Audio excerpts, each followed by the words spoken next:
salesperson of, and describe the service or merchandise you intend to sell. I believe that I will have this money in my possession. My faith is so strong that I can now see this money before my eyes. I can touch it with my hands. It is now awaiting transfer to me at the time and in the proportion that I deliver the service in return for it. I am awaiting a plan for getting this money, and I will follow that plan when it is received. 2. Repeat this program night and morning until you can see in your imagination the money you intend to accumulate. 3. Place a written copy of your statement where you can see it night and morning and read it just before retiring and upon rising until it has been memorized. Editor's comments. The following is another suggestion adapted from Hill's later writings, which appear in Napoleon Hill's Keys to Success. Surround yourself with books, pictures, mottos, and other suggestive devices. Pick things that symbolize and reinforce achievement and self-reliance. Constantly add to your collection, and move things to new places where you can see them in a different light and in association with different things. I had a friend who was a realtor who kept her $1 Million Club certificate over her desk to remind herself of what she was capable. One day she took it down to dust and set it on top of a newspaper.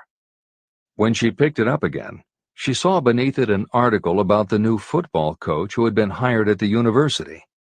Guess who bought a house she had been struggling to sell? This is the end of the editor's comments. Remember, as you carry out these instructions, that you are applying the principle of autosuggestion for the purpose of giving orders to your subconscious mind. The subconscious mind will act only upon instructions that are emotionalized and handed over to it with feeling. Faith is the strongest and most productive of the emotions. These instructions may at first seem abstract. Do not let this disturb you. Follow the instructions no matter how abstract or impractical they may appear to be. If you do as you have been instructed, in spirit as well as in act, the time will soon come when a whole new universe of power will unfold to you. Skepticism, in connection with all new ideas, is characteristic of all human beings. If you follow the instructions, your skepticism will soon be replaced by belief, and belief will become crystallized into absolute faith.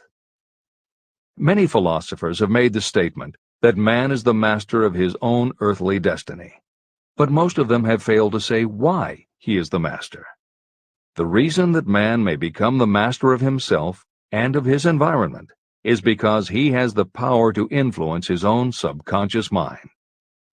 The actual performance of transmuting desire into money is through autosuggestion.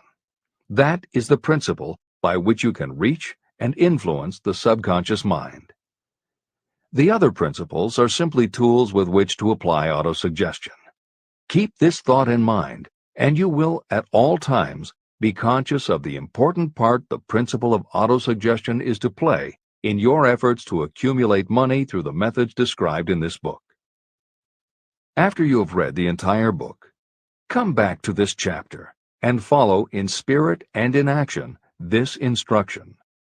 Read the entire chapter aloud once every night until you become thoroughly convinced that the principle of autosuggestion is sound and that it will accomplish for you all that has been claimed for it. As you read, underscore with a pencil every sentence that impresses you. Follow the foregoing instruction to the letter, and it will open the way for a complete understanding and mastery of the principles of success. Every adversity, every failure, and every heartache carries with it the seed of an equivalent or a greater benefit. Chapter 6. Specialized Knowledge. Personal Experiences or Observations. The fourth step toward riches. There are two kinds of knowledge. One is general, the other is specialized. General knowledge, no matter how great in quantity or variety it may be, is of little use in the accumulation of money. The faculties of the great universities possess practically every form of general knowledge known to civilization. Most of the professors have little money. They specialize in teaching knowledge, but they do not specialize in the organization or the use of knowledge. Knowledge will not attract money unless it is organized and directed through practical plans for the specific purpose of accumulating money.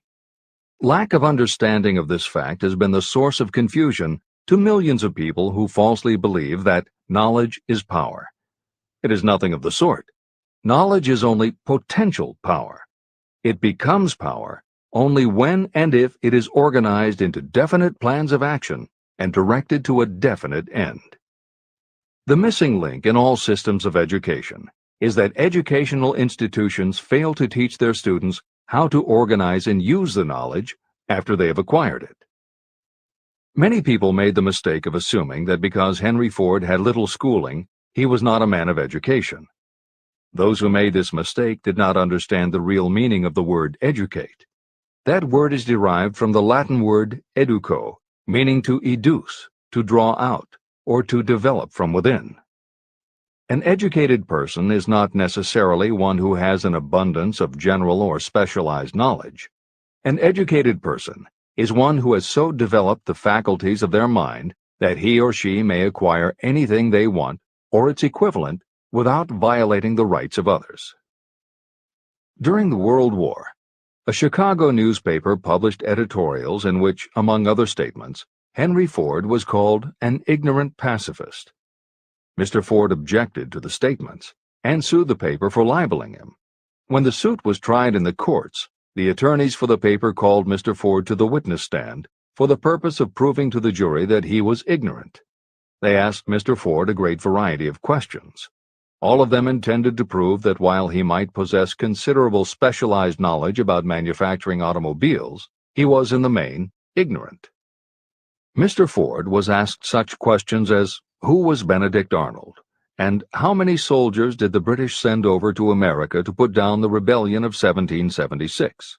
In answer to the last question, Mr. Ford replied, I do not know the exact number of soldiers the British sent over, but I have heard that it was a considerably larger number than ever went back. Finally, Mr. Ford became tired of this line of questioning. In reply to a particularly offensive question, he leaned over, pointed his finger at the lawyer who had asked the question, and said, If I should really want to answer the foolish question you have just asked, or any of the other questions you have been asking me, let me remind you that I have a row of electric push buttons on my desk, and by pushing the right button I can summon to my aid men who can answer any question I desire to ask concerning the business to which I am devoting most of my efforts. Now, will you kindly tell me why I should clutter up my mind with general knowledge for the purpose of being able to answer questions when I have men around me who can supply any knowledge I require? That answer floored the lawyer. Every person in the courtroom realized it was the answer not of an ignorant man, but of a man of education. Any person is educated who knows where to get knowledge when they need it and how to organize that knowledge into definite plans of action. Through the assistance of his mastermind group, Henry Ford had at his command all the specialized knowledge he needed to become one of the wealthiest men in America. It was not essential that he have this knowledge in his own mind. You can get all the knowledge you need. Before you can transmute your desire into money, you will require specialized knowledge of the service, merchandise, or profession that you intend to offer in return for fortune. Perhaps you may need much more specialized knowledge than you have the ability or the inclination to acquire. If this is true, you may bridge your weakness through the aid of your mastermind group. The mastermind is defined as coordination of knowledge and effort in a spirit of harmony between two or more people for the attainment of a definite purpose. The larger meaning of the mastermind group is explained in greater detail in later chapters. Editor's comments. After reading Hill's definition of the mastermind, many people may assume that he is describing teamwork. That would not be correct. The following explanation is adapted from the Napoleon Hill Foundation's book, Believe and Achieve. Teamwork can be achieved by any group, even one whose members have disparate interests, because all it requires is cooperation. In teamwork, People might simply be cooperating because they like the leader or out of a sense of duty. Some team members will give 100% to any team that pays them enough, but they have little concern about the objective. And sometimes there is good teamwork because different members have different agendas. A board of directors may disagree, even be unfriendly, and still run a business successfully. Musical groups are made up of notoriously self-centered people who work as a team if it will help them get ahead. Masterminds, on the other hand, are formed of individuals who have the same agenda, a deep sense of mission, and commitment to the same goal. Masterminds represent the highest order of thinking by a group of knowledgeable people, each contributing their absolute best according to their abilities, expertise, and background. If you have ever been a part of a meeting when everything just clicked and ideas built upon other ideas, with each member contributing until out of the group activity came the best possible idea or solution, that was a mastermind at work. Napoleon Hill believed that you must make the mastermind experience a regular part of your life if you really want to succeed. How to select the right people for your mastermind will be discussed further in Chapter 11, The Power of the Mastermind. This is the end of the editor's comment. The accumulation of great fortunes calls for power, and power is acquired through highly organized and intelligently directed specialized knowledge. That knowledge does not, necessarily, have to be in the possession of the person who accumulates the fortune. This should give hope and encouragement to those who want to accumulate a fortune, but don't have the necessary education to supply such specialized knowledge. People sometimes go through life suffering from inferiority complexes because they are not people of education. The person who can organize and direct a mastermind group of people who possess the knowledge needed is just as much a person of education as any other individual in the group. Thomas A. Edison had only 3 months of schooling during his entire life, but he did not lack education. Neither did he die poor. Henry Ford had less than a 6th grade schooling, but he managed to do pretty well by himself financially. Albert Einstein was working as a clerk in a patent office when he began to develop his world-altering scientific theories. Editor's comments. Had Einstein been born today, he might have been diagnosed in his early years as having attention deficit disorder. As a child, he was slow to learn to talk. As a student, he showed little promise and was expelled from at least one school. But what Einstein could do was to focus his concentration on a goal of his choice. His famous theories were the result of thought experiments that took place inside his mind. It is said that the breakthrough which led him to the theory of relativity came not from specialized knowledge of physics or mathematics, but from his ability to imagine what would happen if he were riding on a beam of starlight through space. This is the end of the editor's comments. Specialized knowledge is among the most plentiful and the cheapest forms of service that may be had. If you doubt this, consult the payroll of any university. It pays to know how to purchase knowledge, and it pays to know where to look. First of all, decide the sort of specialized knowledge you require and the purpose for which it is needed. To a large extent, your major purpose in life, the goal toward which you are working, will help determine what knowledge you need. Your next move requires that you have accurate information concerning dependable sources of knowledge.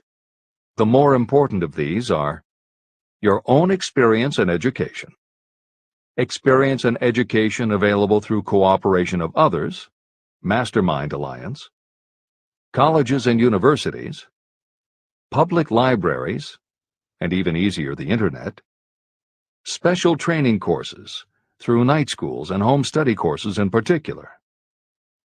As knowledge is acquired, it must be organized and put into use for a definite purpose through practical plans. Knowledge has no value except for what can be gained from its application toward some worthy end. Successful people never stop acquiring specialized knowledge related to their major purpose, business, or profession. Those who are not successful usually make the mistake of believing that the knowledge acquiring period ends when you finish school. The truth is that schools do little more than teach you how to acquire practical knowledge. Editor's comments. At this point in the original edition of Think and Grow Rich, Napoleon Hill included a newspaper story about education and job opportunities. Although the contemporary job market has changed considerably, the author of the article, Robert Moore, Director of Placements at Columbia University, made some comments that are perfectly aligned with the philosophy of Think and Grow Rich and are still holding true today. One such comment was, "The man who has been active on the campus, whose personality is such that he gets along with all kinds of people, and who has done an adequate job with his studies, has a most decided edge over the strictly academic student." One of the largest industrial companies, the leader in its field, in writing to Mr. Moore concerning prospective seniors at the college said, "We emphasize qualities of character, intelligence, and personality far more than specific educational background."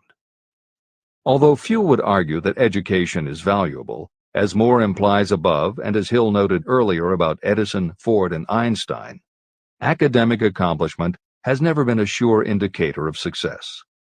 The October 27, 2003 issue of Time magazine made a similar point in their cover story about the changes being made in the SAT exam. Although the article's primary focus is on the efforts to make the SAT less biased, it also notes that recent research indicates that neither the SAT nor IQ tests have proven to be very reliable predictors of future real-world achievement.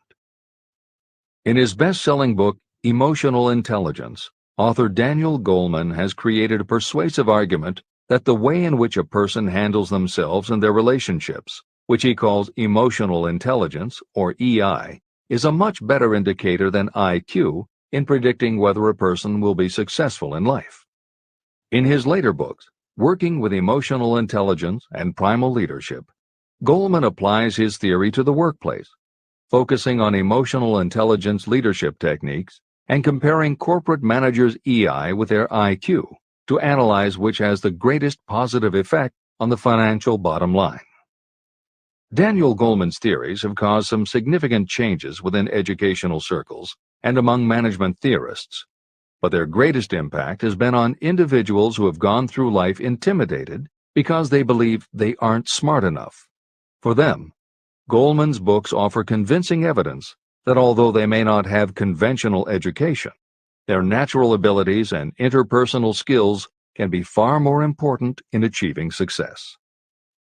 This is the end of the editor's comments. One of the most reliable and practical sources of knowledge available to those who need specialized schooling are night schools, extension courses, and seminars. The correspondence schools give specialized training anywhere the U.S. mails go, or via the Internet. One advantage of home study training is the flexibility of the study program, which permits you to study during spare time.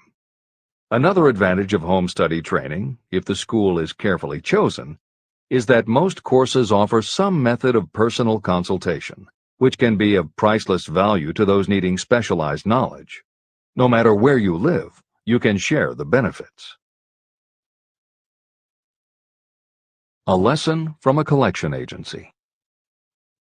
Anything acquired without effort and without cost is generally unappreciated and often discredited. Perhaps this is why we get so little from our marvelous opportunity in public schools. The self-discipline you will learn from a program of specialized study can make up for the wasted opportunity when knowledge was available without cost. Being asked to pay, whether you make good grades or poor, has the effect of causing you to follow through with the course when you would otherwise drop it. I learned this from experience when I enrolled for a home study course in advertising. After completing 8 or 10 lessons, I stopped studying. But the school did not stop sending me bills. In fact, they insisted upon payment, whether I kept up my studies or not. I decided that if I had to pay for the course, which I had legally obligated myself to do, I should complete the lessons and get my money's worth. Correspondence schools are well-organized businesses. At the time, I felt that their collection system was somewhat too well organized, but I learned later in life that it was a valuable part of my education. The truth is that their collection department constituted the very finest sort of training on decision-making, promptness, and the habit of finishing what you begin. The collection system that forced me to finish the course turned out to be worth much in the form of money earned. The road to specialized knowledge. We have in this country what is said to be the greatest public school system in the world. One of the strange things about human beings is that they value only that which has a price. The free schools of America and the free public libraries do not impress people because they are free. This is the major reason why so many people find it necessary to acquire additional training after they finish school and go to work. It is also one of the major reasons why employers give greater consideration to employees who take specialized training courses. They have learned that those who have the ambition to give up a part of their spare time to studying at home have in them those qualities that make for leadership. There is one weakness in people for which there is no remedy. It is the universal weakness of lack of ambition. People who give up some of their spare time to take courses seldom remain at the bottom very long. By taking such courses, they open the way for the upward climb, remove many obstacles from their path, and attract the interest of those who have the power to help them. The home study method of training is especially suited to people who have already started working. They often find that after having left school, they still need additional specialized knowledge, but cannot spare the time to go back to school. Stuart Austin Weir was a construction engineer. He followed this line of work until the Depression hit and severely limited the construction business. He took inventory of himself and decided to change his profession to law. He went back to school and took special courses to prepare himself as a corporation lawyer. He completed his training, passed the bar examination, and quickly built a lucrative law practice as a patent attorney. Just to keep the record straight, and to anticipate the excuses of those who will say, "I couldn't go to school because I have a family to support," or "I'm too old," I will add that Mr. Weir was past 40 and married when he went back to school. Moreover, by carefully selecting highly specialized courses, Mr. Weir completed in 2 years the work that it takes the majority of law students 4 years to do. It pays to know how to purchase knowledge. A simple idea that paid off. Here's another specific example about a salesman in a grocery store who found himself suddenly unemployed. Having had some bookkeeping experience, he took a special course in accounting, familiarized himself with all the latest bookkeeping and office equipment, and went into business for himself. Starting with a grocer for whom he had formerly worked, he made contracts with more than 100 small merchants to keep their books at a very nominal monthly fee. His idea was so practical that he soon found it necessary to set up a portable accounting office in a light delivery truck. He now has a fleet of these bookkeeping offices on wheels. He employs a large staff of assistants who provide small merchants with accounting services equal to the best that money can buy at very nominal cost. Specialized knowledge plus imagination were the ingredients that went into this unique and successful business. Last year, the owner of that business paid income taxes of almost 10 times as much as was paid by the grocery store that fired him. Editor's comments. It would be impossible to write a contemporary book about success without including the story of Bill Gates. And although the connection between the world's wealthiest man and Hill's story about a man who started a mobile accounting business may not be immediately obvious, the fact is that this is a very apt place to include the story of Microsoft. Just as with the mobile accountant, the two defining characteristics of Bill Gates' success are specialized knowledge and imagination. Everyone had recognized at an early age that Bill Gates was a very bright student, but he had little interest in anything other than science and math. And when the mothers group at his school arranged for the students to learn about computing, that became his passion. By the time he was 13, he taught himself computer programming, and throughout high school and his years at university, His life revolved around computer clubs and odd jobs working for companies that had something to do with computers. Although at various times he toyed with the idea of a career in science or law, it is probably fair to say that while he was still in school, Bill Gates knew, in general terms, what his burning desire in life would be. He paid little attention to general knowledge, but devoted himself to assembling the specialized knowledge he would need to achieve his definite major purpose. Gates' burning desire heated up the day his friend and fellow computer club member Paul Allen bought a copy of the January 1975 issue of Popular Electronics. On the cover was a picture of an inexpensive desktop computer, the Altair 8800, which could be built from a kit. Gates and Allen knew in their gut that there were other students just like them who would love to get their hands on one of these things. At the time, it took a lot of imagination to foresee the impact computers might have on the average person. And even though they didn't own an Altair, they decided they could write a computer program for it. That took even more imagination.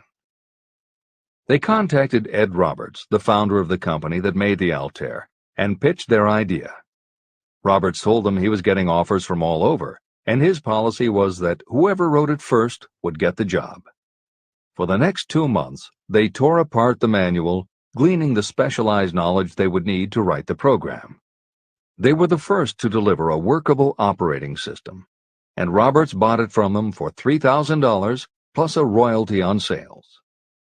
With their vision of the future burning in their imaginations, Gates and Allen used the advance and their royalties to launch a company that would be in the business of writing computer programs. They named their new company Microsoft and called old friends from their high school computer club to staff it. Bill Gates was 19 and Paul Allen was only a few years older. They and about 9 of their friends started writing programs for Apple Computer, Commodore, and anyone else who would contract with the company for their services. For the next 5 years, Bill Gates and Paul Allen had their share of imaginative ideas, but mostly they concentrated on learning the specialized knowledge needed to run and grow a successful business. Then in 1980, IBM, which had finally decided to get into the small computer business, needed help getting up to speed. They approached Microsoft to write an operating system for their new computer venture. Once again, specialized knowledge and imagination were the qualities that guided Bill Gates. In their imagination, Gates and Allen could see an even bigger future than before, and through specialized knowledge of what computers were capable of, they knew the role they could play in that future. They then made 2 business moves that are the foundation of the Microsoft success. First, because IBM had such a tight schedule, Gates went to a computer programmer, Tim Patterson, and bought from him a rudimentary but already developed operating system. Gates then set to work modifying the system, and he renamed it MS-DOS, for Microsoft Disk Operating System. The other move that was crucial to their success was the negotiation with IBM. They started from the position that they would not sell an operating system to IBM. What they would do was license the system to IBM in exchange for a royalty on every copy sold with an IBM computer. And it would not be an exclusive license, which meant that Microsoft could also license the system to other computer companies. If you were to continue to track the history of Microsoft, you would find those same qualities: a burning desire, an idea, specialized knowledge, and imagination behind each move Bill Gates made and continues to make, just as they were behind the success of the man who started the mobile accounting business. This is the end of the editor's comments. The beginning of the successful mobile accounting business was an idea. I know this is true because I was the one who gave him that idea. Now I'd like to pass on the story of another idea. And it was my accountant friend who indirectly suggested this one to me. When I first proposed the accounting idea to him, he said, "I like the idea, but I would not know how to turn it into cash." In other words, he did not know how to market his bookkeeping knowledge after he had acquired it. So, with the aid of a young woman copywriter, a very attractive presentation was prepared describing the advantages of the new system of bookkeeping. The brochure told the story of this new business so effectively that its owner soon had more accounts than he could handle. There are thousands of people all over the country who need the services of a merchandising specialist capable of preparing an attractive way to market personal services. This idea was born of the necessity to solve a specific problem. But it did not stop by serving merely one person. The woman who created the presentation has a keen imagination. She saw in her newly born brainchild the making of a new profession to serve thousands of people who need practical guidance in marketing personal services. Spurred to action by the success of her first prepared plan to market personal services, this woman turned to solving a similar problem for her son. He had just finished college, but had been totally unable to find a market for his services. The plan she created for him was the best example of merchandising personal services I have ever seen. When the presentation had been completed, it contained nearly 50 pages of beautifully typed, properly organized information. It told the story of her son's natural abilities, schooling, personal experiences, and a great variety of other information. The book also contained a complete description of the position her son desired, together with a marvelous word picture of the exact plan he would use in filling his position. The preparation of the presentation required several weeks of her time, during which she sent her son to the public library almost daily to get specific data needed to sell his services to best advantage. She also sent him to all the competitors of his prospective employer, where he gathered information concerning their business methods. This was of great value in the formation of the plan he intended to use in filling the position he sought. When the plan was finished, it contained more than half a dozen very fine suggestions that would benefit the prospective employer. You don't have to start at the bottom. You may be inclined to ask, why go to all this trouble to secure a job? The answer is, doing a thing well is never trouble. The plan prepared by this woman for her son helped him get the job at the first interview and at a salary fixed by himself. Moreover, and this too is important, the position did not require the young man to start at the bottom. He began as a junior executive at an executive salary. Why go to all this trouble? Well, for one thing, this young man's planned presentation saved him no less than 10 years of working his way up. The idea of starting at the bottom and working your way up may appear to be sound, but the major objection to it is this. Too many of those who begin at the bottom never manage to lift their heads high enough to be seen by those who count. And the outlook from the bottom is not very bright or encouraging. It has a tendency to kill off ambition. You get into a rut, and you accept your fate because you form the habit of daily routine. Often this habit finally becomes so strong you don't even try to throw it off. And that is another reason why it pays to start 1 or 2 steps above the bottom. By so doing, you will form the habit of looking around, of observing how others get ahead, of seeing opportunity, and of embracing it without hesitation. A splendid example of what I mean is Dan Halpin. During his college days, he was manager of the famous 1930 championship Notre Dame football team, when it was under the direction of the late Knute Rockne. Halpin finished college at a very unfavorable time. The Depression had made jobs scarce. So after a fling at investment banking and motion pictures, he took the first job with a potential future he could find. It was selling electrical hearing aids on a commission basis. Anyone could start in that sort of job, and Halpin knew it, but it was enough to open the door of opportunity to him. For almost 2 years he worked at the job, but it didn't satisfy him. He would never have risen above that job if he had not done something about his dissatisfaction. He aimed first at the job of assistant sales manager of the company, and he got the job. That single step upward placed him high enough above the crowd for him to see still greater opportunity. Also, it placed him where opportunity could see him. In his new position, he did so well selling hearing aids that A.M. Andrews, chairman of the board of the Dictograph Products Company, a competitor of the company for which Halpin worked, asked to meet with him. Mr. Andrews wanted to know something about that man Dan Halpin, who was taking big sales away from the long-established dictograph company. When the interview was over, Halpin was the new sales manager in charge of the Acousticon division of dictograph. Then, to test young Halpin's mettle, Mr. Andrews went away to Florida for 3 months, leaving him to sink or swim in his new job. He did not sink. Knute Rockne's spirit of "all the world loves a winner and has no time for a loser" inspired him to put so much into his job that he was elected vice president of the company.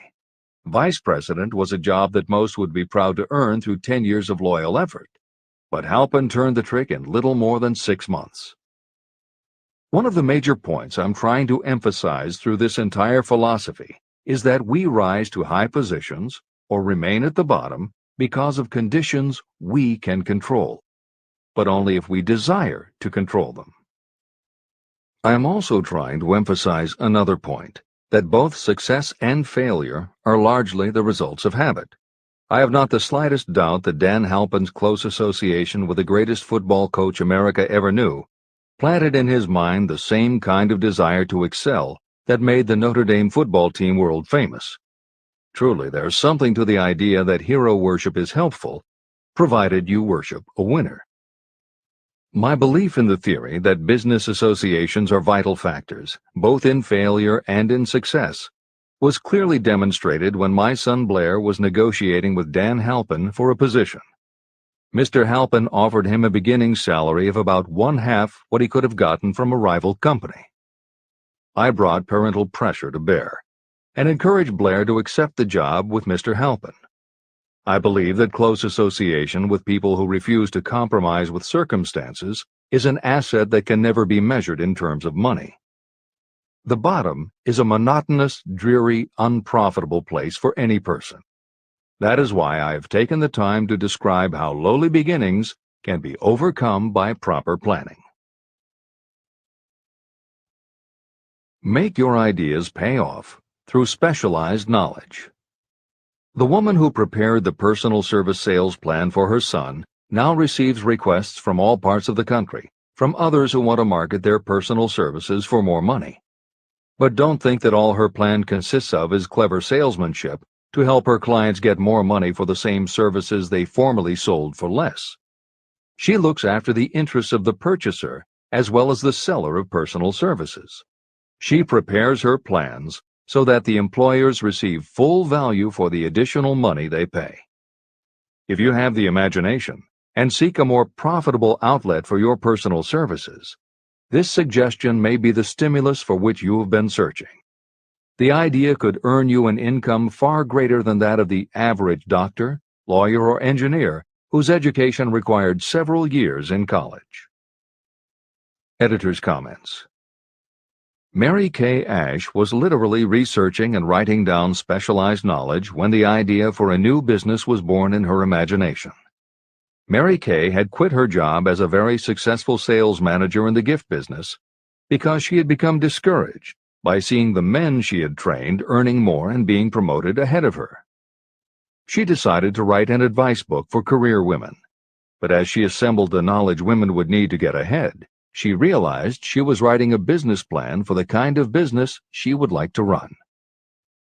She took her life savings of $5,000, went out and found a skincare cream she liked, acquired the rights to it, and began to contact her friends and friends of friends to see if they would like to be beauty consultants for her new company.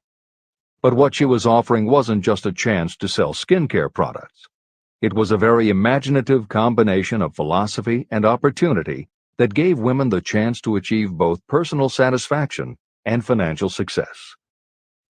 The company showed a modest profit in its first year and continued to grow each year until, by the beginning of the 21st century, there were over 1 million independent beauty consultants in 30 countries with wholesale sales of more than $1.5 billion. 3 times, Mary Kay Cosmetics was named as one of the 100 best companies to work for in America, and Lifetime Television Network named Mary Kay the businesswoman of the century. She became one of the most in-demand motivational speakers and the best-selling author of 3 books. Neil Balter also started his company based on specialized knowledge and imagination. He got his specialized knowledge from his job as a carpenter's apprentice. His imagination came into play the day he was hired by a customer who wanted to clear up a messy closet by having shelves installed. Now that kind of job must have been offered to thousands of carpenters, but not one of them had the imagination to see in it what Neil Balter saw. When he finished the work, Balter didn't just see nicely fitted shelves. He saw that he had created a solution for a problem that was common to every household in America. He took the money he earned from the job and started his own business, California Closet Company, which specialized in shelves and fittings designed to attractively organize closet space for maximum efficiency. But Balter's imagination didn't stop once he had his own business up and running. Now he could imagine an even bigger operation. So he went out to find new specialized knowledge about operating and franchising a business. Neil Balter had licensed more than 100 California closet franchises when Williams-Sonoma offered to buy the company for $12 million. Lillian Vernon's specialized knowledge was in an area that many women had, but they didn't have the imagination she had. To quote from her autobiography, An Eye for Winners, handbags. I knew about those, why not sell them? And belts to match. Didn't every teenage girl strolling along the street anywhere in the United States sport a handbag and belt? And my handbags would offer something special. Each one would be personalized with initials. I knew with absolute certainty that teenagers would go for items that made them feel unique. She believed enough in her idea that she spent $495 to take a small ad in 17 magazine. The ad brought in $32,000 in orders. That was when Lillian Vernon started to gather other specialized knowledge about renting space, manufacturing products, warehousing, and shipping, all of which she'd need to grow her idea of bags and belts into a direct response business featuring a whole array of distinctively monogrammed items. Within a few years, she needed more specialized knowledge about product photography, layout, printing, and direct mail, as she imagined having her own catalog. She started by mailing a 16-page black and white catalog to 125,000 customers who had bought products from her in the past. At the beginning of the 21st century, Lillian Vernon was still picking the merchandise and overseeing the design of her catalogs, many of which now run well over 100 full-color pages, are mailed to millions of people many times each year, and generate approximately $250 million in annual sales. There is another story about gathering specialized knowledge that is so good we will use it to conclude this editorial comment. It actually comes from the Napoleon Hill archives, and although he did not include it in Think and Grow Rich, he often used it as an example in his lectures and seminars. There was a young man who started out working for the railroad in 1893 as a machinist at 5 cents an hour. He was always taking courses and learning what he could about steam engines, and by 1905 he had worked his way up through the ranks until he was superintendent of motive power for Chicago Great Western in Olwine, Iowa. Then he did something that must have made his friends think he had taken leave of his senses. He was attending the Chicago Automobile Show when a red and white locomobile caught his attention. He put up his life savings of $700 and convinced a friend to co-sign a loan for $4,300 so he could buy the car. He promptly took it home, put it into a shed, jacked it up, and proceeded to take it apart piece by piece. Then he put it back together again. Then he took it apart and put it back together again. After doing that a few more times, he had learned what he wanted to know. And that was how Walter P. Chrysler gathered the specialized knowledge he needed to get himself out of railroading and into the automobile business. This is the end of the editor's comment. There is no fixed price for sound ideas. Behind all ideas is specialized knowledge. But remember, specialized knowledge is more abundant and more easily acquired than ideas. Because of this truth, there are ever-increasing opportunities for the person capable of helping men and women sell their personal services. Capability means imagination, the one quality needed to combine specialized knowledge with ideas to create organized plans that will yield riches. If you have imagination, this chapter may present you with an idea that is the beginning of the riches you desire. Remember, the idea is the main thing. Specialized knowledge may be found just around the corner. Any corner.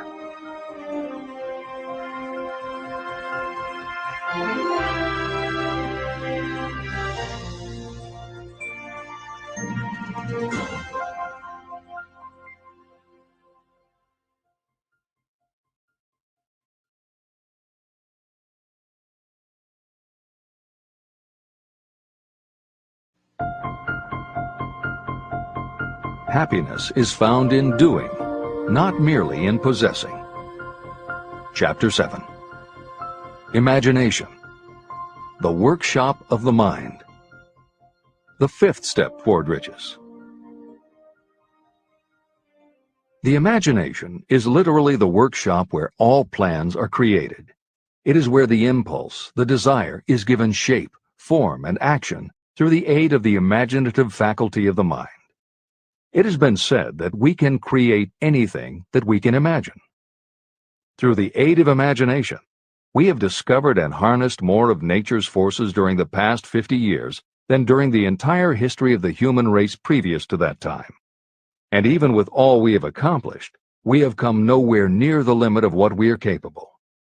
Our only limitation, within reason, lies in the development and use of our imagination.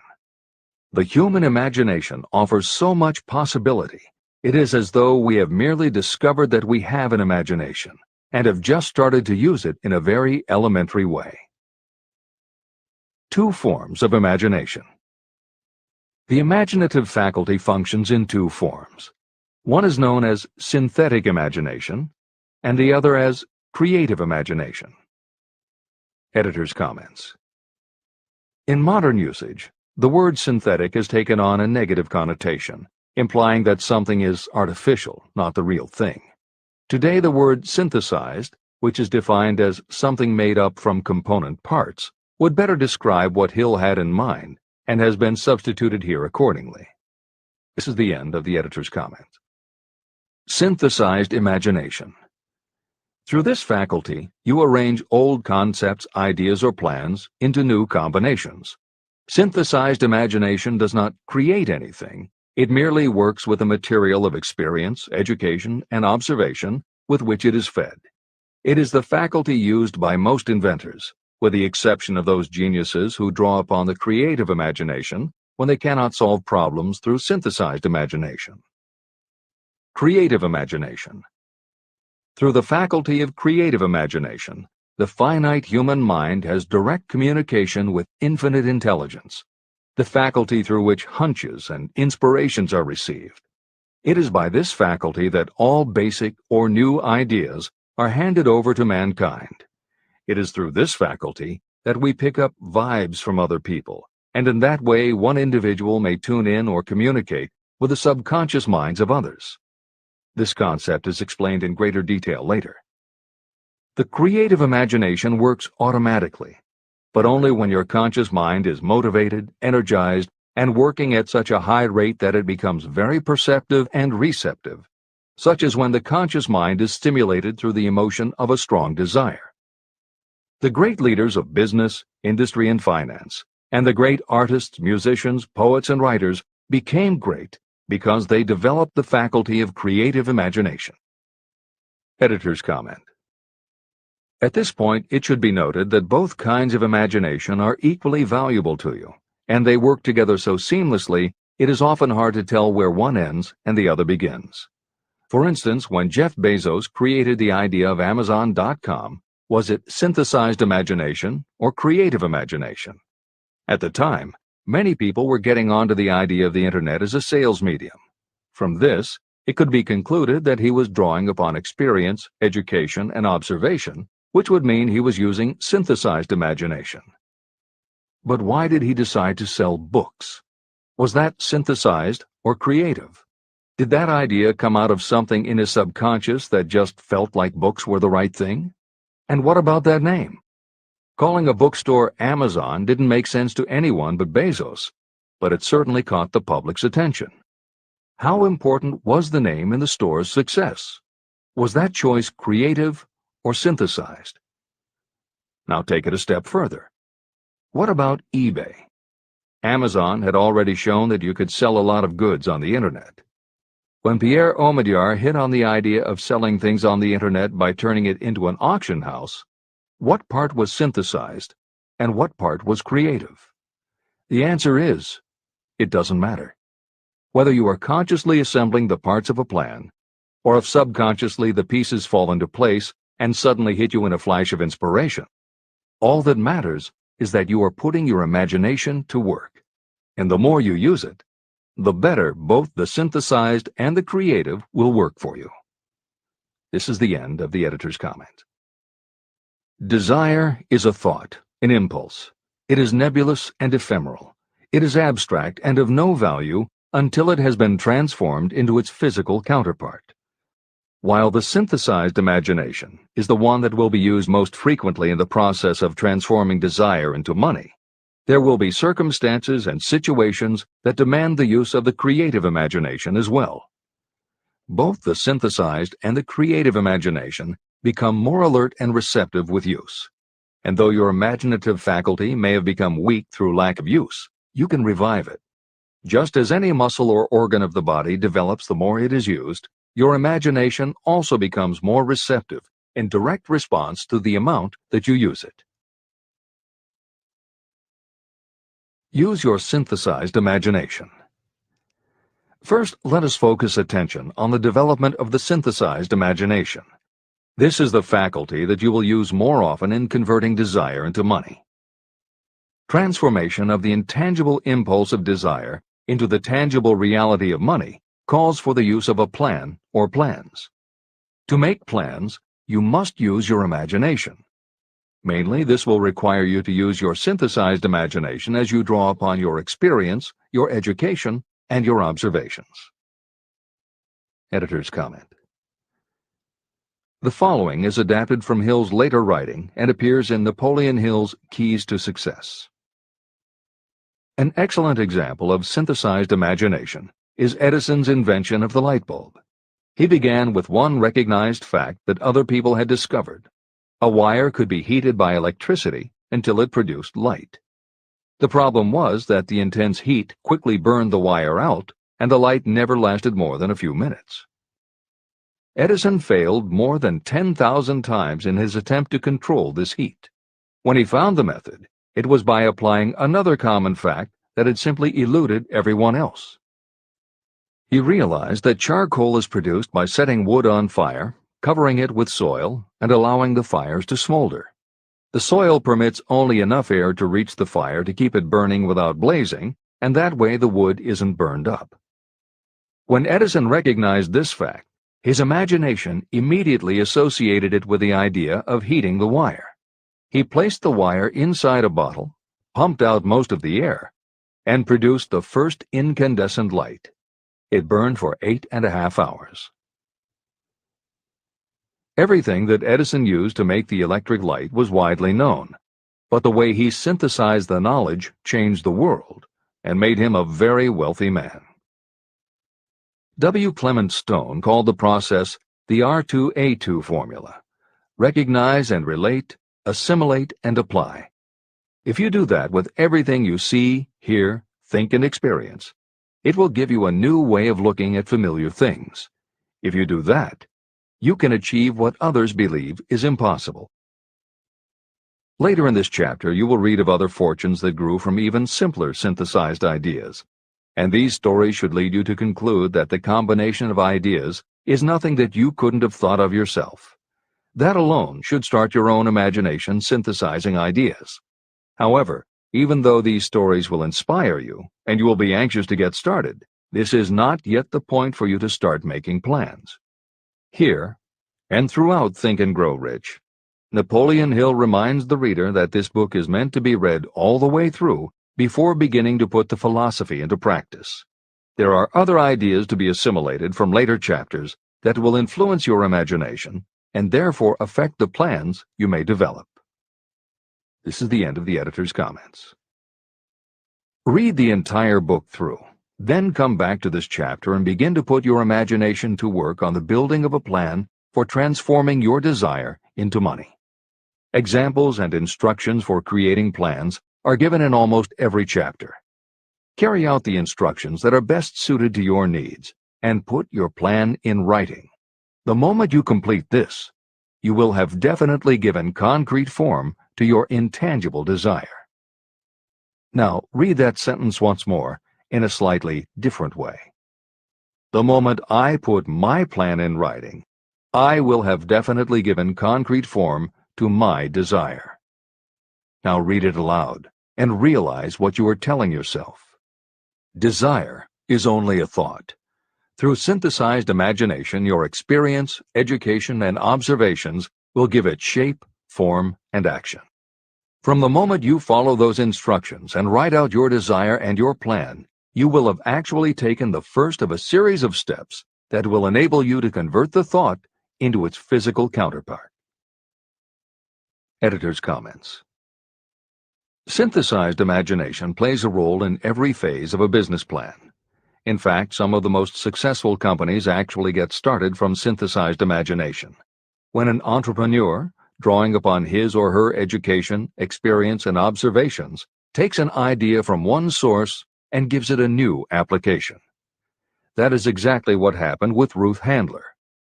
She and her husband, along with another partner, had started a small manufacturing company which had evolved into toy manufacturing. The success of their business depended on coming up with new toy ideas. Watching her young daughter at play, Ruth Handler noticed that she was fascinated with cutout books that featured teenage girl or career women paper dolls that she could cut out clothes for. She also knew that little girls loved to play dress-up in grown-up clothes. These ideas, drawn from Ruth Handler's education, experience, and observations, synthesized themselves in her imagination and came together as a new idea. Ruth Handler announced that they should make a lifelike teenage girl doll, not a paper doll, but a real three-dimensional grown-up doll with a woman's figure, and they could also make grown-up clothes to fit it, so that girls could play dress-up with the doll. In honor of the source of inspiration, Ruth Handler named the new doll after her daughter, Barbie.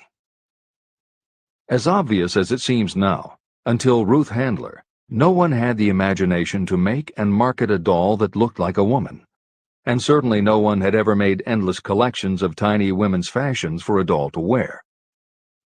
Previously, we mentioned Jeff Bezos creating Amazon by combining the idea of a bookstore with the internet, and Pierre Omidyar doing the same thing with auctions when he launched eBay. Mary Kay Ash took the idea of women running their own businesses and added the idea of door-to-door sales. Anita Roddick took the trend of all-natural ingredients, combined it with cosmetics, and created the body shop empire.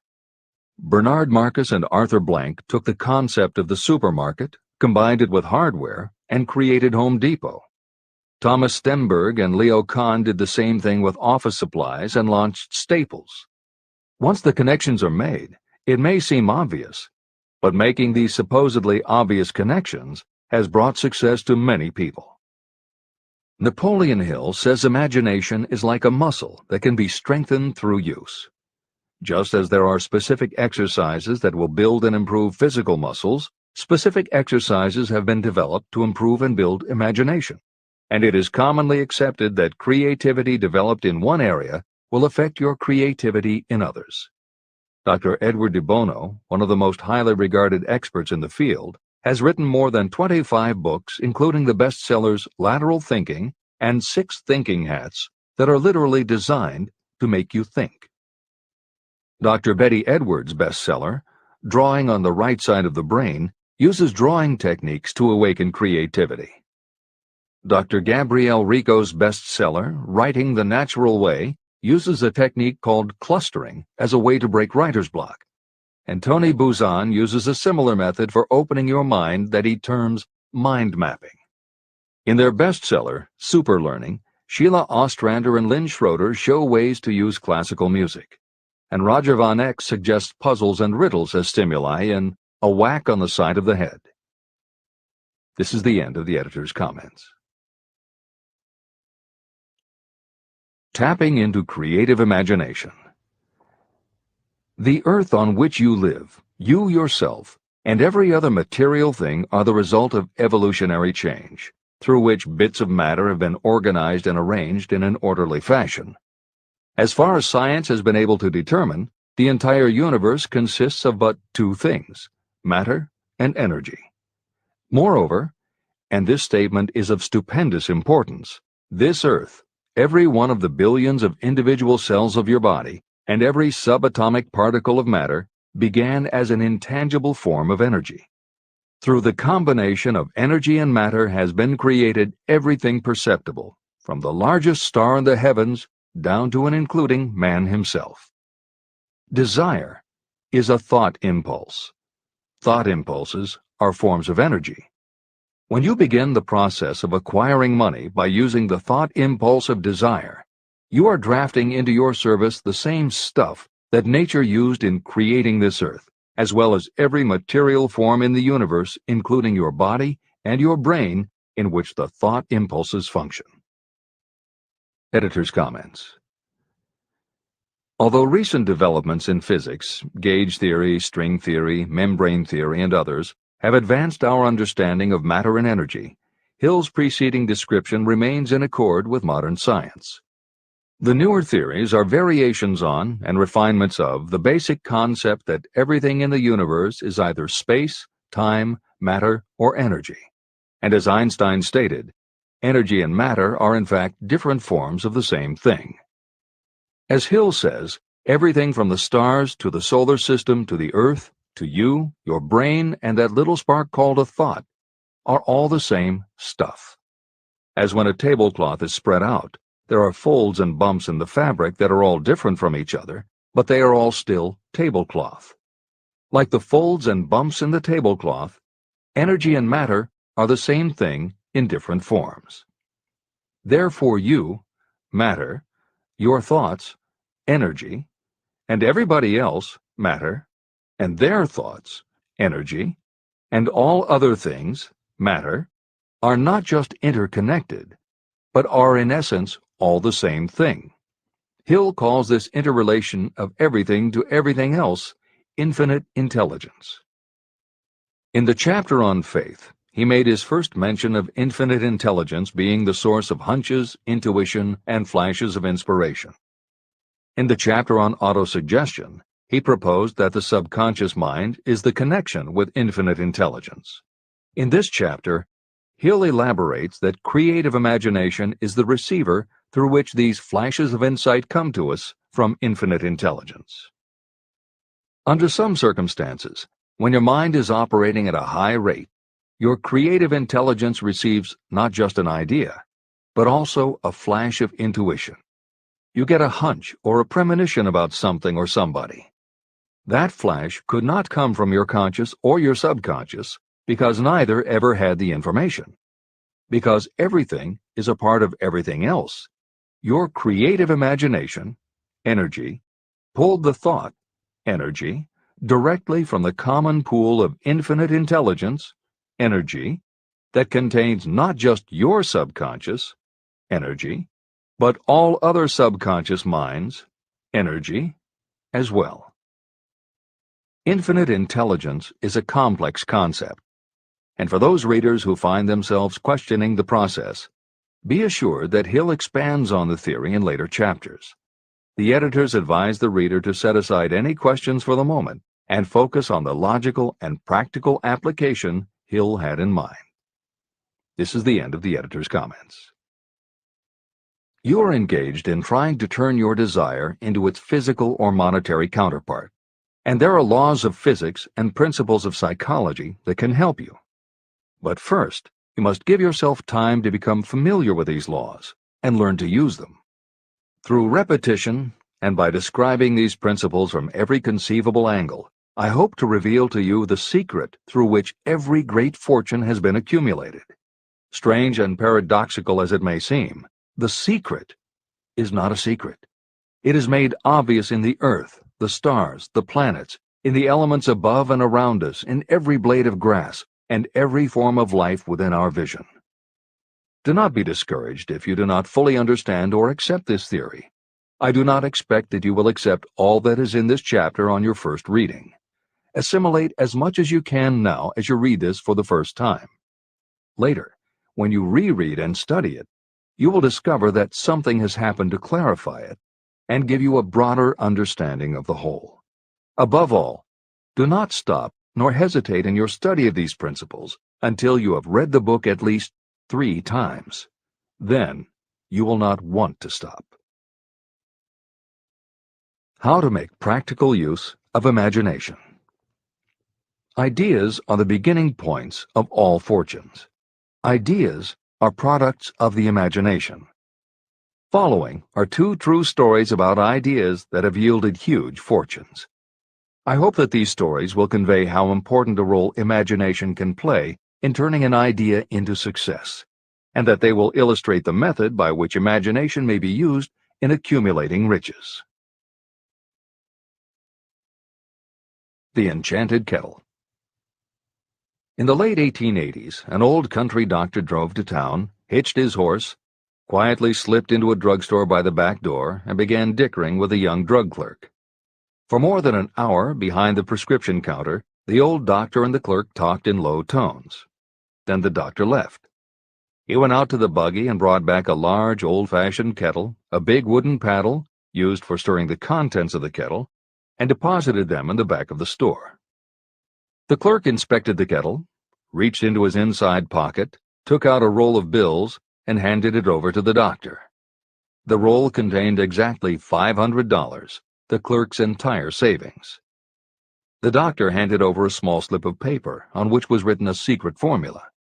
The words on that small slip of paper were worth a king's ransom, but not to the doctor. Those magic words were needed to start the kettle to boiling, but neither the doctor nor the young clerk knew what fabulous fortunes were destined to flow from that kettle. The old doctor was glad to sell the outfit for $500. The clerk was taking a big chance by staking his entire life savings on a mere scrap of paper and an old kettle. He never dreamed his investment would start a kettle to overflowing with gold that would one day surpass the miraculous performance of Aladdin's lamp. What the clerk really purchased was an idea. The old kettle and the wooden paddle and the secret message on a slip of paper were incidental. The miracle of that kettle only began to take place after the new owner mixed with the secret instructions an ingredient of which the doctor knew nothing. See if you can discover what it was that the young man added to the secret message, which caused the kettle to overflow with gold. Here you have a story of facts stranger than fiction, facts that began in the form of an idea. Just look at the vast fortunes of gold this idea has produced. It has paid, and still pays, huge fortunes to men and women all over the world who distribute the contents of the kettle to millions of people. The old kettle is now one of the world's largest consumers of sugar, thus providing jobs to thousands of men and women engaged in growing sugarcane and in refining and marketing sugar. The old kettle consumes annually millions of bottles and cans, providing jobs to huge numbers of workers. The old kettle gives employment to an army of clerks, stenographers, copywriters, and advertising experts throughout the nation. It has brought fame and fortune to scores of artists who have created magnificent pictures describing the product. The old kettle has converted Atlanta, which was a small southern city, into the business capital of the South, where it now benefits, directly or indirectly, every business and practically every resident of the city.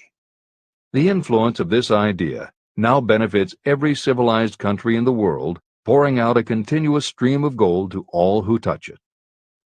Gold from the kettle built and maintains one of the most prominent colleges of the South, where thousands of young people receive the training essential for success. If the product of that old brass kettle could talk, it would tell thrilling tales in every language, tales of love, of business, of professional men and women who are daily being stimulated by it. I am sure of at least one such tale of romance, for I was a part of it, and it all began not far from the very spot on which the drug clerk purchased the old kettle. It was there that I met my wife, and it was she who first told me of the enchanted kettle. It was the product of that kettle we were drinking when I ask her to accept me for better or worse. Whoever you are, wherever you may live, whatever your occupation, just remember every time you see the words Coca-Cola that its vast empire of wealth and influence grew out of a single idea. And that idea, the mysterious ingredient the drug clerk, Asa Candler, mixed with a secret formula, was imagination. Stop and think of that for a moment. Keep in mind that the steps to riches described in this book are the very same principles through which the influence of Coca-Cola has been extended to every city, town, village, and crossroads of the world. Now here's the most important thing to remember. The ideas you create may have the possibility of duplicating the enormous success of this worldwide thirst killer. Editor's comments. Harlan Sanders, too, had a recipe in a magic kettle. Actually, his kettle was a pressure cooker, but neither his cooker nor his recipe of 11 herbs and spices would be mentioned here if he didn't also have imagination.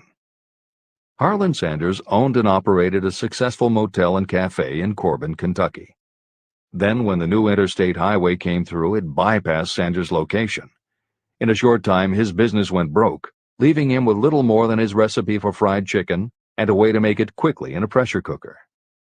At 62 years of age, the Colonel, as people called him, had to find a new way to make a living.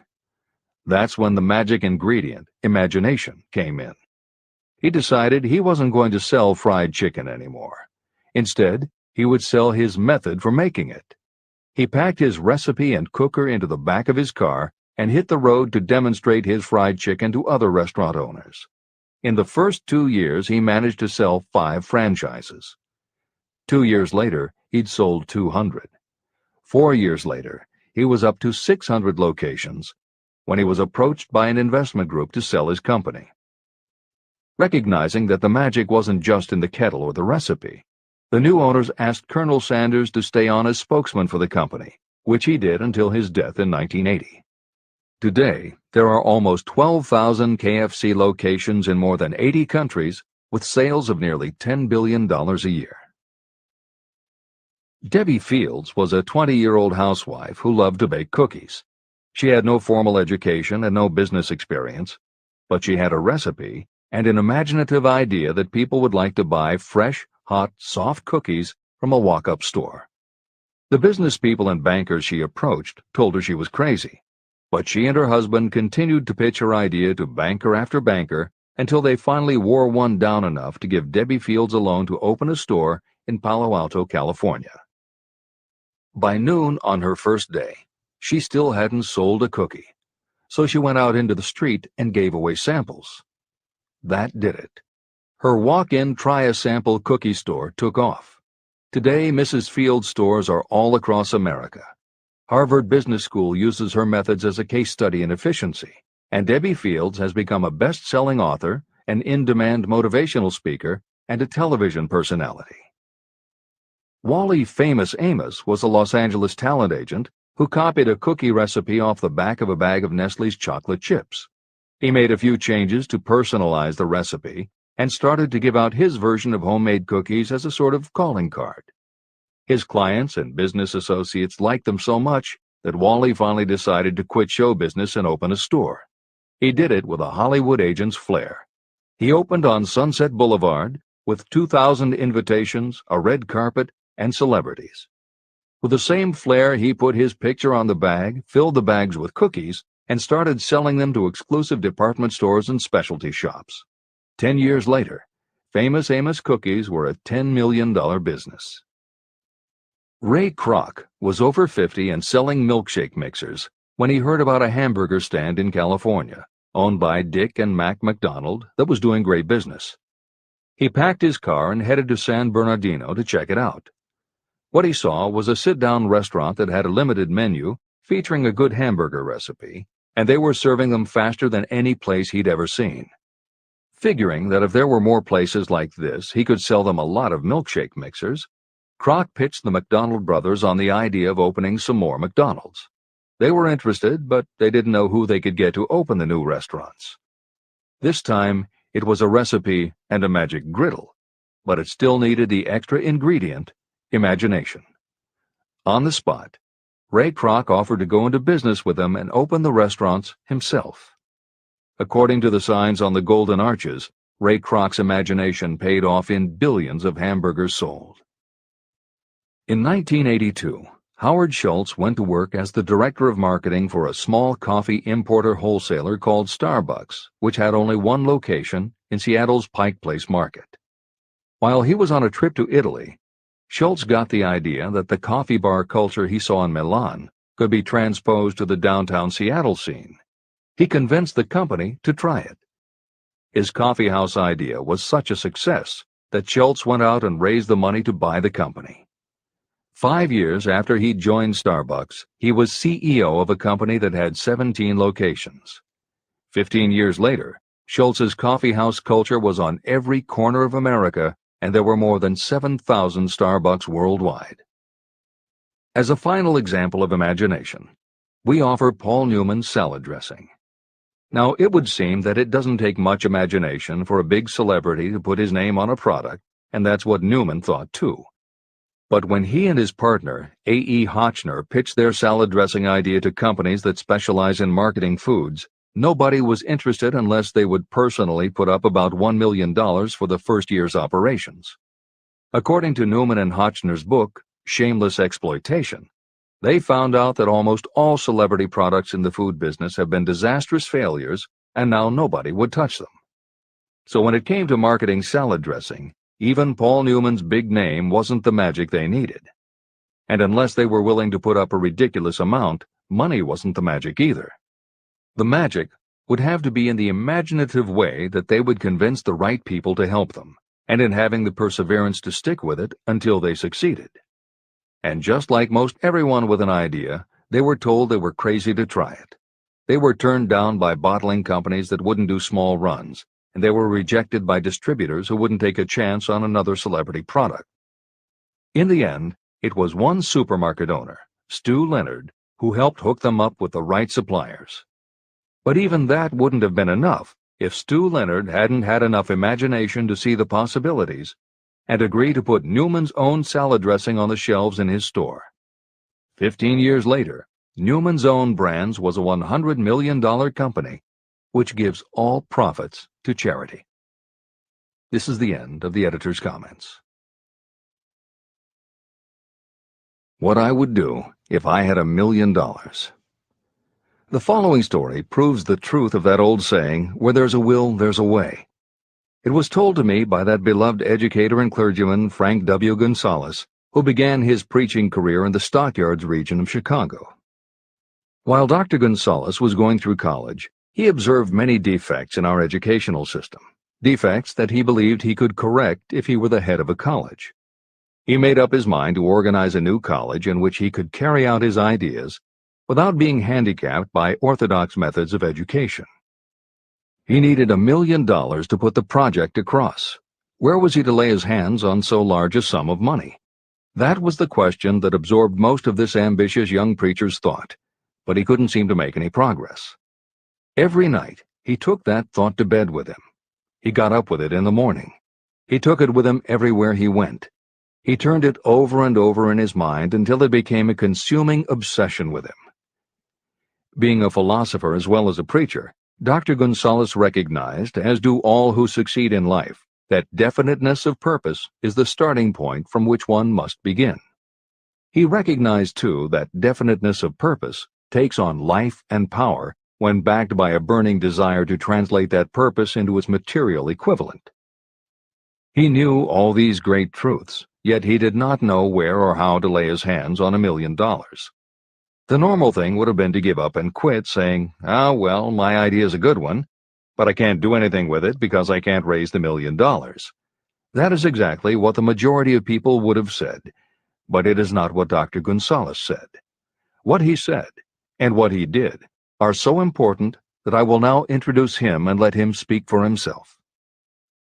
One Saturday afternoon, I sat in my room thinking of ways and means of raising the money to carry out my plans. For nearly 2 years I had been thinking, but I had done nothing but think. The time had come for action. I made up my mind, then and there, that I would get the necessary $1 million within a week. How? I was not concerned about that. The main thing of importance was the decision to get the money within a specified time.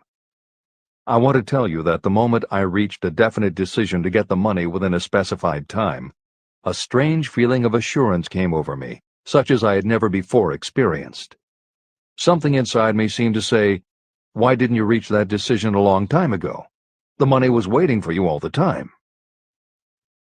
I called the newspapers and announced I would preach a sermon the following morning entitled, "What I Would Do If I Had $1 Million." I went to work on the sermon immediately, but I must tell you frankly that the task was not difficult because I had been preparing that sermon for almost 2 years. Long before midnight, I had finished writing the sermon. I went to bed and slept with a feeling of confidence, for I could see myself already in possession of the $1 million. Next morning, I arose early, went into the bathroom, read the sermon, then knelt on my knees and asked that my sermon might come to the attention of someone who would supply the needed money. While I was praying, I again had that feeling of assurance that the money would be forthcoming. In my excitement, I walked out without my sermon and did not discover the oversight until I was in my pulpit and about ready to begin delivering it. It was too late to go back for my notes, and what a blessing that I couldn't go back. Instead, my own subconscious mind yielded the material I needed. When I arose to begin my sermon, I closed my eyes and spoke with all my heart and soul of my dreams. I not only talked to my audience, but I fancy I talked also to God. I told what I would do with $1 million if that amount were placed in my hands. I described the plan I had in mind for organizing a great educational institution, where young people would learn to do practical things and at the same time develop their minds. When I had finished and sat down, a man slowly arose from his seat, about 3 rows from the rear, and made his way toward the pulpit. I wondered what he was going to do. He came into the pulpit, extended his hand, and said, "Reverend, I liked your sermon. I believe you can do everything you said you would if you had $1 million. To prove that I believe in you and your sermon, if you will come to my office tomorrow morning, I will give you the $1 million. My name is Philip D. Armour." Young Gonzalez went to Mr. Armour's office, and the $1 million was presented to him. With that money, he founded the Armour Institute of Technology, now known as Illinois Institute of Technology. The $1 million that launched the Armour Institute came as the result of an idea. Behind the idea was a desire that young Gonzalez had been nursing in his mind for almost 2 years. Observe this important fact. He got the money within 36 hours after he reached a definite decision in his own mind to get it and decided upon a definite plan for getting it. There was nothing new or unique about young Gonzalez vaguely thinking about $1 million and weakly hoping for it. Others have had similar thoughts. But there was something very unique and different about the decision he reached on that memorable Saturday, when he put vagueness into the background and definitely said, "I will get that money within a week." The principle through which Dr. Gonzalez got his $1 million is still alive. It is available to you. This universal law is as workable today as it was when the young preacher made use of it so successfully. Editor's comments. The Armour Institute of Technology opened in 1893, offering courses in engineering, chemistry, architecture, and library science, and in 1940 became the Illinois Institute of Technology when the Armour Institute merged with the Lewis Institute, a Chicago college that had opened in 1895 and offered liberal arts as well as science and engineering courses. In 1949, the Institute of Design, founded in 1937, also merged with IIT, followed in 1969 by the Chicago-Kent College of Law and the Stewart School of Business, and in 1986 by the Midwest College of Engineering. Today there are several campuses in downtown Chicago. IIT has been called the alma mater of accomplishments. This is the end of the editor's comment. How to transmute ideas into cash. Asa Candler and Dr. Frank Gonzalez had one characteristic in common. Both knew the astounding truth that ideas can be transmuted into cash through the power of definite purpose plus definite plans. If you are one of those who believe that hard work and honesty alone will bring riches, you can forget it. It is not true. Riches, when they come in huge quantities, are never the result of hard work alone. Riches come, if they come at all, in response to definite demands based upon the application of definite principles, and not by chance or luck. Generally speaking, an idea is a thought that prompts you to action because it appeals to your imagination. All master salespeople know that ideas can be sold where merchandise cannot. Ordinary salespeople do not know this. That is why they are ordinary. A publisher of low-priced books made a discovery that has been worth much to publishers. He learned that many people buy titles and not the contents of books. By merely changing the name of one book that was not moving, his sales of that book jumped upward more than 1 million copies. The inside of the book was not changed in any way. He merely ripped off the cover and put on a new cover with a title that had box office appeal. That, as simple as it may seem, was an idea. It was imagination. Editor's comment. For those readers who think that replacing the cover of a book is just too simple, or that they couldn't do it anyway because they are not book publishers, the editors would point out that if you had had that simple idea before the publisher did, he probably would have been glad to sell you those failed books at pennies on the dollar. Then you could have been the one to change the cover, and suddenly you would have been the publisher of a bestseller. However, the idea of replacing the covers wouldn't have meant a thing if you didn't also have ideas about how to market and promote that flashy new cover. And that is Hill's point. Coca-Cola was a recipe, a creative idea. But it would have stayed just a recipe if Asa Candler hadn't also had other creative ideas to market it and the faith in himself to carry through on those ideas. Spence Silver was a chemist working for 3M when, by accident, he created a glue that wasn't very sticky. Needless to say, 3M was not much interested in glue that didn't stick, and Silver's invention was shelved as a failure. But Silver liked his glue, so for 5 years he kept demonstrating it to anyone who would listen. Nobody did, until Arthur Fry, who worked in the tape division at 3M, found that when he was at choir practice, he kept losing his place in the hymnal because the pieces of paper he used to mark his place slipped down or fell out of the book. A little of Silver's not very sticky glue on the slips of paper, and they stayed where he wanted them, then peeled off easily when he was done. That was the eureka moment. They had just invented the world's best bookmark, Post-its. But that's not the end of the story, or the end of the imaginative ideas that were needed to make Post-its happen. Fry would also need perseverance. First, he had to convince the engineers to solve production problems, and to do it, he knocked a hole in his basement wall so he could install a prototype of the production equipment. He stuck with it, and finally, 2 years later, 3M gave the project to their marketing department. The marketing experts put together ads and brochures selling this sticky notepad idea and rolled it out in a 4-city test. The results were a disaster. Nobody got it, so nobody bought it. Who would pay money for scratch paper? The Post-it project was about to be scrapped when Jeffrey Nicholson and Joseph Ramey added their imaginations. Like Silver and Fry, Nicholson and Ramey had faith in the idea because they saw how people in their office fell in love with these little sticky pieces of paper once they started working with them.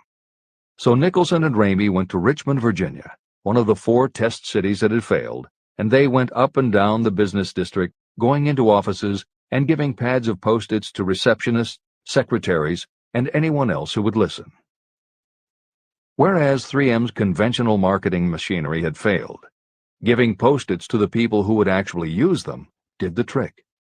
Once those Richmond office workers started to use Post-its, it didn't seem like a bad idea at all to pay for scratch paper. They got it, and they bought it. The Richmond test turned from failure to success, and soon Post-its were sticking to everything around the world. Here's another simple idea that imagination turned into success. The story began with a man whose problem was just the opposite of Spence Silver's. This man had something that stuck too well. George de Mestral was a Swiss mountaineer who went hunting one day with his dog. But when they got home, they were both covered with burrs. The burrs were so difficult to remove that de Mestral put them under a magnifying glass to learn why. He saw that they were covered with tiny hooks which attached themselves to fur and fabric. That was when the flash hit. If burrs stuck where you didn't want them, why couldn't you put tiny hooks on things so they would stick where you did want them? Like everyone else mentioned in this book, de Mestral had an imaginative idea, but that was just the beginning. He also had the faith in himself to keep going when people laughed at his idea, which many did, until he eventually found a French textile plant that would help him do what he wanted. However, even when they finally worked out a way to use cotton fabric to make what they called locking tape, they couldn't afford to mass produce it.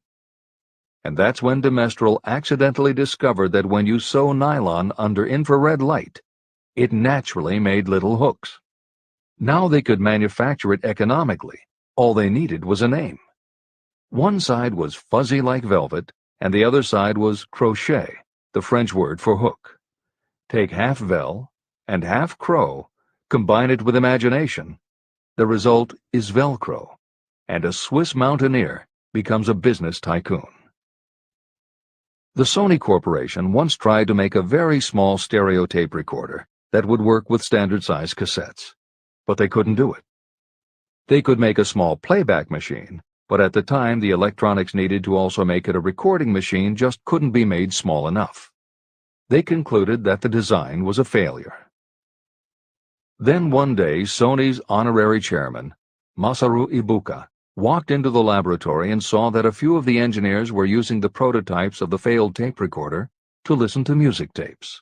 They didn't seem to care that it couldn't record. They just liked to be able to walk around listening to their favorite music. Then came the imaginative idea that made all the difference. Ibuka remembered that another division was working on lightweight headphones. That was the flash. Ibuka's imagination made the connection that the rest of the engineers had not. In Ibuka's view, they hadn't made a failed recorder. They had created a successful private stereo listener. They added the headphones, named it the Walkman, and it revolutionized both the music business and the electronics industry. Clarence Saunders was a grocery clerk in a small southern retail store. One day he was standing with a tray in his hands waiting his turn in a cafeteria. He had never earned more than $20 a week before then, and no one had ever noticed anything about him that indicated unusual ability, but something took place in his mind as he stood in the line of waiting people that put his imagination to work. That was when he came up with the idea that this same self-serve concept would also work at the grocery store. Clarence Saunders took the idea to his boss. Naturally, his boss told him he was crazy. So Clarence Saunders quit his job, went out and did what he needed to do to raise the money, and opened the first self-serve grocery store. He called it Piggly Wiggly, and Clarence Saunders, the $20-a-week grocery clerk, rapidly became the multi-million-dollar chain store grocery man of America. Sylvan Goldman was the owner of a number of Piggly Wiggly stores in Oklahoma, and like any good businessman, he spent a lot of time watching his customers go up and down the aisles, putting their choices into their baskets or net shopping bags. One night, while trying to figure out how to get his customers to buy more at one time, he found himself staring at a basket sitting on the seat of a wooden folding chair. Eureka! He called in his mechanic, Fred Young. They put some wheels on the bottom of the legs, added another basket below the seat, and the shopping cart was born. As this edition is being readied for publication, there are about 35 million shopping carts in America, and approximately 1.25 million new carts are sold each year. Thomas Stemberg, whom we also mentioned earlier, was another supermarket executive who watched his customers as they shopped.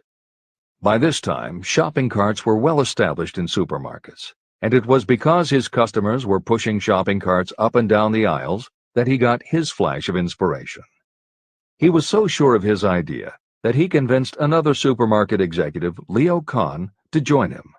Together, they took the supermarket concept and applied it to selling office supplies. and in 1986 they opened their first store in Brighton, Massachusetts. They called it Staples. In 1989 they took the company public, and 10 years later there were more than 1,000 Staples stores with revenues exceeding $7 billion. We'll end this commentary with another set of connected stories, which make the point that sometimes the most imaginative part of marketing is in the timing. If you were to go shopping in the late 1800s, it usually meant bartering with a merchant who would then have to get the goods from storage shelves kept behind the counter. In the 1870s, fixed pricing was just starting to be used by storekeepers. Merchants were trying the idea by setting out a table of merchandise that was all priced the same, usually 5 cents. Frank Winfield Woolworth was a clerk in a general store, and he convinced the store owner to let him try the 5-cent table idea. Although it worked, the owner wasn't impressed. So Woolworth borrowed $350 from his boss, and in 1879 opened his first 5-cent store in Utica, New York. It was an entire store full of goods where everything cost a nickel.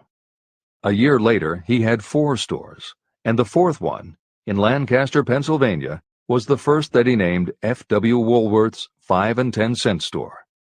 20 years later, he had 238 stores. By the time of his death in 1919, there were over 1,000 F.W. Woolworth locations. He had established the first nationwide chain of general merchandise stores, and he had built the tallest building in New York City as his headquarters. The Woolworth Company stayed true to the original idea and didn't carry any merchandise that cost more than a dime until 1932, when the top price was raised to 20 cents. But as times changed, the fixed price was dropped, the merchandise became more varied, and the company kept growing until it had over 8,000 stores worldwide, selling everything from notions to appliances and furniture. Then in the 1960s and 1970s, something started to happen. The mood of America was changing, but the Woolworth stores weren't. And that was when Sam Walton opened the first Walmart in Rogers, Arkansas, in 1962. Walton got into the retail business after the Second World War, when his father-in-law loaned him the money to buy a franchise Butler Brothers store in Bentonville, Arkansas. By 1962, Sam and his brother Bud owned 16 variety stores in Arkansas, Missouri, and Kansas. It was in these stores that Sam Walton first started adding the magic ingredient of imagination. In addition to his flair for promotion, Sam tried new approaches to the way household goods and general merchandise could be sold at retail. He insisted on clean, well-lighted interiors, and he introduced the concept of self-service, with aisles wide enough for shopping carts and checkout counters at the front of the store. He also started buying direct from manufacturers, and he created profit-sharing plans that kept his family of employees loyal, hard-working, and neighborly. In 1962, he incorporated those and other imaginative ideas when he opened his first store that he called Walmart. The basic magic was that he sold brand-name merchandise at discount prices, but there was also magic in the way he kept a friendly hometown feel to his store, even though it was what is now called a big box store.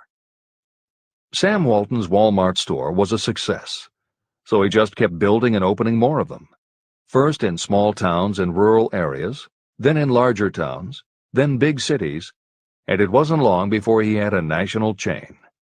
By 1992, when Sam Walton died, there were more than 1,700 Walmart stores. It was the biggest retailer in the country, it employed more than 600,000 people, and Sam Walton was the richest man in America.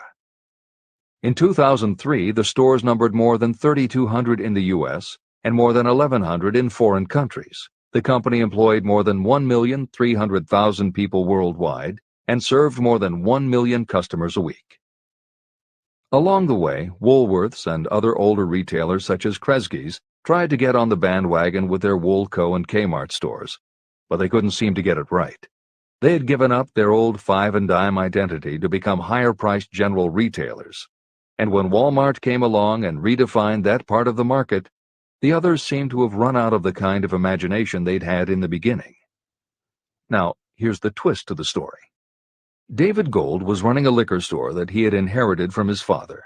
He noticed that whenever he put out a display of goods priced at 98 cents or $1, the goods would sell okay, but if his sign said 99 cents, the goods sold out in no time. He decided that he would open a store called the 99-cent only store, where everything would be priced at 99 cents. Sound familiar? Frank Woolworth's imaginative idea from 1879, which had been dropped at his namesake chain by the 1940s and 1950s, had just gotten a fresh shot of imagination from David Gold in 1982. As usual, friends and family told him he was crazy, but David Gold went out to find suppliers who would sell him discontinued merchandise or overproduced products at a price low enough that he could offer them to the public at 99 cents. He found them.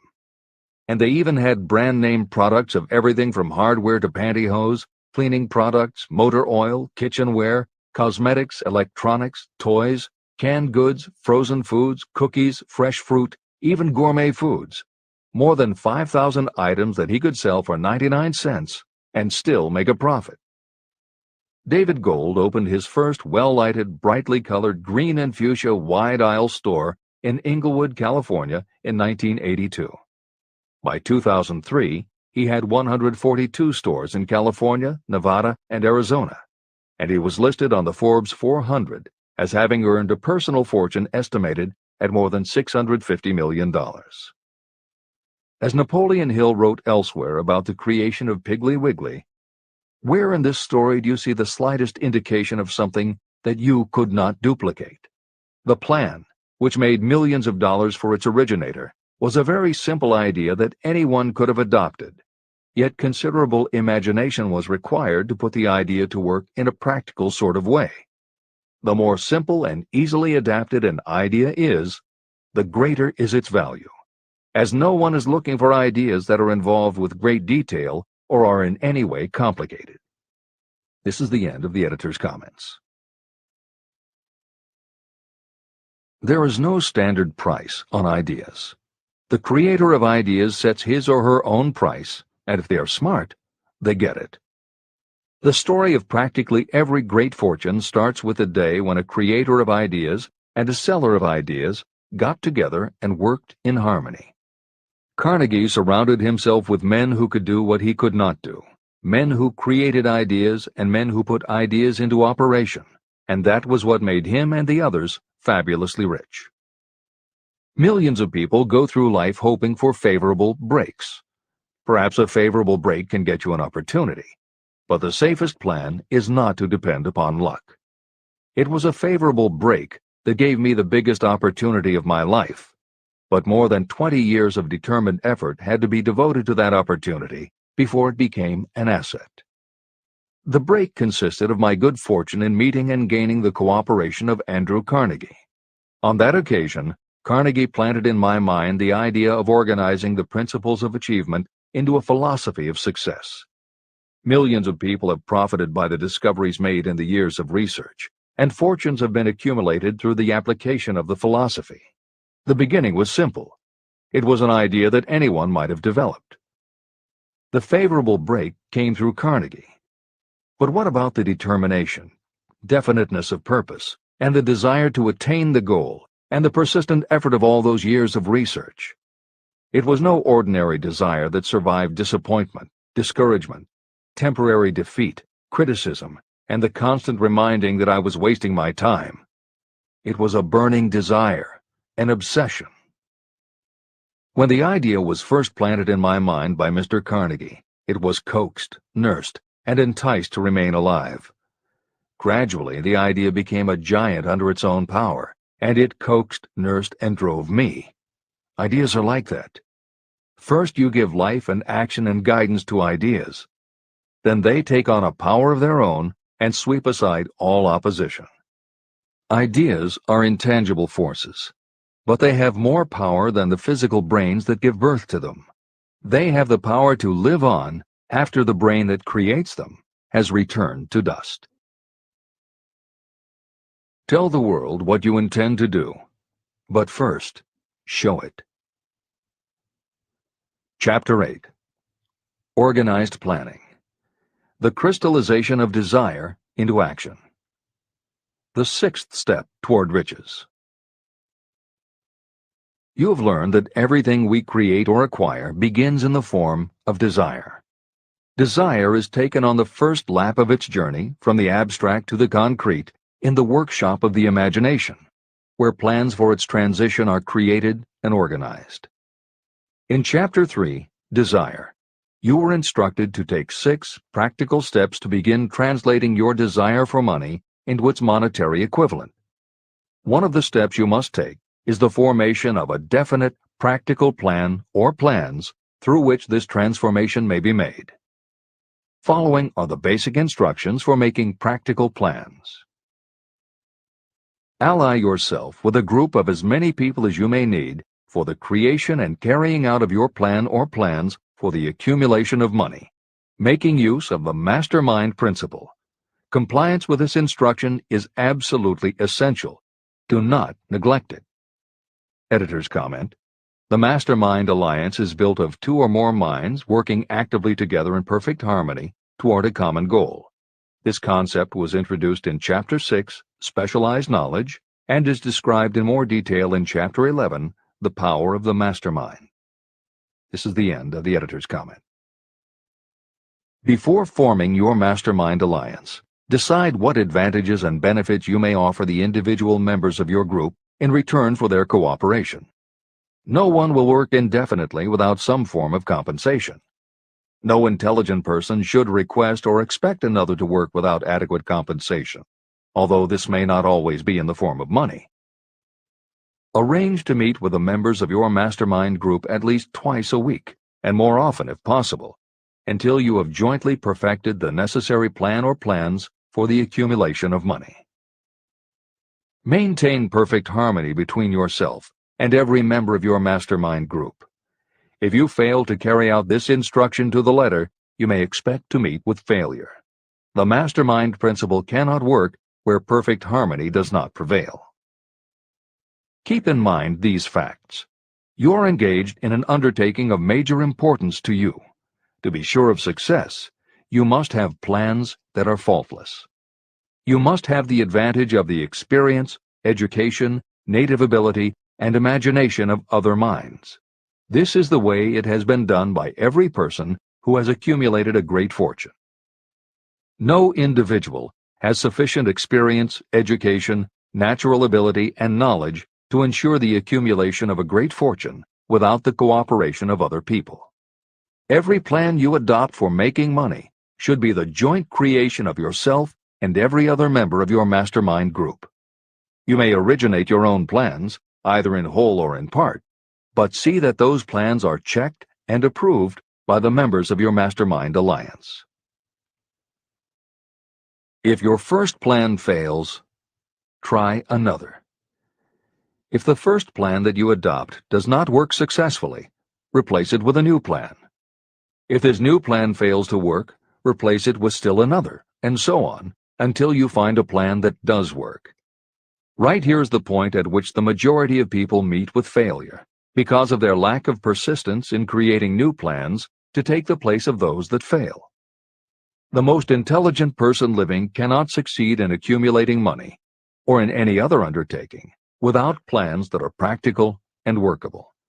Just keep this fact in mind, and remember when your plans fail that temporary defeat is not permanent failure.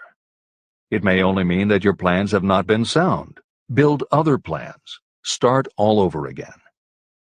Temporary defeat should mean only one thing: the certain knowledge that there is something wrong with your plan. Millions of people go through life in misery and poverty because they lack a sound plan through which to accumulate a fortune. Your achievement can only be as good as the plans you make.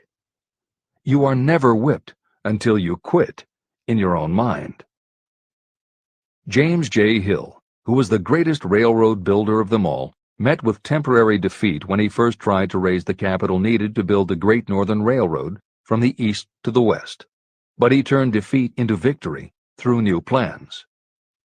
Henry Ford met with temporary defeat not only at the beginning of his automobile career, but even after he had gone a long way toward the top. But he, too, created new plans and went marching on to financial victory. We see people who have accumulated great fortunes, but we often recognize only their triumph, and we overlook the temporary defeats that they had to surmount before arriving. No follower of this philosophy can reasonably expect to accumulate a fortune without experiencing temporary defeat. When defeat comes, accept it as a signal that your plans are not sound. Rebuild those plans and set sail once more toward your goal. If you give up before your goal has been reached, you're a quitter. A quitter never wins, and a winner never quits. Write this sentence on a piece of paper in letters an inch high and place it where you will see it every night before you go to sleep and every morning before you go to work. When you begin to select members for your mastermind group, choose those who do not take defeat seriously. Some people foolishly believe that only money can make money. This is not true. Desire, transmuted into its monetary equivalent through the principles in this book, is the way money is made. Money, of itself, is nothing but inert matter. It cannot move, think, or talk, but it can hear when someone who desires it calls it to come. Intelligent planning is essential for success in any undertaking designed to accumulate riches. Following are detailed instructions to those who must begin the accumulation of riches by selling personal services.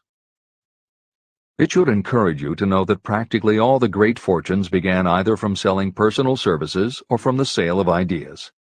When you think about it, what else except ideas and personal services can you give in return for riches if you don't have products or property? Leaders and followers. Broadly speaking, there are two types of people in the world. One type is known as leaders, and the other as followers. Decide at the outset whether you intend to become a leader in your chosen calling or remain a follower. The difference in compensation is vast. The follower cannot expect to make as much as a leader, although some followers make the mistake of thinking they should. It is no disgrace to be a follower. On the other hand, it is no credit to remain a follower. Most great leaders began as followers. They became great leaders because they were intelligent followers. With few exceptions, the person who cannot follow a leader intelligently cannot become an efficient leader. The person who can follow a leader most efficiently is usually the person who develops into leadership most rapidly. An intelligent follower has many advantages, including the opportunity to acquire knowledge from the leader. The major attributes of leadership. The following are important factors of leadership. 1. Unwavering courage based upon knowledge of yourself and your occupation. No follower wishes to be dominated by a leader who lacks self-confidence and courage. Certainly no intelligent follower will be dominated by such a leader for very long. 2. Self-control. The person who cannot control himself can never control others. Self-control sets a strong example for your followers, which the more intelligent followers will emulate. 3. A keen sense of justice. Without a sense of fairness and justice, no leader can command and retain the respect of their followers. 4. Definiteness of decision. Those who waver in decisions show that they are not sure of themselves and therefore cannot lead others successfully. 5. Definiteness of plans. Successful leaders must plan their work and work their plans.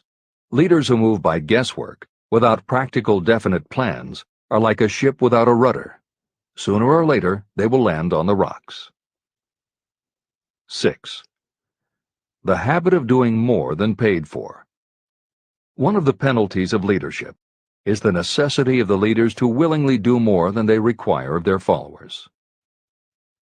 7. A pleasing personality. Leadership calls for respect. Followers will not respect a leader who does not grade high on all of the factors of a pleasing personality. 8. Sympathy and understanding.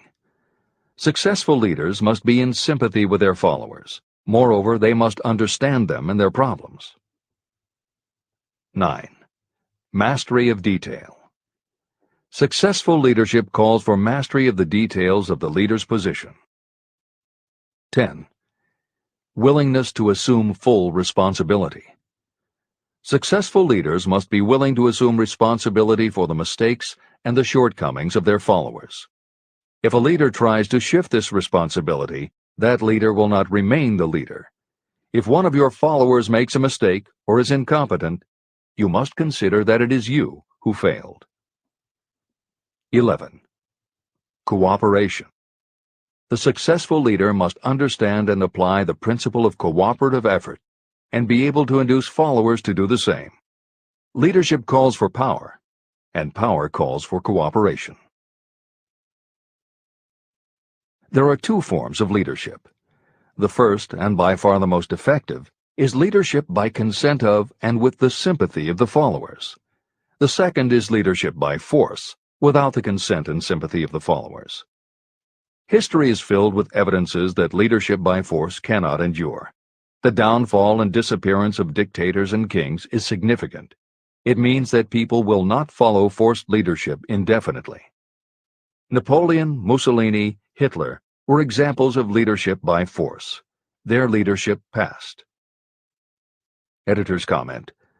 The following may also be added to the list: Idi Amin, Francisco Franco, Saddam Hussein, Ferdinand Marcos, Slobodan Milosevic, Juan Perón, General Augusto Pinochet, Pol Pot, General Suharto, the Taliban leaders in Afghanistan, Marshal Josip Broz Tito, Joseph Stalin, and subsequent leaders of the Soviet Union, East Germany, and the other countries in the Communist bloc. This is the end of the editor's comment. Those that remain see their power eroding and slipping away. Leadership by consent of the followers is the only leadership that can endure. People may follow forced leadership temporarily, but they will not do so willingly. Successful leaders will embrace the 11 factors of leadership described in this chapter, as well as some other factors. Those who make these attributes the basis of their leadership will find abundant opportunity to lead in any walk of life.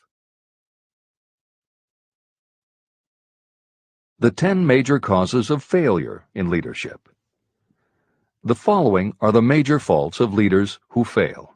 It is just as essential for you to know what not to do as it is to know what to do. 1. Inability to organize details. Efficient leadership calls for the ability to organize and master details. No genuine leader is ever too busy to do anything that may be required in the capacity as leader. Whether a leader or follower, when you admit that you are too busy to change your plans or to give attention to any emergency, you are admitting your inefficiency. The successful leader must be the master of all details connected with the position. That means, of course, that you must acquire the habit of relegating details to capable lieutenants. 2. Unwillingness to render humble service. Truly great leaders are willing, when occasion demands, to perform any sort of labor that they would ask another to perform. The greatest among ye shall be the servant of all is a truth that all able leaders observe and respect. 3. Expectation of pay for what they know, instead of what they do with what they know. The world does not pay you for what you know, it pays you for what you do, or what you induce others to do. 4. Fear of competition from followers. Leaders who fear that one of their followers may take their position are practically sure to realize that fear sooner or later. Able leaders train understudies to whom they may delegate any of the details of their position. Only in this way can leaders multiply themselves and be at many places and give attention to many things at one time. It is an eternal truth that leaders receive more pay for their ability to get others to perform than they could possibly earn by their own efforts. An efficient leader may, through knowledge of the job and a magnetic personality, greatly increase the efficiency of others and get them to render more service and better service than they could render without the leader's guidance. 5. Lack of imagination. Without imagination, the leader is incapable of meeting emergencies or of creating plans by which to guide followers efficiently. 6. Selfishness. Leaders who claim all the honor for the work of their followers are sure to be met by resentment. The really great leader claims none of the honors. Great leaders are content to see the honors, when there are any, go to their followers, because the great leaders know that most people will work harder for commendation and recognition than they will for money alone. 7. Intemperance. Followers do not respect an intemperate leader. Moreover, intemperance in any form destroys the endurance and the vitality of those who indulge in it. 8. Disloyalty. Perhaps this should have come at the head of the list. Leaders who are not loyal to their duty, and to those both above and below them, cannot maintain their leadership for long. Disloyalty marks you as being less than the dust of the earth, and it will bring the contempt it deserves. Lack of loyalty is one of the major causes of failure in every walk of life. 9. Emphasis of the authority of leadership. The efficient leader leads by encouraging, and not by trying to instill fear in the hearts of those who follow. Leaders who try to impress their followers with their authority come within the category of leadership through force. If you are a real leader, you will have no need to advertise that fact. It is apparent in your conduct, by your sympathy, understanding, fairness, and a demonstration that you know your job. 10. Emphasis of title. Competent leaders require no title to give them the respect of their followers. Leaders who make too much of their titles generally have little else to emphasize. The doors to the office of the real leader are open to all and free from formality or ostentation. These are among the most common causes of failure in leadership. Any one of these faults is sufficient to cause failure. Study the list carefully if you aspire to leadership, and make sure that you are free of these faults. Editor's comment. Warren Bennis, a professor who teaches management and organization, said, "A manager is someone who does things right. A leader is someone who does the right thing." Admiral Grace Hopper was the ranking female Navy officer when she was interviewed for 60 Minutes. She said, "You manage things. You lead people." This is the end of the editor's comment.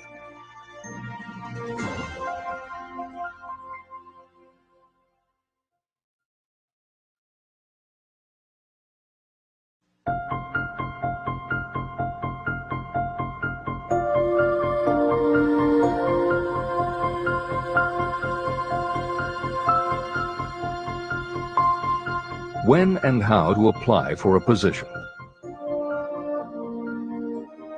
The information described here is the net result of many years of experience, during which thousands of men and women were helped to market their services effectively. Editor's comment. The Internet, email, and faxed resumes have radically changed the way employers search for new employees, and the way that most people apply for jobs. However, Think and Grow Rich was never intended for most people. It was written for those who want to stand out.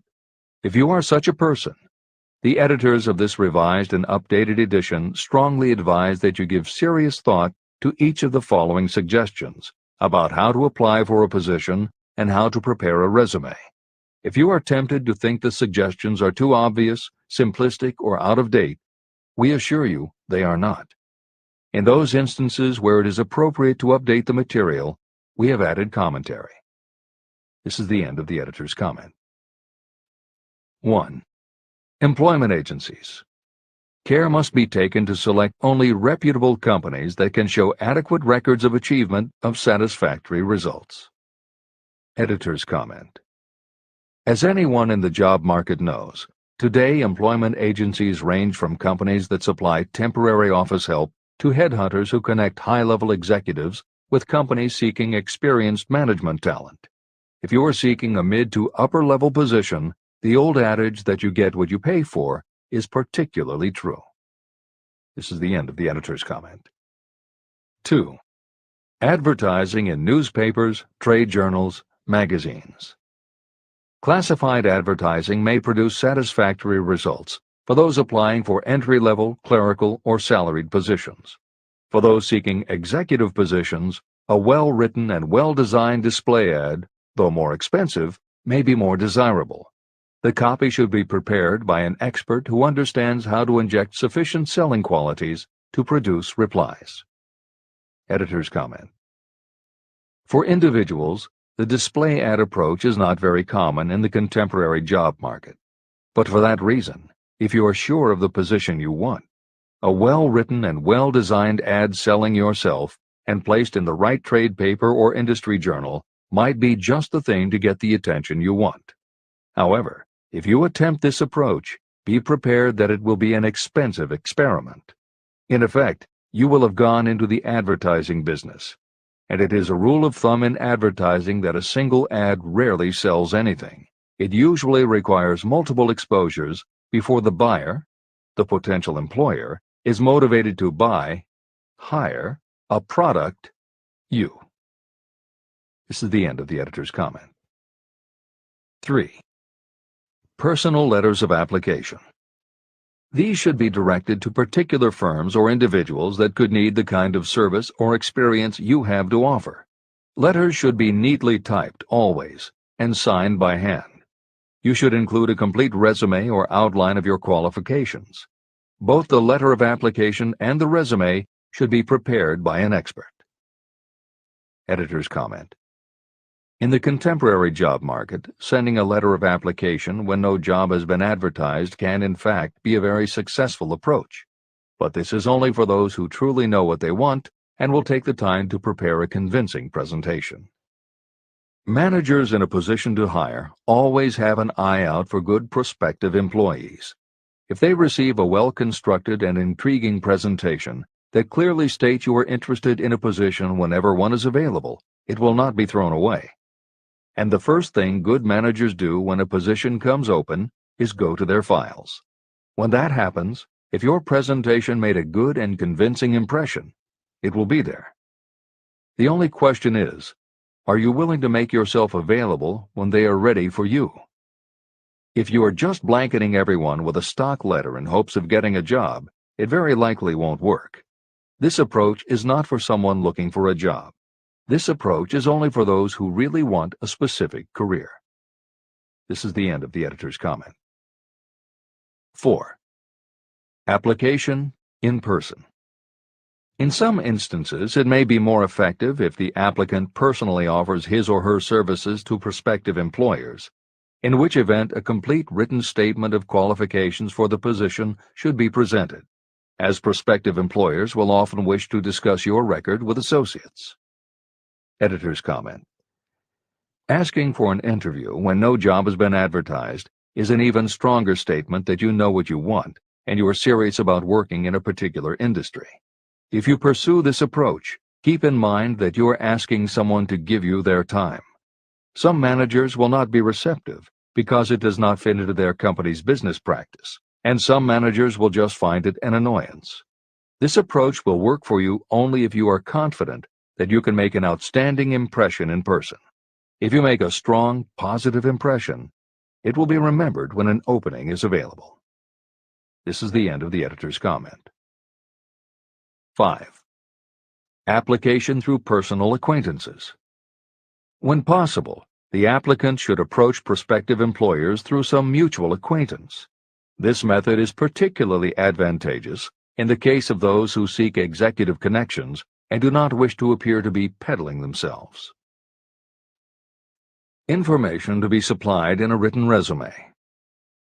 A good resume should be prepared as carefully as a lawyer would prepare the brief for a case to be tried in court. Unless the applicant is experienced in the preparation of such briefs, an expert should be consulted for this purpose. When successful businesses want to advertise, they hire specialists who understand the psychology of advertising to sell their products. If you are selling your personal services, you should do the same. Editor's comment.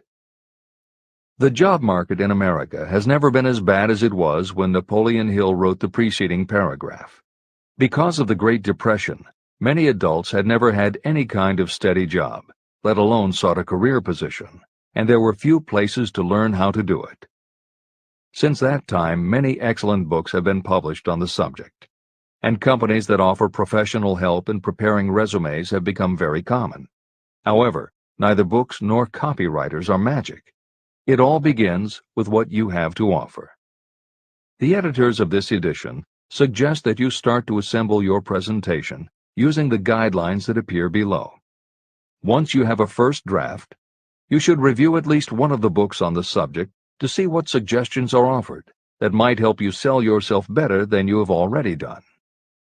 Then, depending how satisfied you are, you might also want to seek advice from a professional who specializes in such presentations. We offer 2 notes of caution. First, make sure that your presentation does not look like something turned out by a resume mill. Having received many resumes over the years, the editors warn you that some professionals use the same stock phrases, buzzwords, and formats for every client, and this can be a dead giveaway that someone else prepared your resume, or that you have simply copied from a book. Your intention should be to make yours stand out. The second word of caution is, don't go overboard in trying to stand out. There is a balance between catching an employer's attention and looking like you are trying too hard. For instance, if you are a New York marketing executive applying to a Los Angeles company, sending your application with a bag of fresh bagels by next morning FedEx would probably make a good impression, whereas sending a dartboard with your picture in the center might be viewed as just a little too cute and a little too much. Clever is good, but professional is a must. Never be so clever that you don't look professional. Following are a set of guidelines for preparing your resume. Because part of your search for a position will involve responding to ads for job openings, and because it has become common to respond by faxing applications and resumes, Napoleon Hill's guidelines should be used to prepare 2 separate presentations. As Hill suggests below, you should prepare an elaborate presentation to be used when mailed or presented in person. But you should also prepare a second, shorter version that is designed specifically to be faxed. Take care to make your fax version complete and interesting, but it should be no more than 3 pages. The following information should appear in your presentation. 1. Education. State briefly but definitely what schooling you've had and in what subjects you specialized in school, giving the reasons for that specialization. Editor's comments. Never exaggerate. This is very serious advice, and it applies not only to education, but also the next 2 categories, experience and references. Smart employers will check in all 3 areas. Labor laws have become so demanding that employers filling responsible positions are very cautious about whom they hire in the first place. There are rules about such things as the difference between salaried and hourly employment, sexual harassment, what constitutes grounds for dismissal, what questions can and cannot be asked in job interviews, and a host of other things that leave the employer open to potential lawsuits. Consequently, smart employers, the kind you want to work for, will check your education, experience, and references. Also, bear in mind, you are providing information that will follow you for the rest of your career. If you keep up with the news, you know that in recent times even executives headed for the top have been dismissed. Military men have resigned in disgrace. Politicians have been removed from office, and professors have been forced to resign, all because someone looked into their background and found that they had exaggerated their qualifications. This is the end of the editor's comments. 2. Experience. If you have had experience in connection with positions similar to the one you seek, describe it fully. Give the names and addresses of former employers. Be sure to clearly point out any special experience you may have had that would equip you to fill the position you seek. 3. References. Practically every business firm wants to know as much as possible about the background of prospective employees who seek positions of responsibility. Attach copies of letters from former employers, from teachers under whom you studied, and from prominent people whose judgment may be relied upon. 4. Photograph of yourself. Include a recent professional photograph of yourself as a part of your presentation. Editor's comment. In the contemporary job market, this is not a common practice at all. However, from personal experience, the editors of this edition know it can be advantageous. We have received only one such job application, but unquestionably it was the photograph that prompted us to ask the applicant to come in for an interview. If you are confident that your appearance makes a good, professional impression, you may want to consider this unusual approach.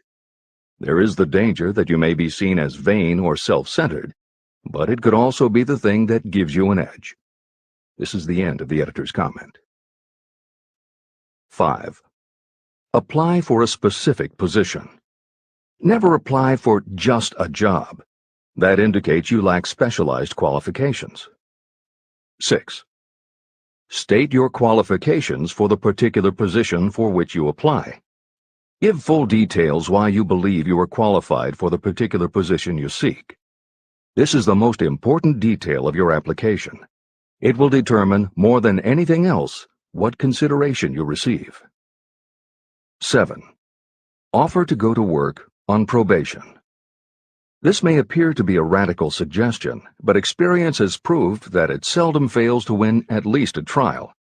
If you are sure of your qualifications, a trial is all you need. Incidentally, such an offer indicates that you have confidence in your ability to fill the position you seek. It is most convincing.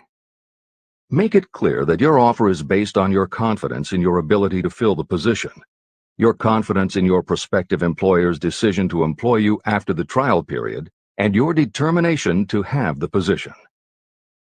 Editor's comments. As you will learn in Chapter 10, when you read the story of Napoleon Hill's application to Rufus Ayers, Hill gives this advice based on his personal experience. Unfortunately, this is one of those instances where times may have changed so much that the approach is rarely applicable. In today's environment, modern labor laws and business practice may prevent an employer from taking you up on your offer.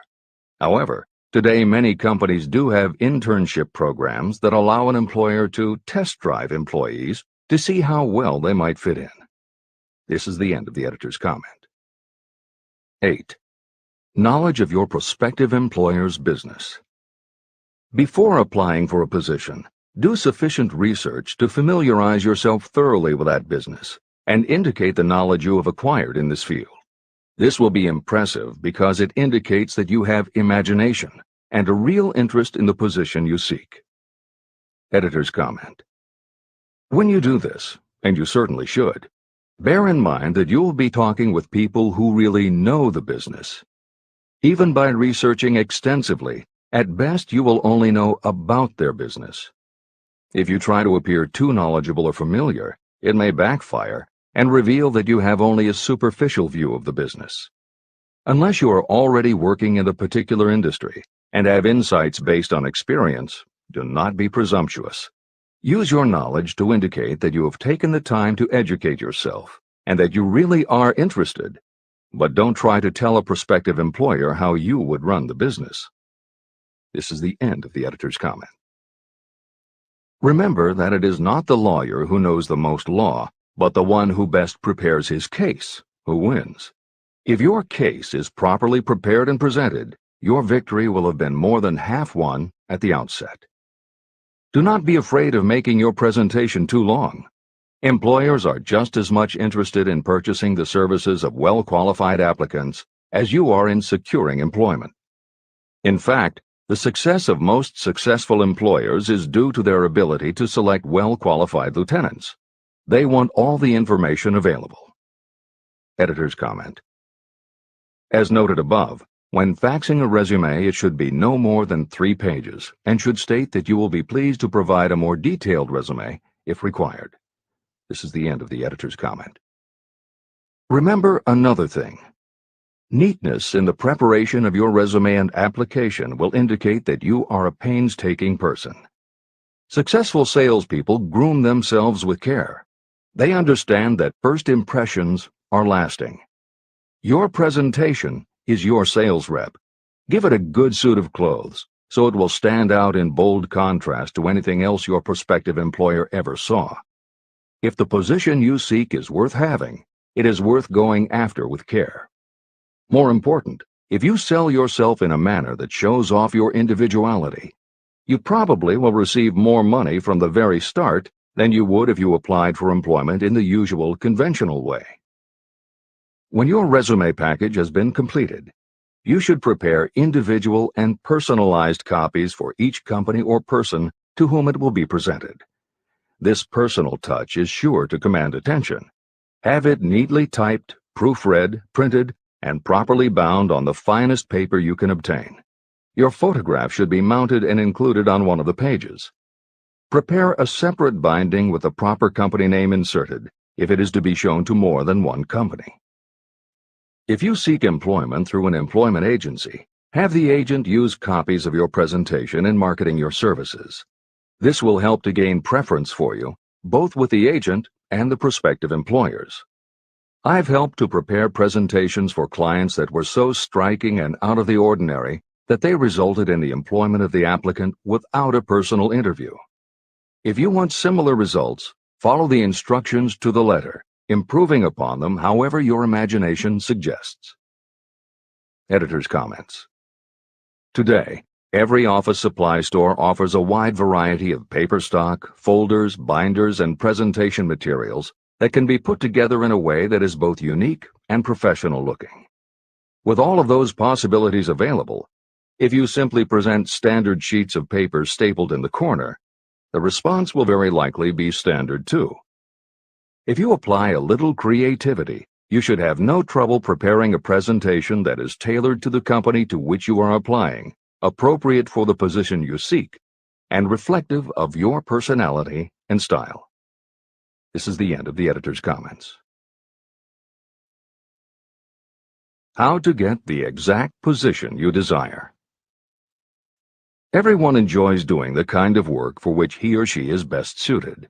An artist loves to work with paints, a craftsman with his or her hands, a writer loves to write. Those with less definite talents have their preferences for certain fields of business and industry. If America does anything well, it offers a full range of occupations. 1. Decide exactly what kind of a job you want. If the job doesn't already exist, perhaps you can create it. 2.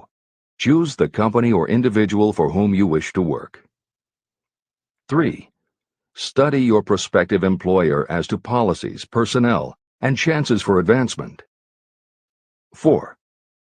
By analysis of yourself, your talents, and your capabilities, figure what you can offer. Plan specific ways and means of giving advantages, services, developments, or ideas that you believe you can successfully deliver. 5. Forget about a job. Forget whether or not there is an opening. Forget the usual routine of, have you got a job for me? Concentrate on what you can give. 6. Once you have your plan in mind, put it on paper in neat form and in full detail. 7. Present it to the proper person with authority, and the rest will come automatically. Every company is looking for people who can give something of value, whether it is ideas, services, or connections.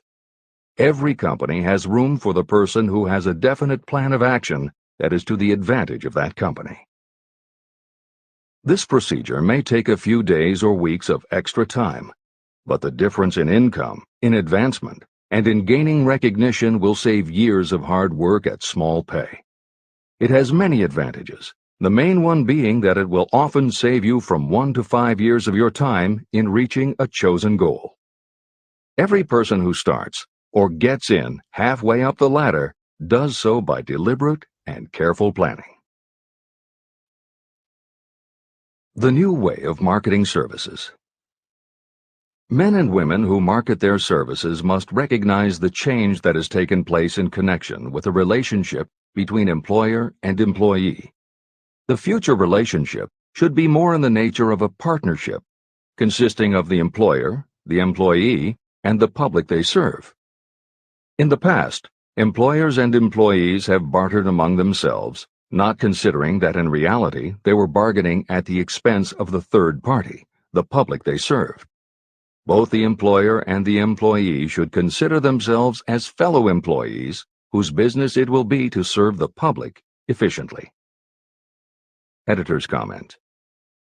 In the preceding paragraph, Napoleon Hill once again demonstrates his foresight into the future direction of American business. As you will recognize in the following section, the point he makes by citing the coal and gas companies would at a later time be equally applicable to the telephone monopolies, and later still to computer software and internet companies, and to cable television suppliers when competitors started to offer satellite TV. This snapshot of how and why business has changed should provide you with a blueprint for the attitude you must adopt and the way you must conduct yourself if you are going to attain the success you're seeking. This is the end of the editor's comment.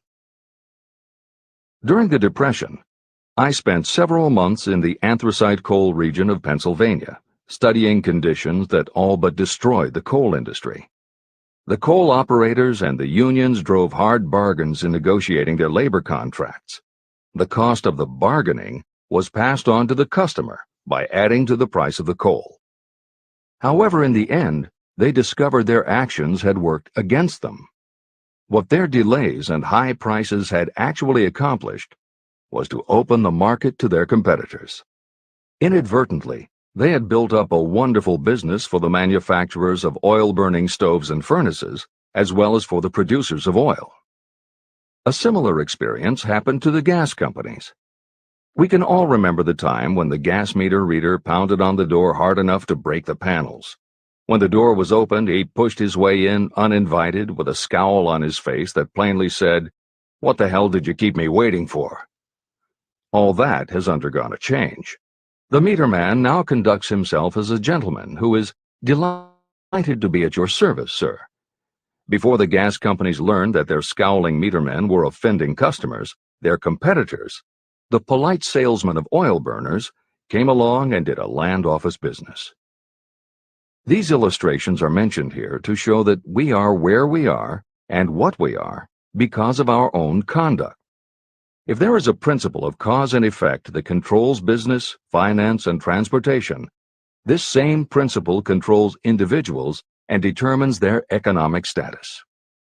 Courtesy and service are the watchwords of merchandising today, and they apply to the person who is marketing personal services even more directly than to the employer. In the final analysis, you are employed by the customer. If you fail to serve well, both you and your employer will pay for it by the loss of the privilege of serving. What is your QQS rating? In the preceding, the causes of success in marketing services effectively and permanently have been clearly described.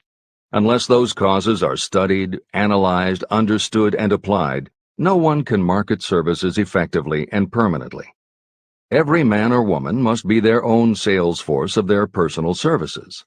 The quality and the quantity of service rendered, and the spirit in which it is rendered, determine the price and the duration of employment. To market your personal services effectively, which means a permanent market at a satisfactory price under pleasant conditions, you must adopt and follow the QQS formula. QQS means that quality plus quantity plus the proper spirit of cooperation equals perfect salesmanship of service. Remember the QQS formula, but do more. Apply it as a habit. Analyze the formula to make sure you understand exactly what it means. Quality of service means the performance of every detail in connection with your position in the most efficient manner possible, with the object of greater efficiency always in mind. Quantity of service means the habit of rendering all the service of which you are capable at all times, with the purpose of increasing the amount of service rendered as you develop greater skill through practice and experience. Emphasis is again placed on the word habit. Spirit of service means the habit of agreeable, harmonious conduct, which will induce cooperation from associates and fellow employees. Adequate quality and adequate quantity of service is not sufficient to maintain a permanent market for your services. The spirit in which you deliver service is a strong determining factor in connection with both the price you receive and the duration of your employment. Andrew Carnegie stressed this point in his description of the factors that lead to success in the marketing of personal services. He emphasized again and again the necessity for harmonious conduct. He stressed the fact that he would not retain any man, no matter how great a quantity or how efficient the quality of his work, unless he worked in a spirit of harmony. Mr. Carnegie insisted upon his people working with each other in an agreeable manner. To prove that he placed a high value on this quality, he helped many who met his standards to become very wealthy.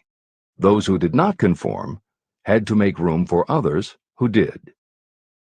The importance of a pleasing personality has been stressed because it is so important in rendering service in the proper spirit. If you have a personality that pleases, and you render service in a spirit of harmony, these assets often make up for what you may lack in both the quality and the quantity of service you render. Nothing, however, can be successfully substituted for pleasing conduct. The capital value of your services. The person whose income is derived entirely from the sale of personal services is a merchant, just like the person who sells hard goods, and such a person is subject to exactly the same rules of conduct as the merchant who sells merchandise. I emphasize this because many people who live by the sale of personal services make the mistake of considering themselves free from the rules of conduct and the responsibilities attached to those who are engaged in marketing commodities. The day of the go-getter has been supplanted by the go-giver. The actual capitalized value of your brainpower may be determined by the amount of income you can produce by marketing your services. A fair estimate of the capital value of your brainpower may be made by using the following assumptions. Money, the amount of capital, can be borrowed from a bank at a certain rate of interest. Money is worth no more than brains, and it is often worth much less. Therefore, if your brainpower is as valuable as money, in effect, you should be lending your brainpower, your amount of capital, at least at the same rate that banks charge to lend money. This means that what you earn in a year, your income, is comparable to what a bank earns from a loan in a year, the interest they charge. You can then calculate the capital value of your brainpower using this formula. Divide 100 by the current rate of interest that banks charge for lending money. Then multiply the result by the amount of your annual income. As an example, assume that the current interest rate is 5%. Assume your annual income is $50,000. The formula would be as follows. 100 divided by 5 equals 20, and 20 multiplied by 50,000 equals $1 million. Therefore, if you lend out your brainpower, your capital, at the same rate as the bank lends money, 5% interest, your brainpower is worth $1 million. Competent brains, if effectively marketed, represent a much more desirable form of capital than the money that is required to conduct a business dealing in commodities. This is true because brains are a form of capital that cannot be permanently depreciated by economic depressions, nor can this form of capital be stolen or spent. Moreover, the money that is essential for the conduct of business is as worthless as a sand dune until it has been mixed with efficient brains. The 31 major causes of failure. Life's greatest tragedy consists of men and women who earnestly try and fail. The tragedy lies in the overwhelmingly large majority of people who fail as compared with the few who succeed. I have had the privilege of analyzing several thousand men and women, 98% of whom were classed as failures. My analysis proved that there are 13 major principles through which people accumulate fortunes. Each of the 13 principles of success has its own chapter in this book, and there are 31 major reasons for failure. The 31 causes of failure are listed below. As you go through the list, measure yourself point by point. It will help you to discover how many of these causes of failure stand between you and success. 1. Unfavorable hereditary background. There is little, if anything, that can be done for people who are born with a deficiency in brain power. This is the only one of the 31 causes of failure that may not be easily corrected by any individual.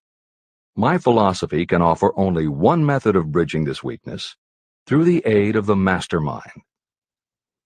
2. Lack of a well-defined purpose in life. There is no hope of success for the person who does not have a central purpose or definite goal at which to aim.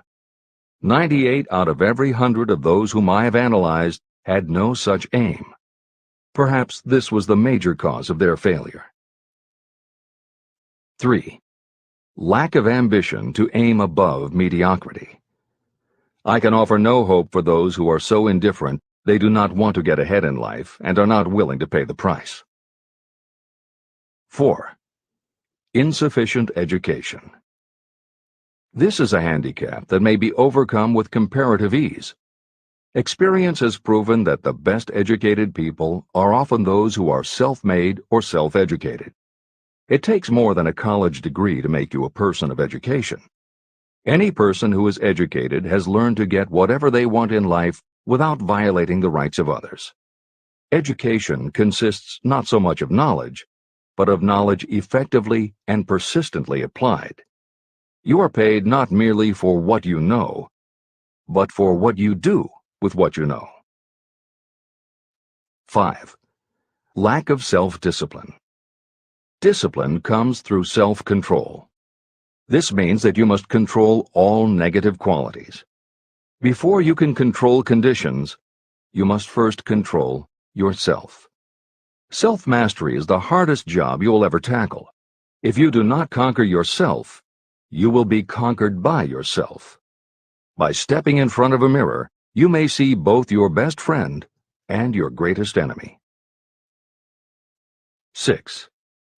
Ill health. No person may enjoy outstanding success without good health. Many of the causes of ill health are subject to mastery and control. These, in the main, are overeating of foods not conducive to health, wrong habits of thought or negative thinking, wrong use of and overindulgence in sex, lack of proper physical exercise, an inadequate supply of fresh air due to improper breathing. 7. Unfavorable environmental influences during childhood. As the twig is bent, so shall the tree grow. Most people who have criminal tendencies acquire them as the result of bad environment and improper associates during their childhood or youth. Procrastination. This is one of the most common causes of failure. Procrastination stands within the shadow of every human being, waiting its opportunity to spoil your chances of success. Most of us go through life as failures because we are waiting for the time to be right to start doing something worthwhile. Do not wait. The time will never be just right. Start where you stand, work with whatever tools you have at your command, and you will acquire better tools as you go along. 9. Lack of persistence. Most of us are good starters, but poor finishers of everything we begin. People are prone to give up at the first signs of defeat. There is no substitute for persistence. The person who makes persistence his or her watchword discovers that failure finally becomes tired and makes its departure. Failure cannot cope with persistence. 10. Negative personality. There is no hope of success for the person who repels people through a negative personality. Success comes through the application of power, and power is attained through the cooperative efforts of other people. A negative personality will not induce cooperation. 11. Lack of control of sexual urges. Sexual energy is the most powerful of all the stimuli that move people into action. Because it is the most powerful of the emotions, if it is controlled, it can be converted into other creative channels. 12. Uncontrolled desire for something for nothing. The gambling instinct drives millions of people to failure. Evidence of this may be found in the Wall Street stock market crash of 1929, during which millions of people tried to make money by gambling on stock margins. Editor's comments. For those who are not familiar with the stock market and buying on margin, the following is a simplified explanation of what caused the crash of '29. The first thing to understand is that prior to the Great Depression, there was widespread optimism about the expanding economy. Businesses were booming, and the people who had invested in those companies were making fortunes almost overnight. When the average person saw how much money was being made, they wanted to get in on it, and there was a way for them to do it. Even average people who didn't have enough ready cash to buy stocks could do so because brokers allowed customers to purchase stocks on margin by making what amounted to a down payment. However, part of the purchase agreement stated that when the brokers called in the margin accounts, which they could do at any time, the customers would have to come up with the rest of the cash immediately to pay the balance owing on the original purchase price. That is why Hill used the term gambling when he referred to the stock market. These average people weren't investing in companies. They were betting on the future rise in value.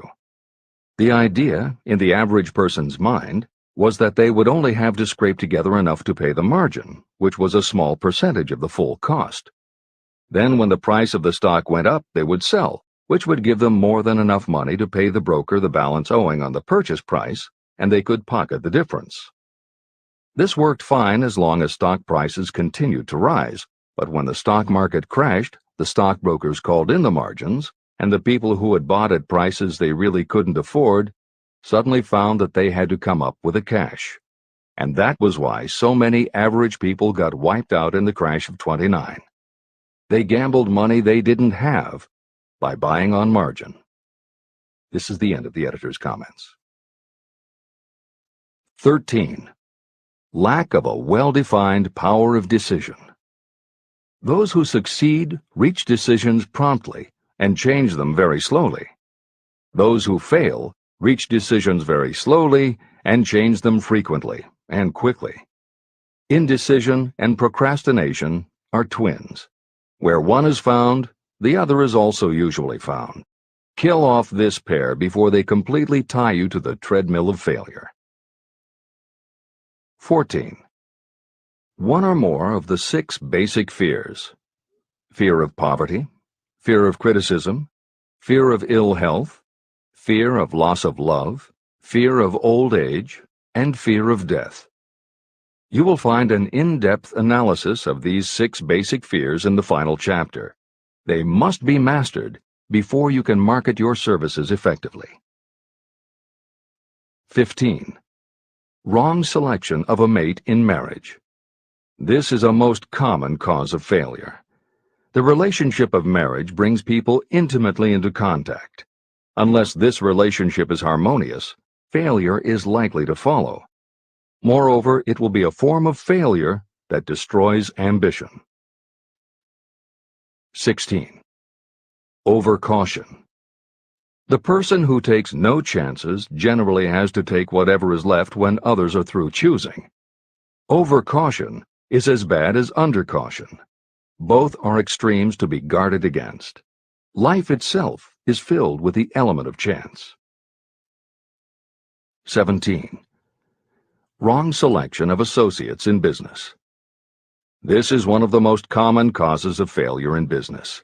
In marketing personal services, you should use great care to select an employer who will be an inspiration and who is intelligent and successful. We emulate those with whom we associate most closely. Pick an employer who is worth emulating. 18. Superstition and prejudice. Superstition is a form of fear. It is also a sign of ignorance. Successful people keep open minds and are afraid of nothing. 19. Wrong selection of a vocation. You cannot have outstanding success in work that you do not like. The most essential step in the marketing of personal services is that of selecting an occupation into which you can throw yourself wholeheartedly. Although money or circumstances may require you to do something you don't like for a time, no one can stop you from developing plans to make your goal in life a reality. Editor's comments. Most contemporary experts agree with Napoleon Hill's statement that finding the work you love is of key importance in achieving success that is truly rewarding.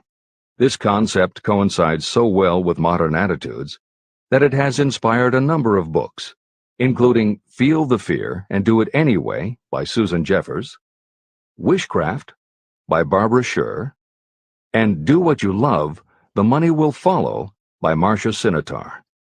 All three books became bestsellers by expanding upon that single concept. This is the end of the editor's comments. 20. Lack of concentration of effort. The jack of all trades seldom is good at any. Concentrate all of your efforts on one definite chief aim. 21. The habit of indiscriminate spending. You cannot succeed if you are eternally in fear of poverty. Form the habit of systematic saving by putting aside a definite percentage of your income. Money in the bank gives you a very safe foundation of courage when bargaining for the sale of personal services. Without money, you must take what you are offered and be glad to get it. 22. Lack of enthusiasm. Without enthusiasm, you cannot be convincing. Moreover, enthusiasm is contagious, and the person who has it under control is generally welcome in any group of people. 23. Intolerance. The person with a closed mind on any subject seldom gets ahead. Intolerance means that you have stopped acquiring knowledge. The most damaging forms of intolerance are those connected with religious, racial, and political differences of opinion. 24. Intemperance. The most damaging forms of intemperance are connected with overeating, alcohol, drugs, and sexual activities. Overindulgence in any of these can be fatal to success. 25. Inability to cooperate with others. More people lose their positions and their big opportunities in life because of this fault than for all other reasons combined. It is a fault that no well-informed business person or leader will tolerate. 26. Possession of power that was not acquired through self-effort. Sons and daughters of wealthy parents and others who inherit money that they did not earn. Power in the hands of one who did not acquire it gradually is often fatal to success. Quick riches are more dangerous than poverty. 27. Intentional dishonesty. There is no substitute for honesty. You may be temporarily dishonest because of circumstances over which you have no control without permanent damage, but there is no hope for you if you are dishonest by choice. Sooner or later, your deeds will catch up with you, and you will pay by loss of reputation and perhaps even loss of liberty. 28. Egotism and vanity. These qualities serve as red lights that warn others to keep away. They are fatal to success. 29. Guessing instead of thinking. Most people are too indifferent or lazy to acquire facts with which to think accurately. They prefer to act on opinions created by guesswork or snap judgments. 30. Lack of capital. This is a common cause of failure among those who start out in business for the first time. You must have a sufficient reserve of capital to absorb the shock of your mistakes and to carry you over until you have established a reputation. 31. Here, name any particular cause of failure from which you have suffered that has not been included in the foregoing list. Contained in these 31 major causes of failure is the description of practically every person who tries and fails. It will be helpful if you get someone who knows you well to go over this list with you and help you to analyze yourself by each of these causes of failure. Most people cannot see themselves as others see them. You may be one who cannot. Do you know your own worth? The oldest of admonitions is, know thyself. If you market merchandise successfully, you must know the merchandise. The same is true in marketing personal services. You should know all of your weaknesses in order to bridge them or eliminate them entirely. You should know your strengths in order to call attention to them when selling your services. You can know yourself only through accurate analysis. There's a story about a young man applying for a job who was making a good impression until the manager asked him what salary he expected. He replied that he had no fixed sum in mind, lack of a definite aim. The manager then said, "We will pay you all you are worth after we try you out for a week." "I can't accept that," the applicant replied. "I'm already getting more than that where I'm now employed." It may seem funny, but it makes a serious point.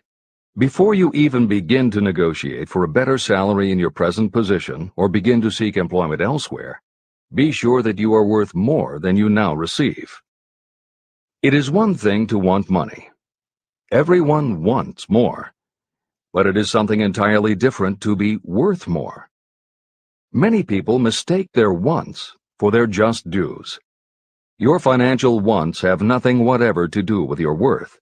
Your value is established entirely by your ability to render useful service or your capacity to induce others to render such service. Take inventory of yourself.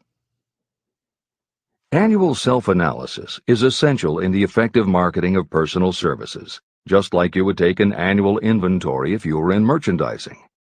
Moreover, your yearly analysis should show a decrease in your faults and an increase in your virtues. You go ahead, stand still, or go backward in life. Your objective should be to go ahead. Annual self-analysis will disclose whether advancement has been made and, if so, how much.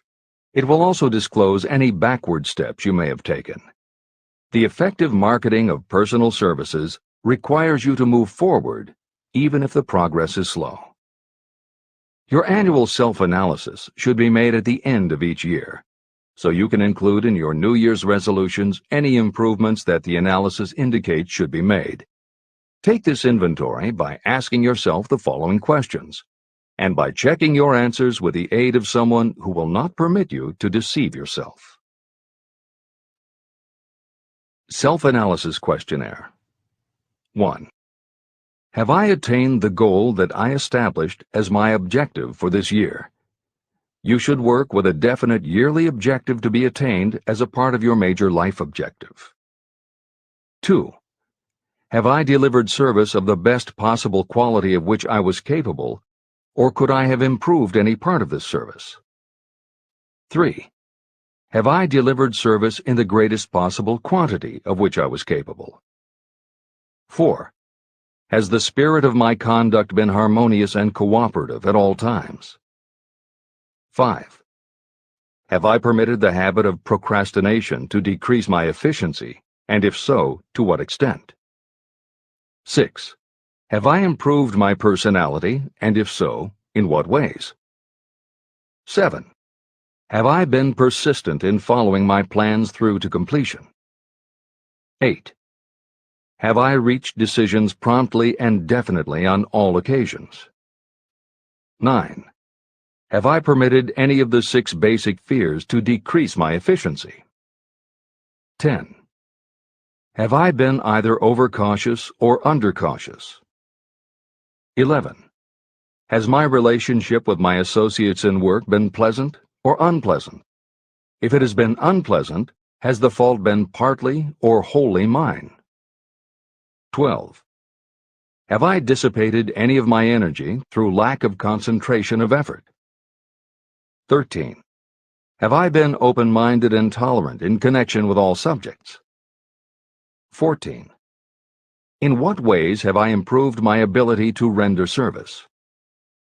15. Have I been intemperate in any of my personal habits? 16. Have I expressed, either openly or secretly, any form of egotism? 17. Has my conduct toward my associates been such that they respect me? 18. Have my opinions and decisions been based upon guesswork or accuracy of analysis and thought? 19. Have I followed the habit of budgeting my time, my expenses, and my income, and have I been conservative in these budgets? 20.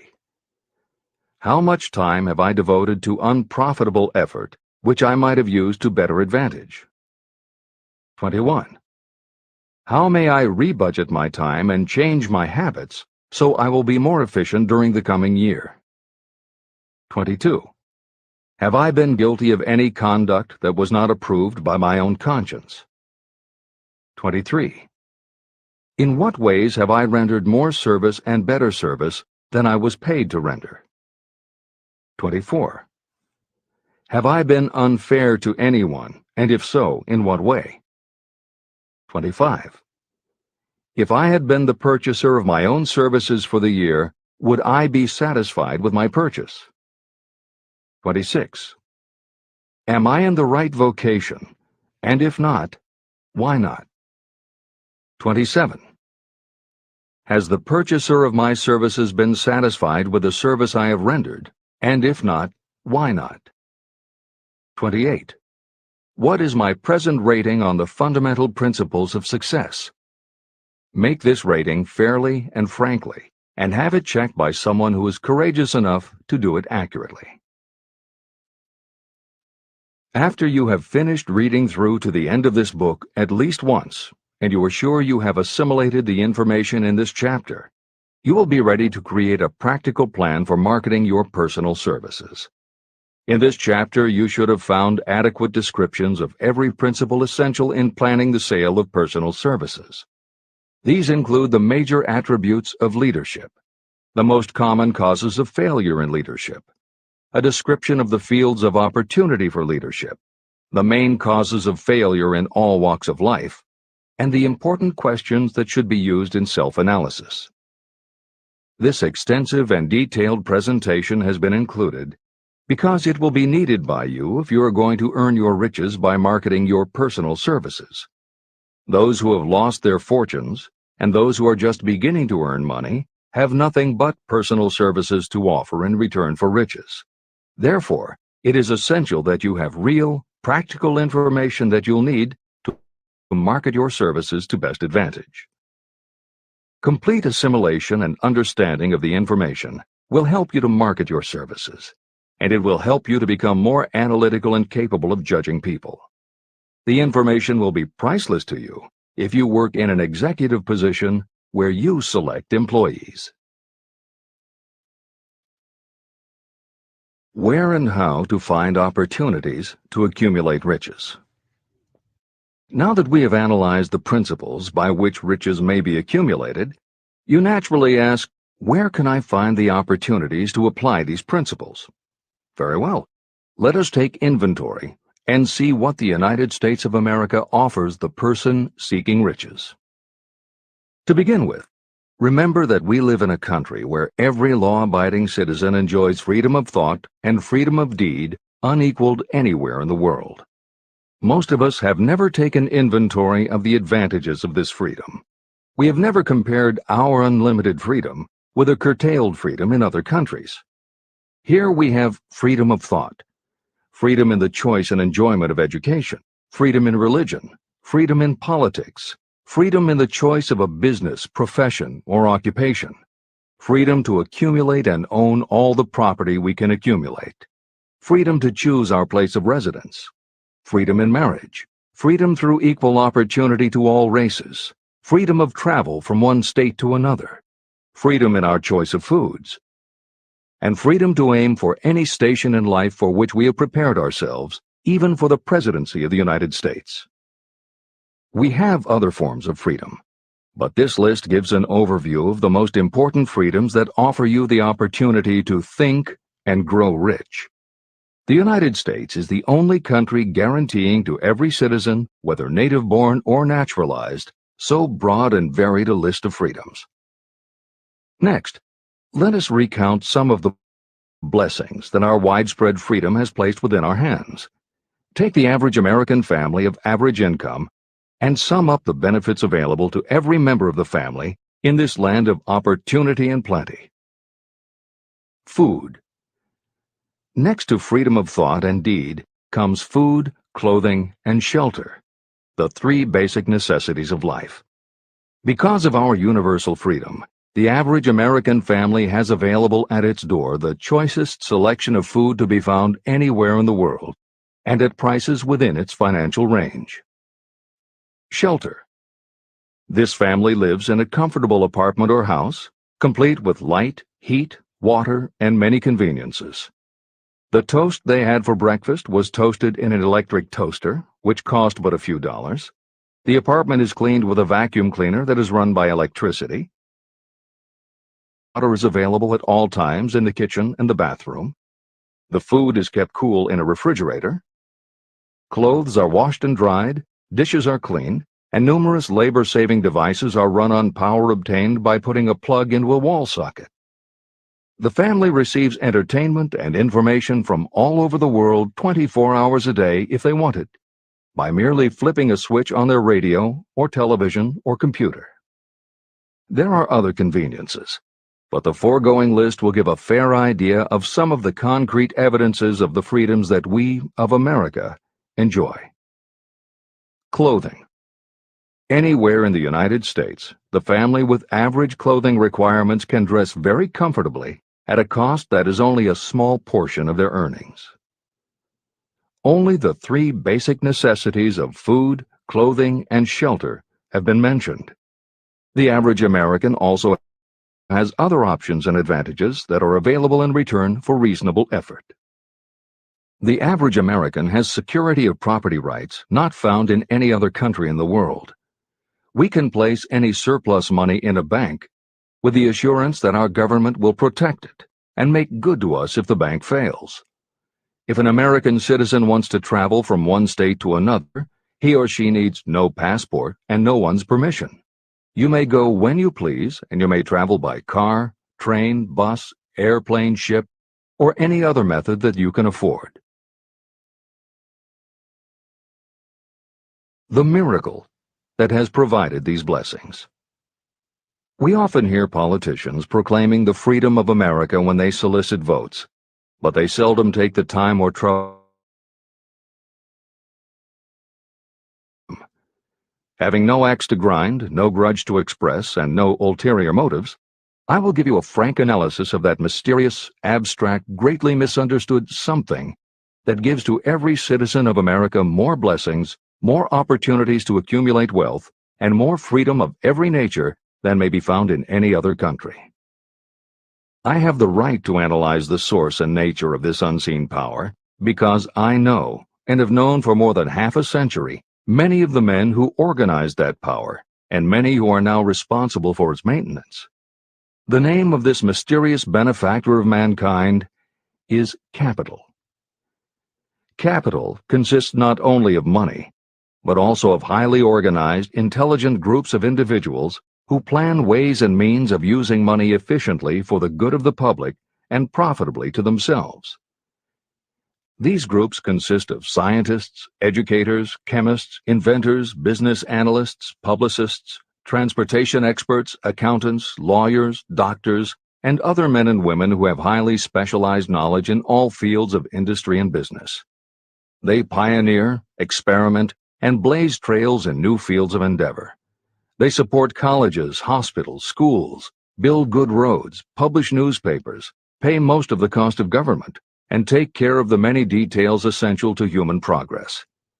Stated briefly, the capitalists are the brains of civilization because they supply the entire fabric of which all education, enlightenment, and human progress consist.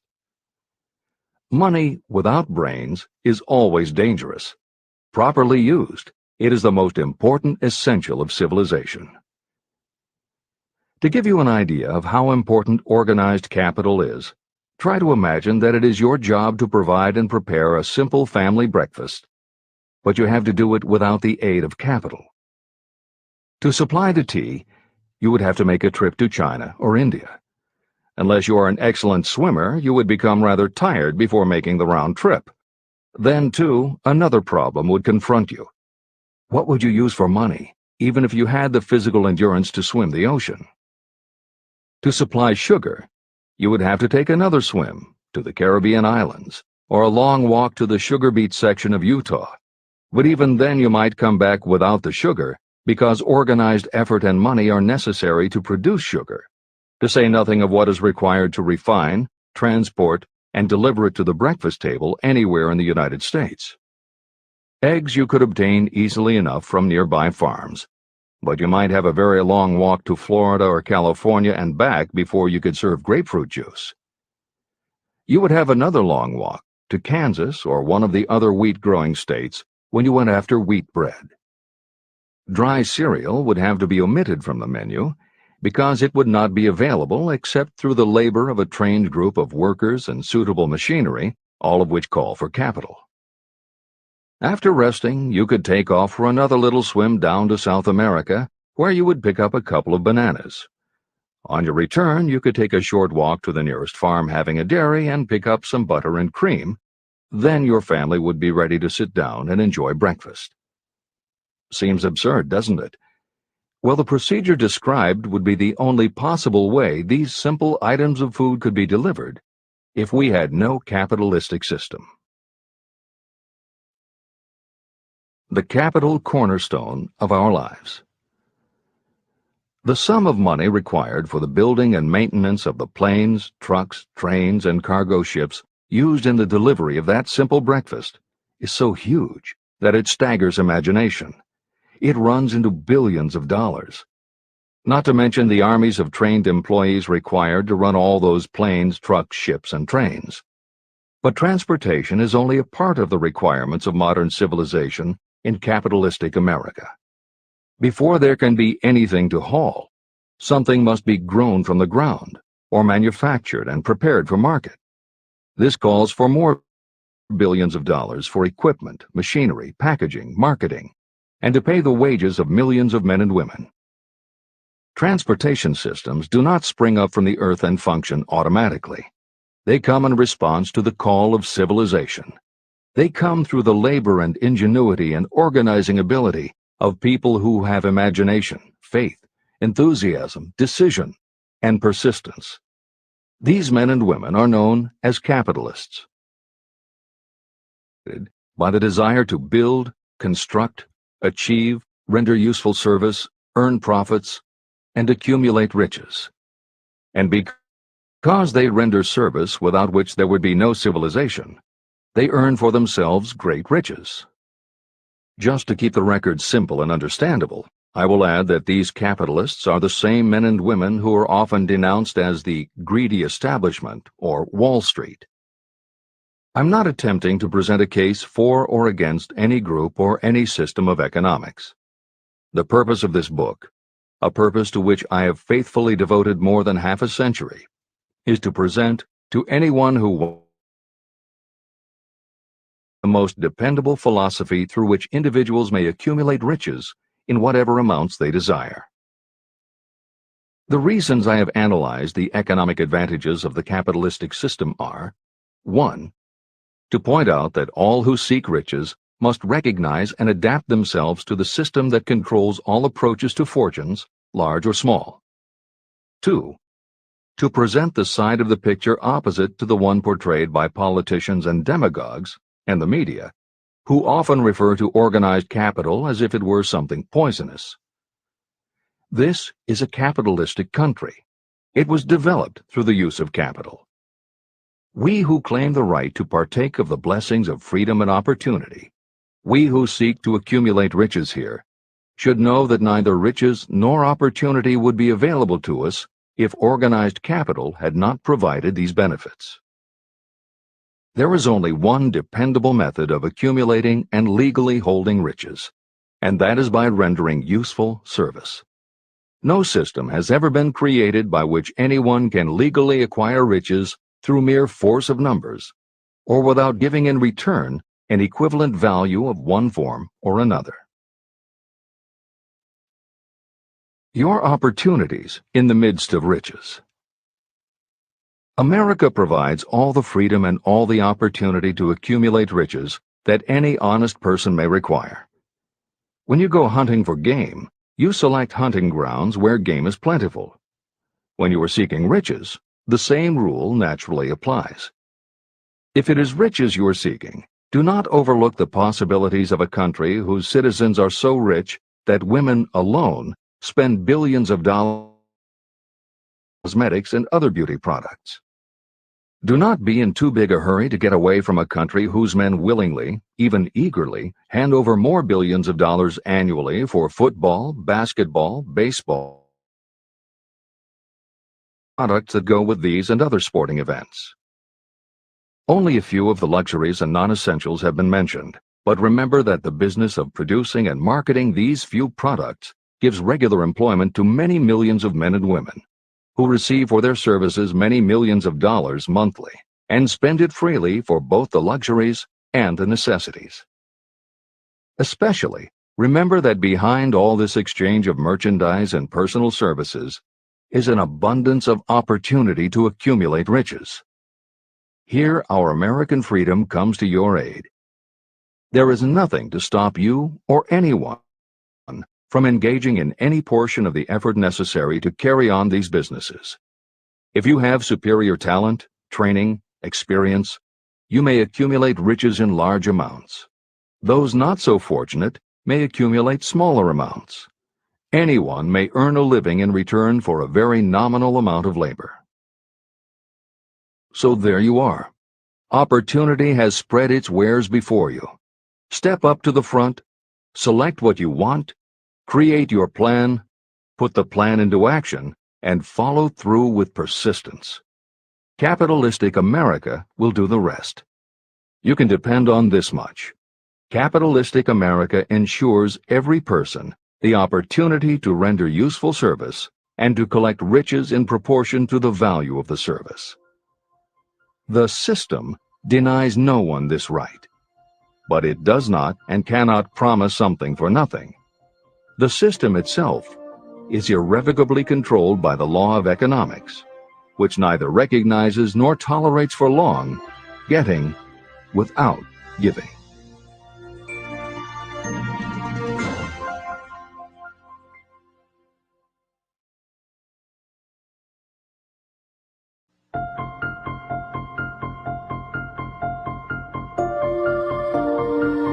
Conceit is a fog that envelops a man's real character beyond his own recognition.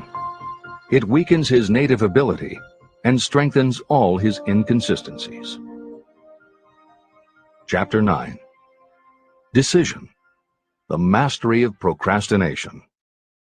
The seventh step toward riches. Analysis of over 25,000 men and women who had experienced failure reveals that lack of decision was near the head of the list of the 31 major causes of failure. Procrastination, the opposite of decision, is a common enemy which practically every person must conquer. You will have an opportunity to test your capacity to reach quick and definite decisions when you finish reading this book and begin to put the principles into action. My analysis of several hundred people who had accumulated fortunes well beyond the $1 million mark disclosed the fact that every one of them had the habit of reaching decisions promptly and of changing these decisions slowly. People who fail to accumulate money, without exception, have the habit of reaching decisions, if at all, very slowly, and of changing these decisions quickly and often. One of Henry Ford's most outstanding qualities was his habit of reaching decisions quickly and definitely and changing them slowly. This quality was so pronounced in Mr. Ford that it gave him the reputation of being obstinate. It was this quality that prompted Mr. Ford to continue to manufacture his famous Model T, the world's ugliest car, when all of his advisors and many of the purchasers of the car were urging him to change it. Perhaps Mr. Ford delayed too long in making the change, but the other side of the story is that Mr. Ford's firmness of decision yielded a huge fortune before the change in model became necessary. Some say that Mr. Ford's definiteness of decision was just obstinacy, but even this quality is preferable to slowness in reaching decisions and quickness in changing them. Editor's comments. Henry Ford's consistency extended also to the color of the Model T, 15 million of which in 19 years of production from 1908 to 1927 were made only in black and with little change in the design. Shortly after its introduction, Napoleon Hill met with Ford to talk about the principles of success. According to Hill, in Michael Ritt's biography of Napoleon Hill, A Lifetime of Riches, Henry Ford was cold, indifferent, unenthusiastic, and spoke only when forced to, unless he was talking about his car. Early on, few people other than Carnegie could foresee the success Ford would achieve, which Hill later attributed to Ford's self-control and concentrated effort. At Hill's first meeting with him in 1911, Ford was interested only in talking about the Model T. After Ford took him for a spin around the factory, Hill bought one for $680. This is the end of the editor's comments. Making your own decisions. The majority of people who fail to accumulate the money they need are generally easily influenced by the opinions of others. They permit gossip, rumors, other people's opinions, and the news reporters to do their thinking for them. Opinions are the cheapest commodities on earth. Everyone has a flock of opinions they are ready to tell anyone who will listen. If you are too influenced by other people's opinions when you reach decisions, you will not succeed in any undertaking, much less in that of transmuting your own desire into money. If you are influenced by the opinions of others, you will have no desire of your own. Keep your own counsel. Rely on yourself to reach your own decisions when you begin to put these principles into practice, and follow through on your decisions. Take no one into your confidence except the members of your mastermind group, and be very sure that you choose for your group only those who will be in complete sympathy and harmony with your purpose. Close friends and relatives, while not meaning to do so, often handicap one through opinions. And for some reason, even friends often seem to think that ridiculing you and your plans is funny. Thousands of men and women carry inferiority complexes with them all through life because some well-meaning but ignorant person destroyed their confidence through opinions or ridicule. You have a brain and mind of your own. Use it, and reach your own decisions. If you need facts or information from others to help you reach decisions, acquire the facts or information you need quietly, without disclosing your purpose. It is characteristic of people who have a smattering of knowledge to try to give the impression that they know more than they do. Such people generally do too much talking and too little listening. Keep your eyes and ears open and your mouth closed if you wish to acquire the habit of prompt decision. Those who talk too much do little else. If you talk more than you listen, you may miss some important piece of knowledge that might have been very useful to you. By talking too much, you may also disclose your plans and purposes to people who will take great delight in defeating you because they envy you. Remember, every time you open your mouth in the presence of a person who really has knowledge, you tip your hand and show that person your exact stock of knowledge, or you tip your hand to your lack of it. The mark of genuine wisdom is modesty and silence. Keep in mind that every person is, like you, seeking the opportunity to accumulate money. If you talk about your plans too freely, you may be surprised when you learn that some other person has beat you to it by using the plans you bragged about. Let one of your first decisions be to keep a closed mouth and open ears and eyes. As a reminder to yourself, copy the following epigram in large letters and place it where you will see it daily. Tell the world what you intend to do, but first, show it. This is the equivalent of saying that deeds and not words are what count most. The value of decisions depends upon the courage required to render them. The great decisions that served as the foundation of civilization were reached by assuming great risks, which often meant the chance of death. Lincoln's decision to issue his famous Proclamation of Emancipation, which gave freedom to African Americans, was rendered with full understanding that his act would turn thousands of friends and political supporters against him. When the rulers of Athens gave Socrates the choice of disclaiming his teachings or being sentenced to death, Socrates' decision to drink the cup of poison, rather than compromise in his personal belief, was a decision of courage. It turned time ahead 1,000 years and gave to people then unborn the right to freedom of thought and of speech. 56. Who risked the gallows? The greatest decision of all time, as far as any American citizen is concerned, was reached in Philadelphia on July 4, 1776, when 56 men signed their names to a document that they well knew would bring freedom to all Americans, or leave every one of the 56 hanging from a gallows. You have heard of this famous document, the Declaration of Independence. But have you taken from it the great lesson in personal achievement it so plainly taught? We all remember the date of this momentous decision, but few of us realize what courage that decision required. We remember our history as it was taught. We remember dates and the names of the men who fought. We remember Valley Forge and Yorktown. We remember George Washington and Lord Cornwallis. But we know little of the real forces behind these names, dates, and places. We know even less of that intangible power that ensured freedom long before Washington's armies reached Yorktown. It is nothing short of tragedy that the writers of history have missed entirely even the slightest reference to the irresistible power that gave birth and freedom to the nation destined to set up new standards of independence for all the peoples of the earth. I say it is a tragedy because it is the same power that must be used by every individual who overcomes the difficulties of life and forces life to pay the price asked. Let us briefly review the events that gave birth to this power. The story begins with an incident in Boston on March 5, 1770. British soldiers were patrolling the streets, openly threatening the citizens by their presence. The colonists resented armed men marching in their midst.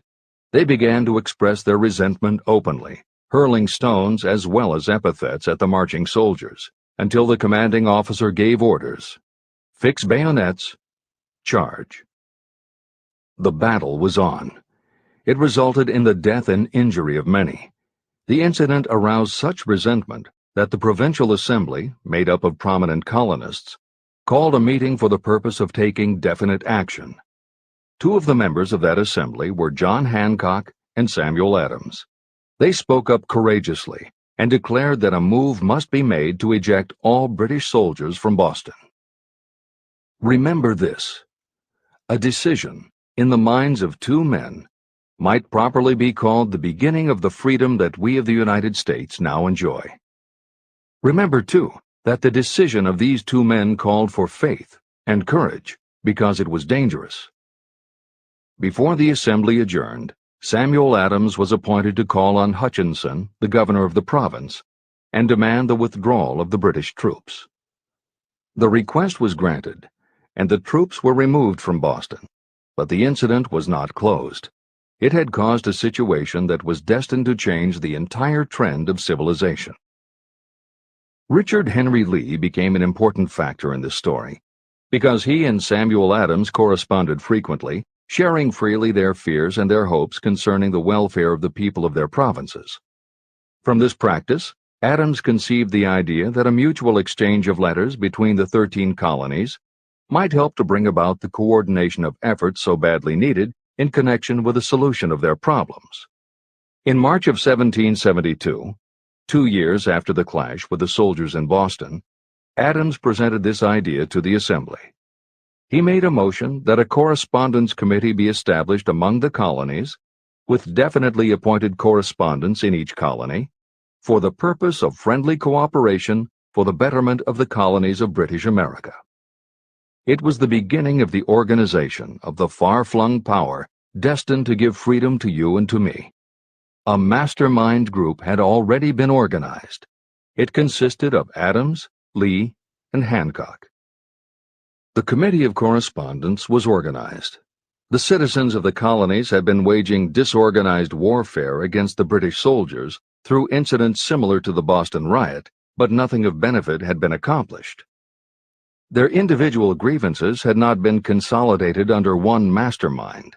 No group of individuals had put their hearts, minds, souls, and bodies together in one definite decision to settle their difficulty with the British once and for all, until Adams, Hancock, and Lee got together. Meanwhile, the British were not idle. They too were doing some planning and masterminding, and they had the advantage of having behind them money and organized soldiery. A decision that changed history. The Crown appointed Gage to supplant Hutchinson as the governor of Massachusetts. One of the new governor's first acts was to send a messenger to call on Samuel Adams for the purpose of endeavoring to stop his opposition by fear. You will best understand the spirit of what happened from this quotation of the conversation between Colonel Fenton, the messenger sent by Gage, and Adams. Colonel Fenton: I have been authorized by Governor Gage to assure you, Mr. Adams, that the governor has been empowered to confer upon you such benefits as would be satisfactory, an obvious endeavor to win Adams by promise of bribing him, upon the condition that you engage to cease in your opposition to the measures of the government. It is the governor's advice to you, sir, not to incur the further displeasure of His Majesty. Your conduct has been such as makes you liable to penalties of an act of Henry VIII, by which persons can be sent to England for trial for treason or misprision of treason at the discretion of a governor of a province. But by changing your political course, you will not only receive great personal advantages, but you will make your peace with the king. Samuel Adams had the choice of two decisions. He could cease his opposition and receive personal bribes, or he could continue and run the risk of being hanged. Clearly, the time had come when Adams was forced to reach, instantly, a decision that could have cost his life. Adams insisted upon Colonel Fenton's word of honor that the colonel would deliver to the governor the answer exactly as Adams would give it to him.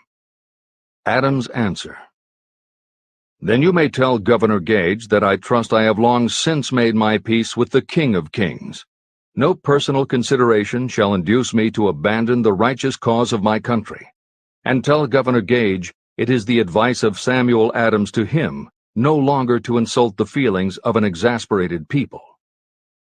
When Governor Gage received Adams' caustic reply, he flew into a rage and issued a proclamation that read, I do hereby, in His Majesty's name, offer and promise His most gracious pardon to all persons who shall forthwith lay down their arms and return to the duties of peaceable subjects, excepting only from the benefit of such pardon Samuel Adams and John Hancock, whose offenses are of too flagitious a nature to admit of any other consideration but that of condign punishment.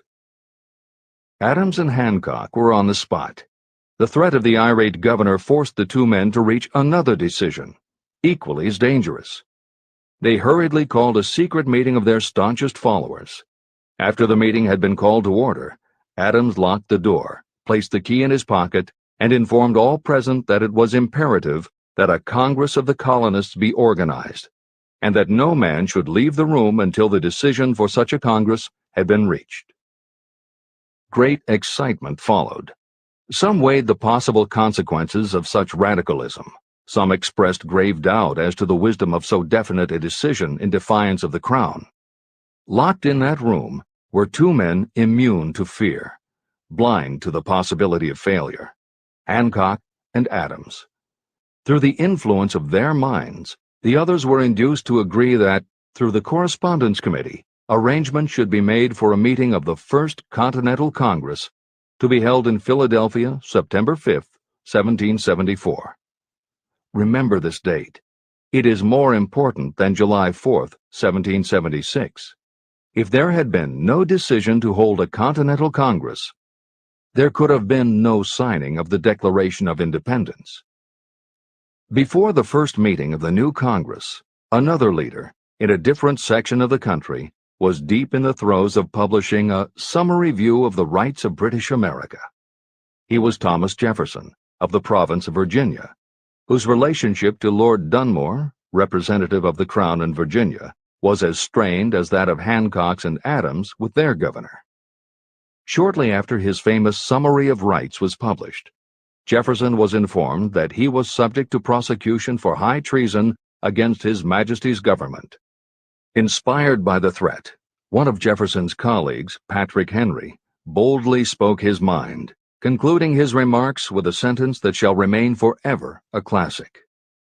"If this be treason, then make the most of it." It was such men as these who, without power, without authority, without military strength, without money, sat in solemn consideration of the destiny of the colonies, beginning at the opening of the First Continental Congress and continuing at intervals for 2 years, until on June 7, 1776, Richard Henry Lee arose, addressed the chair, and to the startled assembly made this motion: "Gentlemen, I make the motion that these united colonies are, and of right ought to be, free and independent states, that they be absolved from all allegiance to the British Crown, and that all political connection between them and the state of Great Britain is, and ought to be, totally dissolved." The most momentous decision ever placed on paper. Lee's astounding motion was discussed fervently and at such length that he began to lose patience. Finally, after days of argument, he again took the floor and declared in a clear, firm voice, "Mr. President, we have discussed this issue for days. It is the only course for us to follow. Why then, sir, do we longer delay? Why still deliberate? Let this happy day give birth to an American republic. Let her arise, not to devastate and to conquer, but to re-establish the reign of peace and of law." Before his motion was finally voted upon, Lee was called back to Virginia because of serious family illness. But before leaving, he placed his cause in the hands of his friend, Thomas Jefferson, who promised to fight until favorable action was taken. Shortly thereafter, the President of the Congress, Hancock, appointed Jefferson as chairman of a committee to draw up a Declaration of Independence. Long and hard the committee labored on a document that would mean, when accepted by the Congress, that every man who signed it would be signing his own death warrant should the colonies lose in the fight with Great Britain that was sure to follow. The document was drawn, and on June 28th, the original draft was read before the Congress. For several days it was discussed, altered, and made ready. On July 4th, 1776, Thomas Jefferson stood before the Assembly and fearlessly read the most momentous decision ever placed on paper.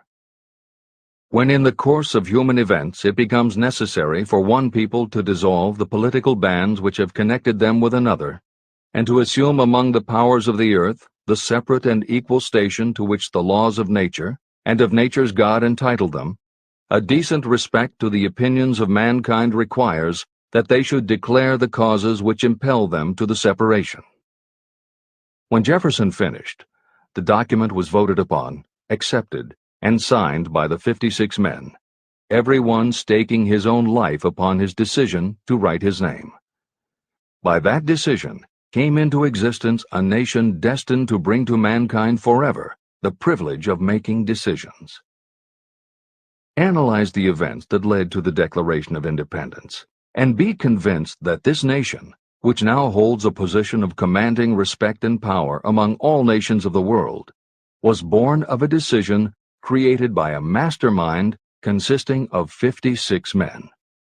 Note well the fact that it was their decision that ensured the success of Washington's armies, because the spirit of that decision was in the heart of every soldier who fought with him, and served as a spiritual power which recognizes no such thing as failure. Note also, with great personal benefit, that the power that gave this nation its freedom is the same power that must be used by every individual who becomes self-determining, This power is made up of the principles described in this book. It will not be difficult to detect in the story of the Declaration of Independence at least 6 of these principles: desire, decision, faith, persistence, the mastermind, and organized planning. Know what you want, and you will generally get it. Throughout this philosophy, you will find the suggestion that thought, backed by strong desire, will transmute itself into its physical equivalent. The story of the founding of America and the story of the organization of the United States Steel Corporation are perfect examples of the method by which thought makes this astounding transformation. In your search for the secret of the method, do not look for a miracle, because you will not find it. You will find only the eternal laws of nature. These laws are available to every person who has the faith and the courage to use them. They may be used to bring freedom to a nation or to accumulate riches. Those who reach decisions promptly and definitely know what they want and generally get it. The leaders in every walk of life decide quickly and firmly. That is the major reason why they are leaders. The world has a habit of making room for the people whose words and actions show that they know where they are going. Indecision is a habit that usually begins when a person is young. It becomes more and more of a habit as the youth goes through grade school, high school, and even through college without definiteness of purpose. The habit of indecision goes with the student into the occupation he or she chooses. Generally, a young person just out of school seeks any job that can be found. Young people take the first job they can find because they have fallen into the habit of indecision. The vast majority of people working today are in the positions they hold because they lack the definiteness of decision to plan a definite position and the knowledge of how to choose an employer. Definiteness of decision always requires courage, sometimes very great courage. The 56 men who signed the Declaration of Independence staked their lives on the decision to affix their signatures to that document. The person who reaches a definite decision to go after a specific job and make life pay the price he or she asks does not stake his or her life on that decision. They stake their economic freedom. Financial independence, riches, and desirable business positions are not within reach of the person who neglects or refuses to expect, plan, and demand these things. The person who desires riches in the same spirit that Samuel Adams desired freedom for the colonies is sure to accumulate wealth. No man achieves great success who is unwilling to make personal sacrifices. Chapter 10. Persistence. The sustained effort necessary to induce faith. The 8th step toward riches. Persistence is an essential factor in the procedure of transmuting desire into its monetary equivalent. The basis of persistence is the power of will. Willpower and desire, when properly combined, make an irresistible pair. Those who accumulate great fortunes are sometimes called cold-blooded or ruthless. Frequently, it is simply because their critics simply don't understand that what they have is a strong desire backed up by willpower, which they mix with persistence. It is the combination that ensures the attainment of their objectives. The majority of people are ready to throw their aims and purposes overboard and give up at the first sign of opposition or misfortune. A few carry on despite all opposition until they attain their goal. There may be no heroic connotation to the word persistence, but persistence does for your character what carbon does to iron. It hardens it to steel. The building of a fortune will involve the application of the entire 13 factors of this philosophy. These principles must be understood, and they must be applied with persistence by all who accumulate money. Your test of persistence. If you are reading this book with the intention of seriously applying the knowledge, the first test of your persistence will come when you begin to follow the 6 steps described in the 3rd chapter. Desire. Unless you are one of the few people who already have a definite goal and a definite plan for its attainment, you may read the instructions, but you will never actually apply them in your daily life. Lack of persistence is one of the major causes of failure. Moreover, my experience with thousands of people has proved that lack of persistence is a weakness common to the majority of people. However, it is a weakness that may be overcome by effort. The ease with which lack of persistence may be conquered will depend entirely upon the intensity of your desire. The starting point of all achievement is desire. Keep this constantly in mind. Weak desires bring weak results, just as a small amount of fire makes a small amount of heat. If you are lacking in persistence, this weakness may be remedied by building a stronger fire under your desires. Continue reading through to the end of this book. Then go back to Chapter 3 and start immediately to carry out the instructions for using the 6 steps. The eagerness with which you follow these instructions will indicate clearly how much or how little you really desire to accumulate money. If you find that you are indifferent, you may be sure that you have not yet acquired the money consciousness that you must possess before you can be sure of accumulating a fortune. Fortunes gravitate to those whose minds have been prepared to attract them, just as surely as water gravitates to the ocean. If you are weak in persistence, focus on the instructions in Chapter 11, Power of the Mastermind. Surround yourself with a mastermind group, and through the cooperation of the members of this group, you can develop persistence. You will find additional instructions for the development of persistence in Chapter 5, Autosuggestion, and in Chapter 13, The Subconscious Mind. Follow the instructions in these chapters until you build up habits that convey to your subconscious mind a clear picture of the object of your desire. From that point on, you will not be handicapped by lack of persistence. Your subconscious mind works continuously while you are awake and while you are asleep. Are you money conscious or poverty conscious? Occasional effort to apply the rules will be of no value to you. To get results, you must apply all of the rules until they become a fixed habit with you. In no other way can you develop the necessary money consciousness.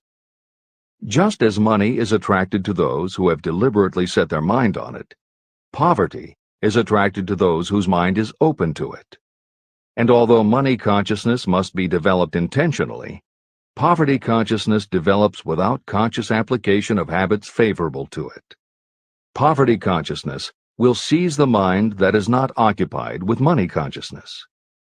If you understand the point of the preceding paragraph, you will understand the importance of persistence in the accumulation of a fortune. Without persistence, you will be defeated even before you start. With persistence, you will win. If you have ever had a nightmare, you will realize the value of persistence. You are lying in bed, half awake, with a feeling that you are about to smother. You are unable to turn over or to move a muscle. You realize that you must begin to regain control over your muscles. Through persistent effort of willpower, you finally manage to move the fingers of one hand. By continuing to move your fingers, you extend your control to the muscles of one arm until you can lift it. Then you gain control of the other arm. You finally gain control over the muscles of one leg, and then extend it to the other leg. Then, with one supreme effort of will, you regain complete control over your muscular system and snap out of your nightmare. You did it step by step. You may find it necessary to snap yourself out of your mental inertia in a similar way. First, by moving slowly, then increasing your speed until you gain complete control over your will. Be persistent, no matter how slowly you may have to move at first. With persistence will come success. Snap out of mental inertia. If you select your mastermind group with care, you will have in it at least one person who will aid you in the development of persistence. Some people who have accumulated great fortunes did so because of necessity. They developed the habit of persistence because circumstances forced them to become persistent. Those who have cultivated the habit of persistence seem to enjoy insurance against failure. No matter how many times they are defeated, they finally arrive up toward the top of the ladder. Sometimes it appears that there is a hidden guide whose duty is to test us through all sorts of discouraging experiences. Those who pick themselves up after defeat and keep on trying finally arrive, and the world says, "I knew you could do it."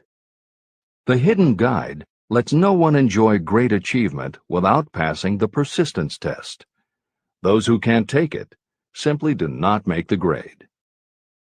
Those who can take it are rewarded for their persistence, and in return they get the goal they are pursuing. But that is not all. They receive something infinitely more important than material compensation: the knowledge that every failure brings with it the seed of an equivalent advantage. Persist past your failures. The people who learn from experience the importance of persistence will not accept defeat as being anything more than temporary. They are the ones whose desires are so persistently applied that defeat is finally changed into victory. We see that an overwhelmingly large number of people go down in defeat, never to rise again. We also see the few who take the punishment of defeat as an urge to greater effort. But what we do not see, what most of us never suspect of existing, is the silent but irresistible power that comes to the rescue of those who fight on in the face of discouragement. If we speak of this power at all, we call it persistence and let it go at that. One thing is sure: if you do not have persistence, you will not achieve noteworthy success in any calling. As I am writing these lines, I can look out the window and see, less than a block away, the great mysterious Broadway, the graveyard of dead hopes and the front porch of opportunity. From all over the world, people have come to Broadway seeking fame, fortune, power, love, or whatever it is that human beings call success. Once in a great while, someone steps out from the long procession of seekers, and the world hears that another person has conquered Broadway. But Broadway is not easily nor quickly conquered. Broadway acknowledges talent, recognizes genius, and pays off in money only after a person has refused to quit. The secret is always inseparably attached to one word: persistence. Editor's comments. Today we think of making it on Broadway in terms of the theater, but here Napoleon Hill uses Broadway as a metaphor for the New York arts, publishing, and entertainment industries in general. In the original edition of Think and Grow Rich, Hill used this introduction to tell of Fannie Hurst, one of the best-selling authors of the day, who pounded the streets of New York for 4 years and received 36 rejection slips from one publisher alone before her persistence paid off and she finally got published. Although Napoleon Hill chose Fannie Hurst to illustrate his point about overcoming poverty and adversity, he knew all about both from personal experience. Hill's own story is one of very humble beginnings and devastating failures that would have defeated most people. It was only through his extraordinary persistence that the original edition of the book you hold in your hands was published. And for that reason, the editors of this edition have included this brief biography of Napoleon Hill. The following is adapted from A Lifetime of Riches, the biography of Napoleon Hill, written by Michael J. Ritt Jr. and Kirk Landers, and also draws upon Napoleon Hill's first bestseller, his 4-volume masterwork, Law of Success. In it, Hill told of the 7 turning points in his own life, and those excerpts told in his words are told in the first person. Born into poverty in the backwoods of Virginia, young Knapp, as he was called, was the local gun-toting troublemaker. He would probably have ended up a criminal had his widowed father not met and married Martha Ramey Banner. Knapp's new stepmother set out to change the family's mountain ways, and she started by trading Napoleon a typewriter for his 6-shooter pistol. She told him, "If you become as good with a typewriter as you are with that gun, you may become rich and famous and known throughout the world."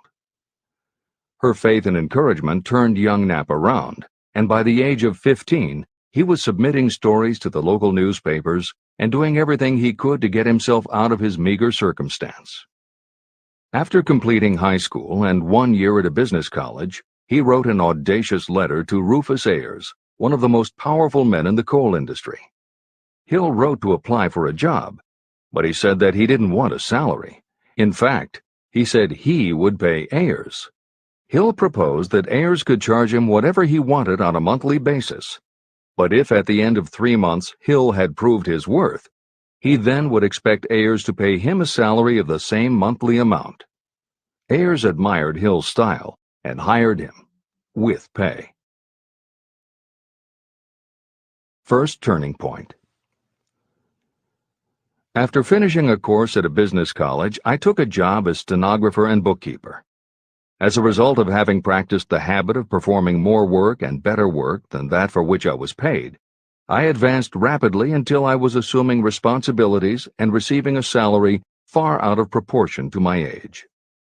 Hill also proved to be so trustworthy and honest that Ayers promoted him to replace the manager, making this 19-year-old the youngest manager of a mine and in charge of 350 men. Then fate reached out and gave me a gentle nudge. My employer lost his fortune, and I lost my position. This was my first real defeat, and even though it came about as a result of causes beyond my control, I didn't learn a lesson from it until many years later. Second turning point. My next position was that of sales manager for a large lumber manufacturer in the South. My advancement was rapid, and I did so well that my employer took me into partnership with him. We began to make money, and I began to see myself on top of the world again. Like a stroke of lightning out of a clear sky, the 1907 panic swept down, and overnight it rendered me an enduring service by destroying our business and relieving me of every dollar that I had. Editor's comment. The panic Hill refers to began in the summer of 1907, when a number of banks and stock brokerages declared bankruptcy. Word spread to the general public, and it created a run on the banks as depositors lined up to demand that they be given the money they had on deposit. Banks called in loans to meet the demand for cash, but those borrowers couldn't find buyers for their goods or property, so they couldn't pay back their loans.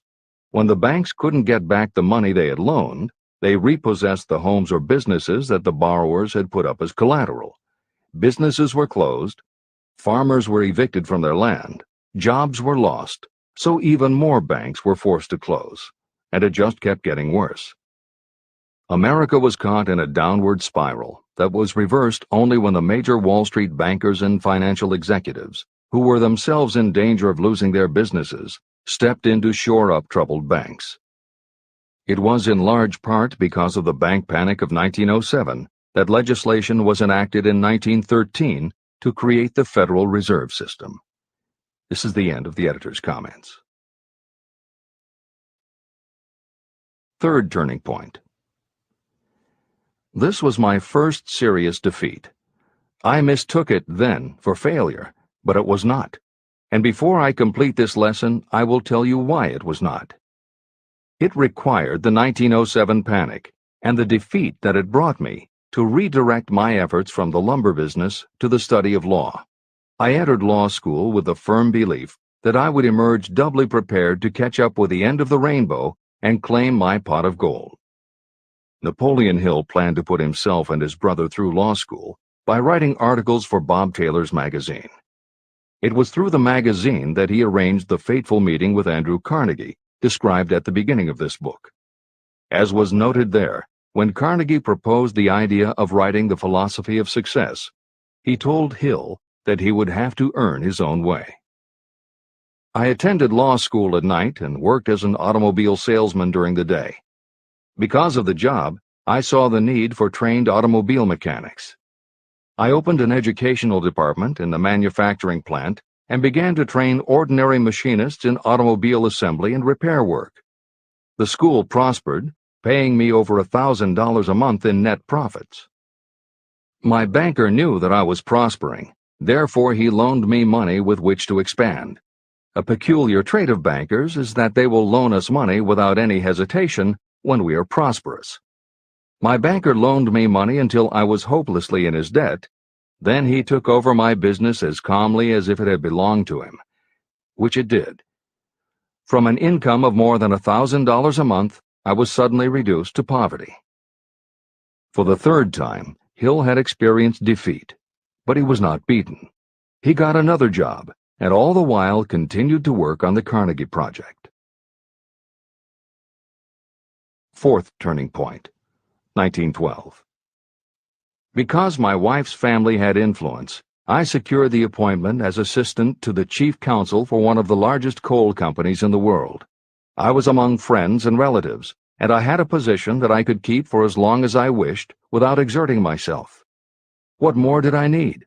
Nothing, I was beginning to say to myself.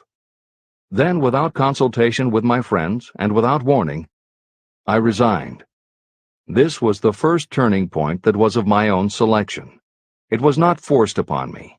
I quit that position because the work was too easy and I was performing it with too little effort. This move proved to be the next most important turning point of my life, although it was followed by 10 years of effort that brought almost every conceivable grief the human heart can experience. I selected Chicago as my new field of endeavor. I made up my mind that if I could gain recognition in Chicago, in any honorable sort of work, it would prove that I had something that might be developed into real ability. Fifth turning point. My first position in Chicago was that of advertising manager for a large correspondence school. I did so well that the president of the school induced me to resign my position and go into the candy manufacturing business with him. We organized the Betsy Ross Candy Company, and I became its first president. The business grew rapidly, and soon we had a chain of stores in 18 different cities. They did so well, in fact, Hill's partners decided they wanted to take over the business. They had Hill arrested on a false charge and then offered to withdraw the charge if he would turn over to them his interest in the business. Outraged at the suggestion, Hill refused. When the case went to court, his partners failed to appear for the hearing. Hill sued them for malicious damage to his character. The judge's ruling completely vindicated Hill and allowed him the option to have his partners thrown in jail. Being arrested seemed at the time a terrible disgrace, even though the charge was false. It was not a pleasant experience, and I would not wish to go through a similar experience again, but I must admit that it was worth all the grief it cost me, because it gave me the opportunity to find out that revenge was not a part of my makeup. Sixth turning point. This turning point came shortly after my dreams of success in the candy business had been shattered, when I turned my efforts to teaching advertising and salesmanship as a department of one of the colleges in the Midwest. My school prospered from the very beginning. I had a resident class and also a correspondence school through which I was teaching students in nearly every English-speaking country. It was 1917, and in April of that year, President Woodrow Wilson declared the United States would enter the war against Germany. Hill contacted the president, who he had previously met through Andrew Carnegie, and offered his services to help the war effort. Hill was given the position of creating public relations materials and helping to sell war bonds. When not operating his school, he threw himself into his war work, for which he insisted that he be paid only $1 a year. Then came the second military draft, and it practically destroyed my school, as it caught most of those who were enrolled as students. At one stroke, I charged off more than $75,000 in tuition fees. Once more, I was penniless. Despite the fact that Hill had to scrape just to get by, he continued to work for President Wilson and continued to refuse to take any compensation. Though Hill had a family to support, and the ridicule of his relatives put a tremendous strain on relations, he also continued to work on the Carnegie Project. Hill later said, "Believe me, there were times when between the needling of my relatives and the hardships I endured, it was not easy to maintain a positive mental attitude and persevere. Sometimes in barren hotel rooms, I almost believed my family was right. The thing that kept me going was my conviction that one day I would not only successfully complete my work, but also be proud of myself when it was finished. Seventh turning point. To describe the seventh of the turning points in my life, I must go back to November 11th, 1918. Armistice Day, the end of the World War. The war had left me without a penny, as I have already said, but I was happy to know that the slaughter had ceased and reason was about to reclaim civilization. The time had come for another turning point. I sat down at my typewriter, and to my astonishment, my hands began to play a tune on the keyboard. I had never written so rapidly or so easily before. I did not plan or think about what I was writing. I just wrote whatever came into my mind. What Hill wrote was a long essay in which he described a new idealism based on the golden rule that he thought could emerge from the war. He declared that he would help spread the word, and promised that somehow he was going to find the money to launch a new magazine to be called Hill's Golden Rule. He took his essay to George Williams, a Chicago printer he had met while working at the White House, and by early January of 1919, Hill's Golden Rule magazine was on the newsstands. The first issue was 48 pages. In the beginning, with no money to pay anyone else, Hill wrote and edited every word himself, changing his writing style for each article as well as using a variety of pen names. Additional staff was hired later, which soon led to problems on the inside and on the outside, and Williams attempted to buy out Hill's share of the business. But when Hill realized that one stipulation of the buyout prevented him from any involvement in a competing publication, in October of 1920, he simply left. By April of 1921, he had raised the money for a new publication, Napoleon Hill's magazine, the foundation of which was again the Golden Rule. But it also expanded into presenting many of the principles of success that would become the basis of Hill's later books. The magazine's acceptance and success also led to Hill's success as a speaker and motivator, which led to even greater success for the magazine. At the same time, Napoleon Hill was working with one of the inmates of a penitentiary to develop a correspondence course, which he took to the prisons to encourage prisoner rehabilitation. Most everything Hill did during this time was successful, and the success of the prison program was significant. But the greed of two members of the board of directors, one of whom was the prison chaplain, eventually led in 1923 to the demise of not only the educational rehabilitation programs, but also the magazine and numerous other successful offshoot ventures. The bleak irony, as Michael Ritt notes in A Lifetime of Riches, was that few enterprises in the 1920s could have been more idealistic or humanitarian in concept. Yet in seeking to stir goodness in men's souls, these enterprises had stirred mean-spirited men to a bloodlust that destroyed everything. Without his magazine, Hill went back to teaching and lecturing, which led to an introduction to a crusading newspaper publisher, Don Mellett, who offered to help Hill publish the results of his work on the Carnegie Project. At this same time, Mellett learned that Prohibition gangsters were selling narcotics and bootleg liquor to school children in Canton, and members of the local police force were being bribed to do nothing about it. Mellett was outraged and wrote an expose in his Canton Daily News while Hill contacted the governor to implement a state investigation of the corrupt police department. A week before Hill and Mellett were to finalize the financing for the publication of Hill's book, Don Mellett was ambushed outside his home and assassinated by a gangster and a renegade cop. They tried to kill Hill, too, but through pure luck he escaped and fled to the Smoky Mountains, where he remained holed up in a backwoods shack for most of a year. Destitute and in fear for his life, he lapsed into a state of deep depression. Then, in one extraordinary night of self-analysis, he willed himself out of his depression and resolved to finish the challenge Carnegie had posed almost 20 years earlier. Hill went to Philadelphia, convinced a publisher to put up the money, then worked night and day for almost 4 months to finish the manuscript. In March of 1928, Hill published the results of his efforts, a multi-volume masterwork entitled Law of Success. No one had ever seen anything like it. It was a phenomenon, a runaway bestseller.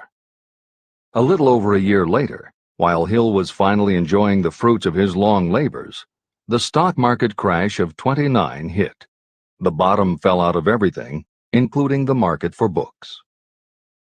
Though he never gave up on his vision, like the rest of America, Hill struggled through the Depression.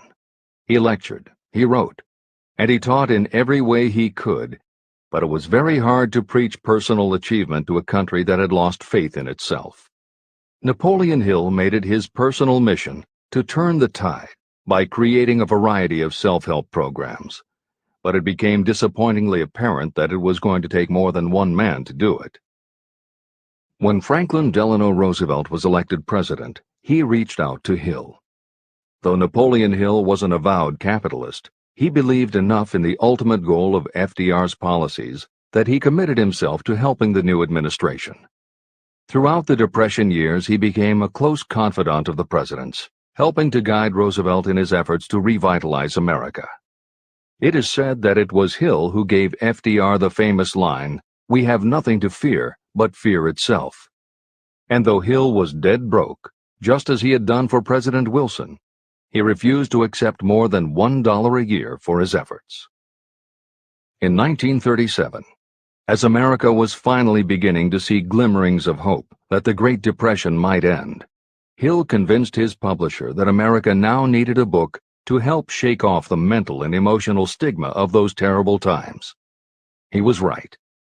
They released Think and Grow Rich to such resounding success that it sold well over 1 million copies even before the Depression ended.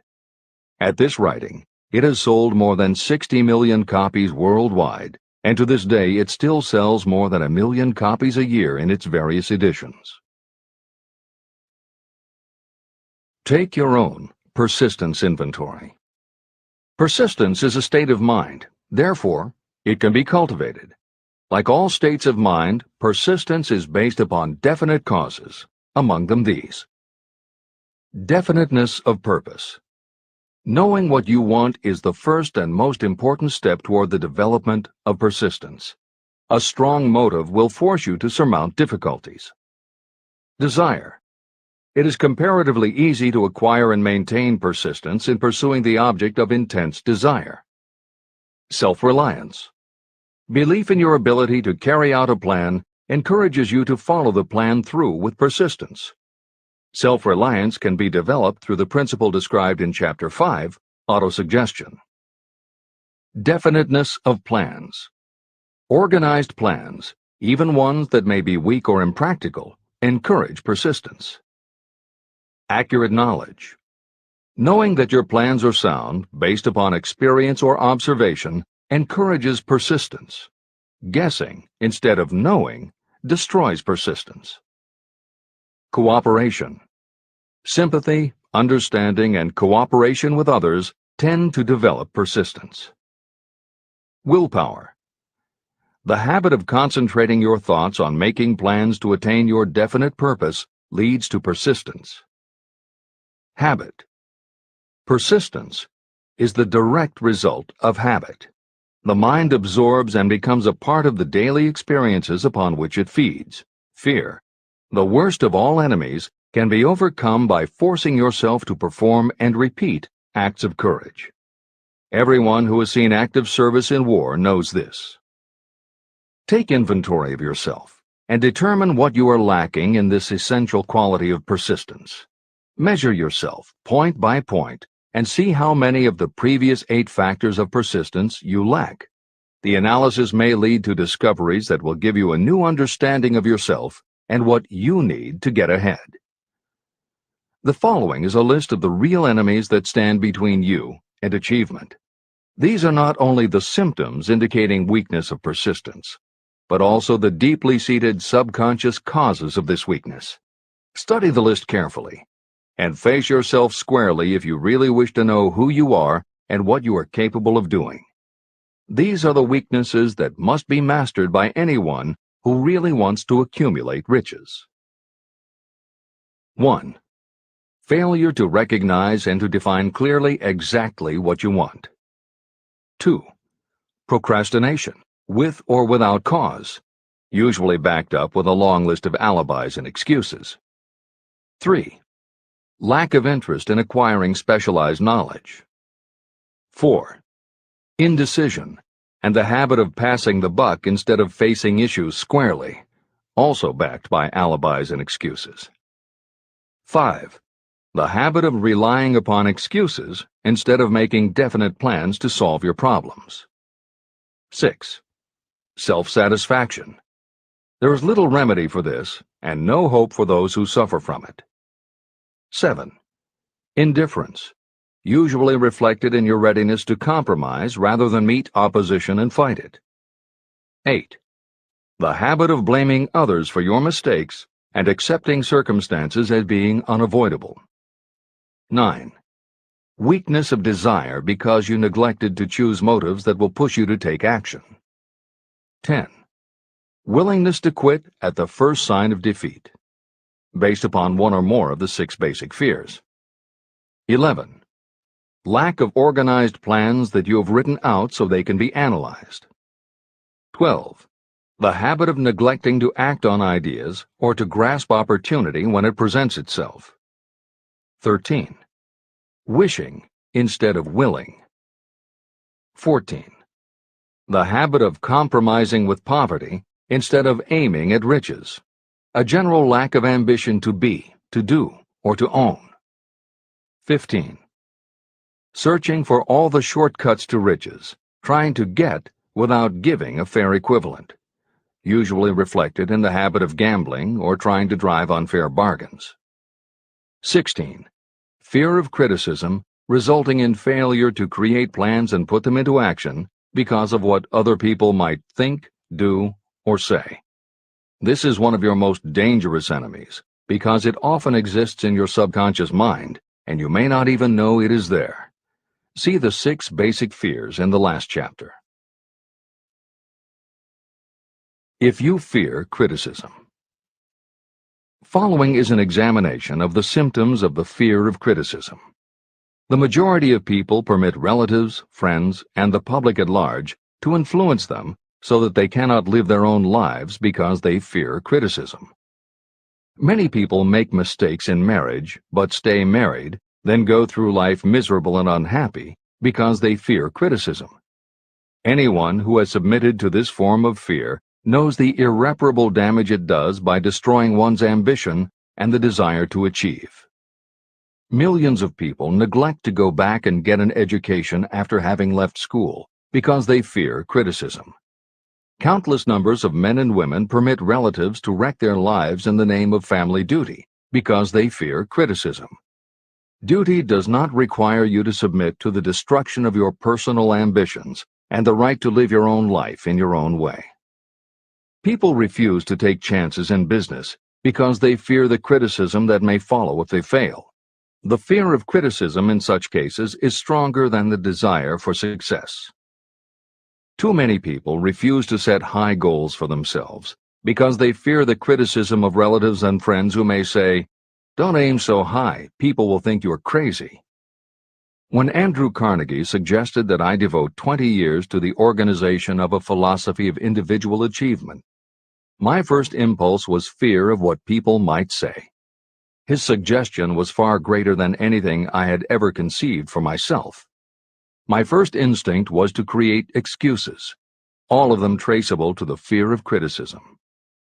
Something inside of me said, "You can't do it. The job is too big and requires too much time. What will your relatives think of you? How will you earn a living? No one has ever organized a philosophy of success. What right have you to believe you can do it? Who are you anyway to aim so high? Remember your humble birth. What do you know about philosophy? People will think you are crazy," and they did. "Why hasn't some other person done this before now?" These and many other questions flashed into my mind. It seemed as if the whole world had suddenly turned its attention to me with the purpose of ridiculing me into giving up all desire to carry out Mr. Carnegie's suggestion. Later in life, after having analyzed thousands of people, I discovered that most ideas are stillborn. To grow, Ideas need the breath of life injected into them through definite plans of immediate action. The time to nurse an idea is at the time of its birth. Every minute it lives gives it a better chance of surviving. The fear of criticism is what kills most ideas that never reach the planning and action stage. Breaks can be made to order. Many people believe that success is the result of lucky breaks. There may be something to that, but if you depend upon luck, you will almost surely be disappointed. The only break anyone can afford to rely on is a self-made break. These come through the application of persistence. The starting point is definiteness of purpose. Editor's comments. In 1999, Mark Myers, editor of one of the country's most influential self-help newsletters, Bottom Line Personal, wrote a book entitled How to Make Luck: 7 Secrets Lucky People Use to Succeed. In it, he tells of a study that was done by the psychology department at the University of Hertfordshire near London. They assembled a group of people, half of whom either thought themselves lucky or were considered to be lucky by others. The other half of the group believed they were unlucky. They were all brought to campus to watch a computerized random coin toss. Each person watched as a cartoon elf came on screen and flipped a coin. Each was asked to call heads or tails. The results of the experiment proved that the unlucky group guessed right approximately the same number of times as the lucky group. In follow-up interviews, the researchers concluded that the only difference between so-called lucky and unlucky people was that the lucky people tended to remember the good things that had happened in their lives, and those that thought they were unlucky tended to dwell on the bad things. The scientific fact is that luck, in terms of calling a coin toss, spinning a wheel, or turning a card, is completely random, and there's nothing we can do about it. All we can control is what we say and do. Everything else that happens to us depends upon the actions of others and the random world in which we live. Then why do some people seem to be so lucky and get all the lucky breaks? Myers says it is because, unlike luck, lucky breaks are something you can control. And lucky people, whether they know it or not, have taken specific steps to make their good luck. You can influence lucky breaks in 2 ways. You have to intentionally put yourself in luck's way, and you must make people want to help you because they believe that you deserve their help. Once you have let the world know you are ready for a break, luck is largely a matter of being introduced to opportunities by people who open doors for us. Myers calls these people gatekeepers. Gatekeepers offer help not only out of goodwill, but also because they hope you will help them in return when you are in a position to do so. People who are lucky make it a point to impress their gatekeepers so that they will be the first to come to mind when opportunities arise. Your gatekeepers must believe that you deserve a break, and that it is worth it to them to give you one. One of the best ways to do that is simply to behave and act lucky. If you act like a loser, people think you are a loser. If you perceive yourself as lucky, it will be easier for others to see you that way. And if you are believed to be a lucky person, your chances of receiving lucky opportunities will increase, partly because others hope some of your luck will rub off on them. This is the biggest secret lucky people know. They know that when they seem lucky, more people want to help them. There are people waiting to make a difference in your life if you show them you are willing to make an effort and that you are enthusiastic. Mark Myers' book is devoted to explaining ways to do that. As Hill says, the only lucky break anyone can afford to rely upon is a self-made break. These come through the application of persistence. The starting point is definiteness of purpose. This is the end of the editor's comments. If you stop the first 100 people you meet on the street and ask them what they want most in life, 98 of them would not be able to tell you. If you press them for an answer, some will say security, many will say money, a few will say happiness, and others will say fame and power. Some might tell you they want social recognition, ease in living, the ability to sing, dance, or write. But none of them will be able to give you the slightest indication of a plan by which they hope to attain these vaguely expressed wishes. Riches do not respond to wishes. They respond only to definite plans backed by definite desires through constant persistence. How to develop persistence. There are 4 simple steps that lead to the habit of persistence. They call for no great amount of intelligence, no particular amount of education, and little time or effort. These necessary steps are: 1. A definite purpose, backed by a burning desire for its fulfillment. 2. A definite plan, expressed in continuous action. 3. A mind closed tightly against all negative and discouraging influences, including negative suggestions of relatives, friends, and acquaintances. 4. A friendly alliance with one or more persons who will encourage you to follow through with both plan and purpose. These 4 steps are essential for success in all walks of life. An important purpose of the 13 principles of this philosophy is to enable you to take those 4 steps as a matter of habit. They are steps by which you may control your economic destiny. They are steps that lead to freedom and independence of thought. They are steps that lead to riches, in small or great quantities. They are steps that lead the way to power, fame, and worldly recognition. They are 4 steps that guarantee favorable breaks. They are steps that convert dreams into physical realities. They are steps that lead also to the mastery of fear, discouragement, indifference. There is a magnificent reward for anyone who learns to take these 4 steps. It is the privilege of writing your own ticket and of making life yield whatever price is asked. How to master difficulties. What mystical power gives people of persistence the capacity to master difficulties? Does the quality of persistence set up in your mind some form of spiritual, mental, or chemical activity that gives you access to supernatural forces? Does infinite intelligence throw itself on the side of the person who still fights on when the whole world seems to be against them?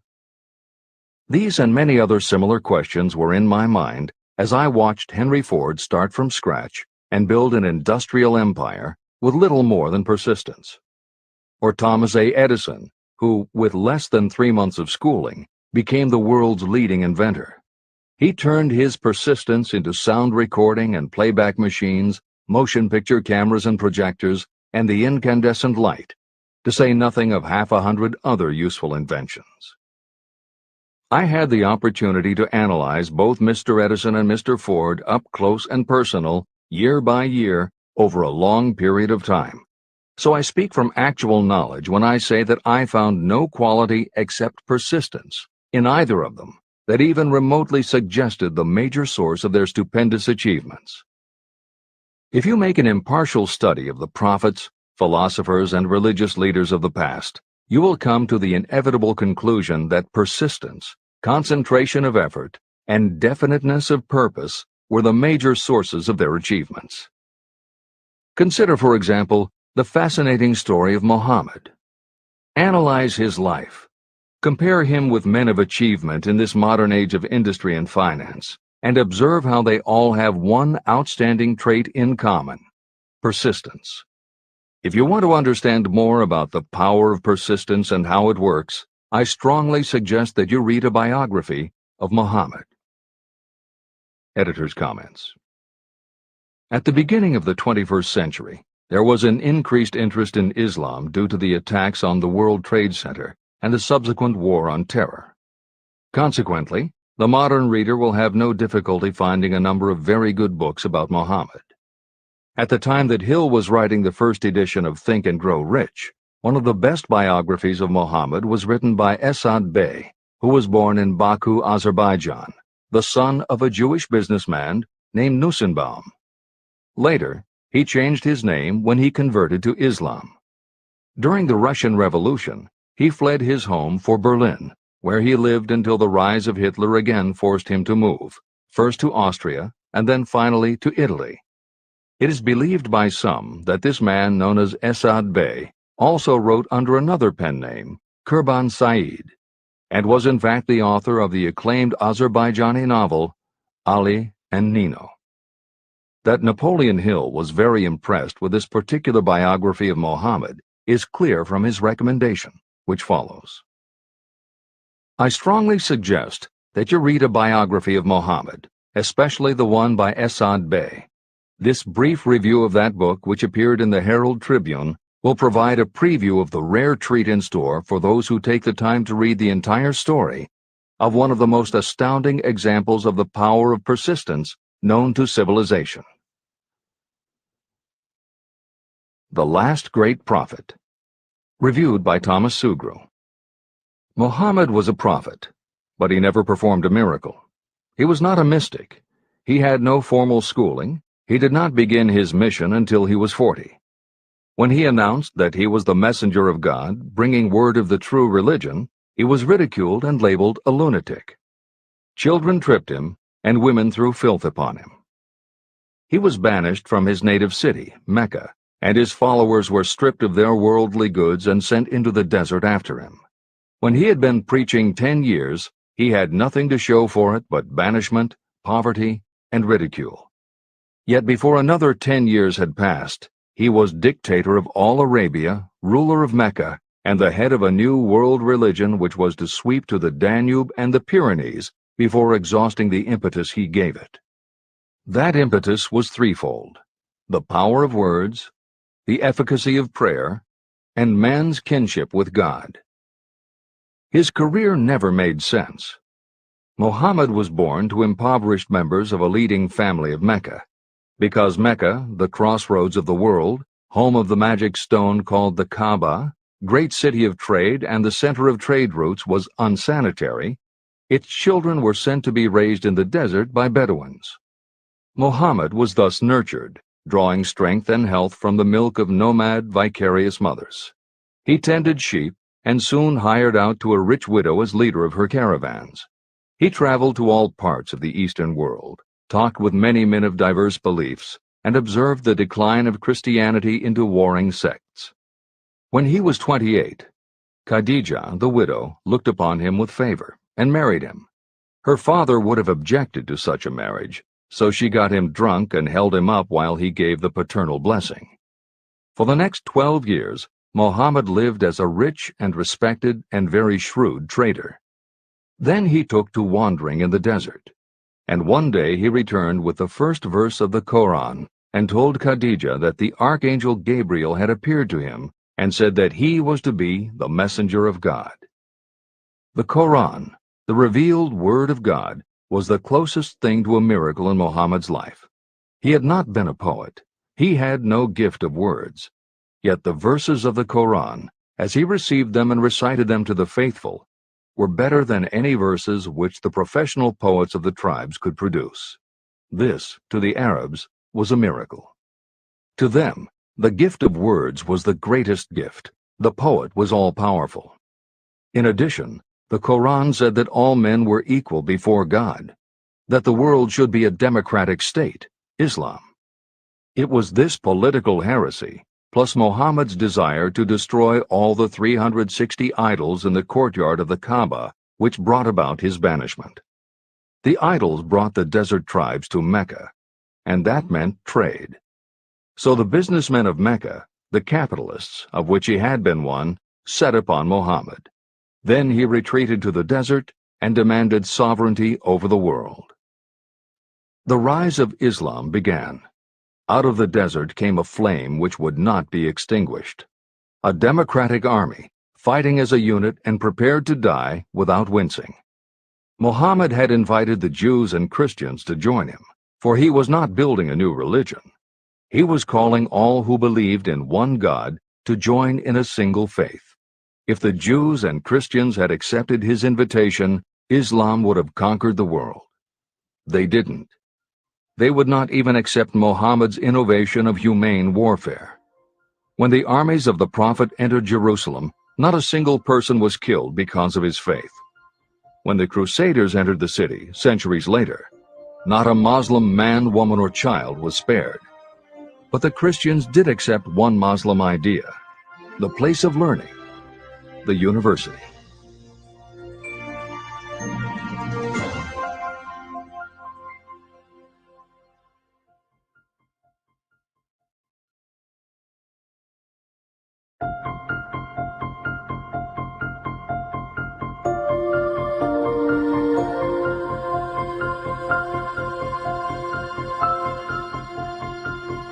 The ladder of success is never crowded at the top.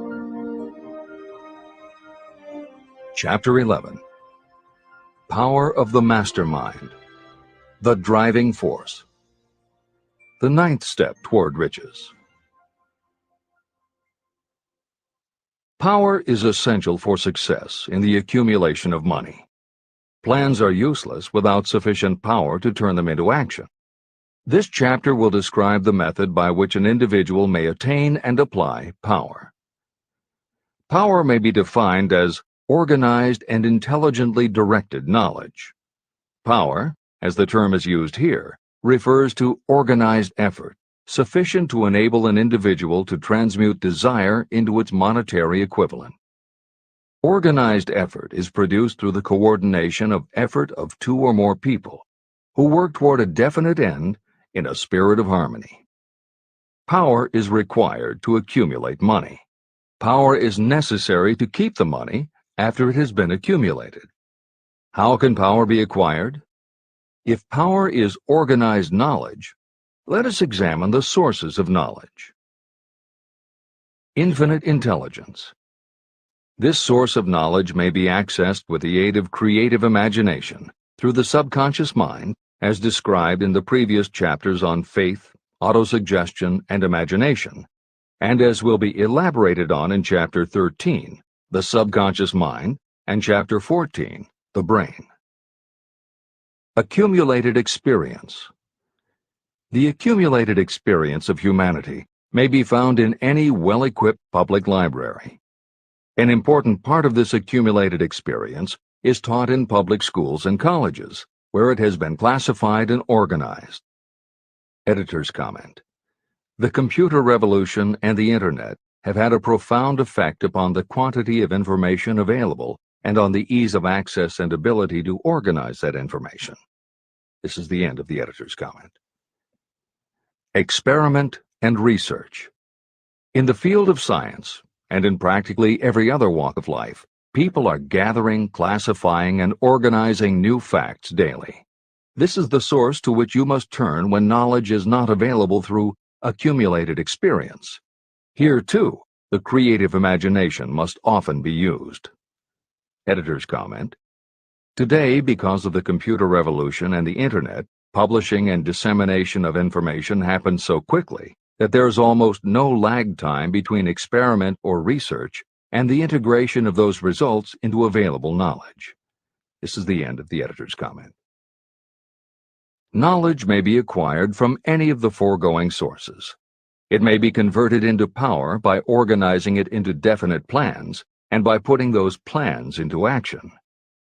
If you examine the three sources of knowledge, you will see how difficult it would be if you had to depend upon just your own efforts to assemble all the knowledge you need and turn it into definite plans of action.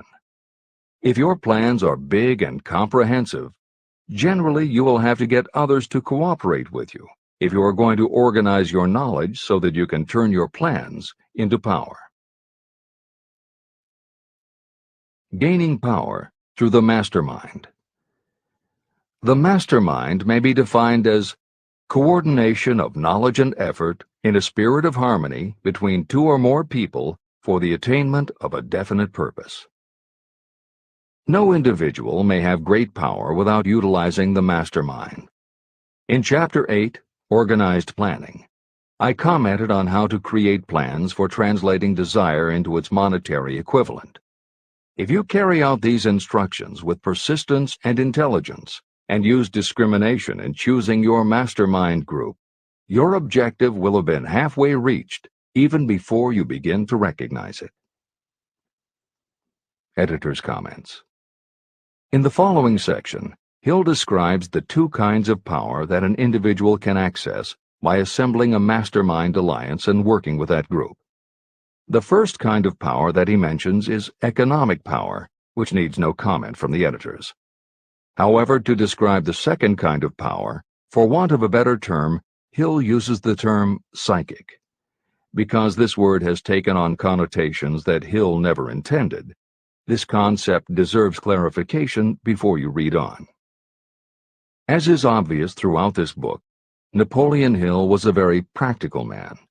His use of the word psychic in this chapter has nothing to do with seances, fortune-telling, magic, or any other aspect of the paranormal. The word psychic is defined as of or pertaining to the human mind, and Hill uses the term to describe something pertaining to the mind that everyone reading this book has experienced.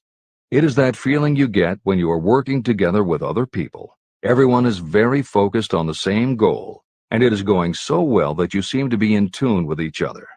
When that happens, you not only work well with the others, but your own work and ideas also seem to be operating on a higher and better plane than usual. This is the end of the editor's comments. So you may better understand the potential power available to you through a properly chosen mastermind group, I will explain the two characteristics of the mastermind principle. One kind of power is economic, and the other psychic. Economic power. The economic feature is obvious. Economic advantages may be created by any person who surrounds himself with the advice, counsel, and personal cooperation of a group of people who are willing to lend him or her wholehearted aid in a spirit of perfect harmony. This form of cooperative alliance has been the basis of nearly every great fortune. Your understanding of this great truth may definitely determine your financial status. Psychic power. What I refer to as the psychic phase of the mastermind principle is a little more difficult to comprehend. You'll get a better sense of the meaning from this statement. No two minds ever come together without creating a third, invisible, intangible force, which may be likened to a third mind. The human mind is a form of energy. When the minds of two people are coordinated in a spirit of harmony, the energy of each mind seems to pick up on the energy of the other mind, which constitutes the psychic phase of the mastermind. The mastermind principle, or rather the economic feature of it, was first called to my attention by Andrew Carnegie. Discovery of this principle was responsible for the choice of my life's work. Mr. Carnegie's mastermind group consisted of a staff of approximately 50 people with whom he surrounded himself for the purpose of manufacturing and marketing steel. He knew little of the technical side of the steel business. His strength was his ability to get others to work together in perfect harmony toward achieving a common goal. Carnegie attributed his entire fortune to the power he accumulated through this mastermind alliance. If you analyze the record of anyone who has accumulated a great fortune, and many of those who have accumulated modest fortunes, you will find that they have either consciously or unconsciously employed the mastermind principle. Great power can be accumulated through no other principle. How to multiply your brain power. The human brain may be compared to an electric battery. It is a fact that a group of batteries will provide more energy than a single battery. It is also a fact that the amount of energy provided by each individual battery depends upon the number and capacity of the cells it contains. The brain functions in a similar fashion. Some brains are more efficient than others. A group of brains coordinated or connected in a spirit of harmony will provide more thought energy than a single brain, just as a group of electric batteries will provide more energy than a single battery. Through this metaphor, you can see that the mastermind principle holds the secret of the power wielded by those who surround themselves with others of great brain power. The following will further define the so-called psychic phase of the mastermind principle. When a group of individual minds are coordinated and function in harmony, the increased energy created through that alliance becomes available to every individual mind in the group. Henry Ford began his business career under the handicap of poverty, illiteracy, and ignorance. Within the inconceivably short period of 10 years, Mr. Ford mastered these three handicaps, and within 25 years, he made himself one of the richest men in America. How did he do it? Here is an important clue. Mr. Ford's most rapid strides became noticeable from the time he became a personal friend of the famed inventor Thomas A. Edison. In the story of Ford's success, this is just the first indication of what the influence of one mind upon another can accomplish. Follow his story further, and you will have even more evidence that power may be produced through friendly alliance of minds.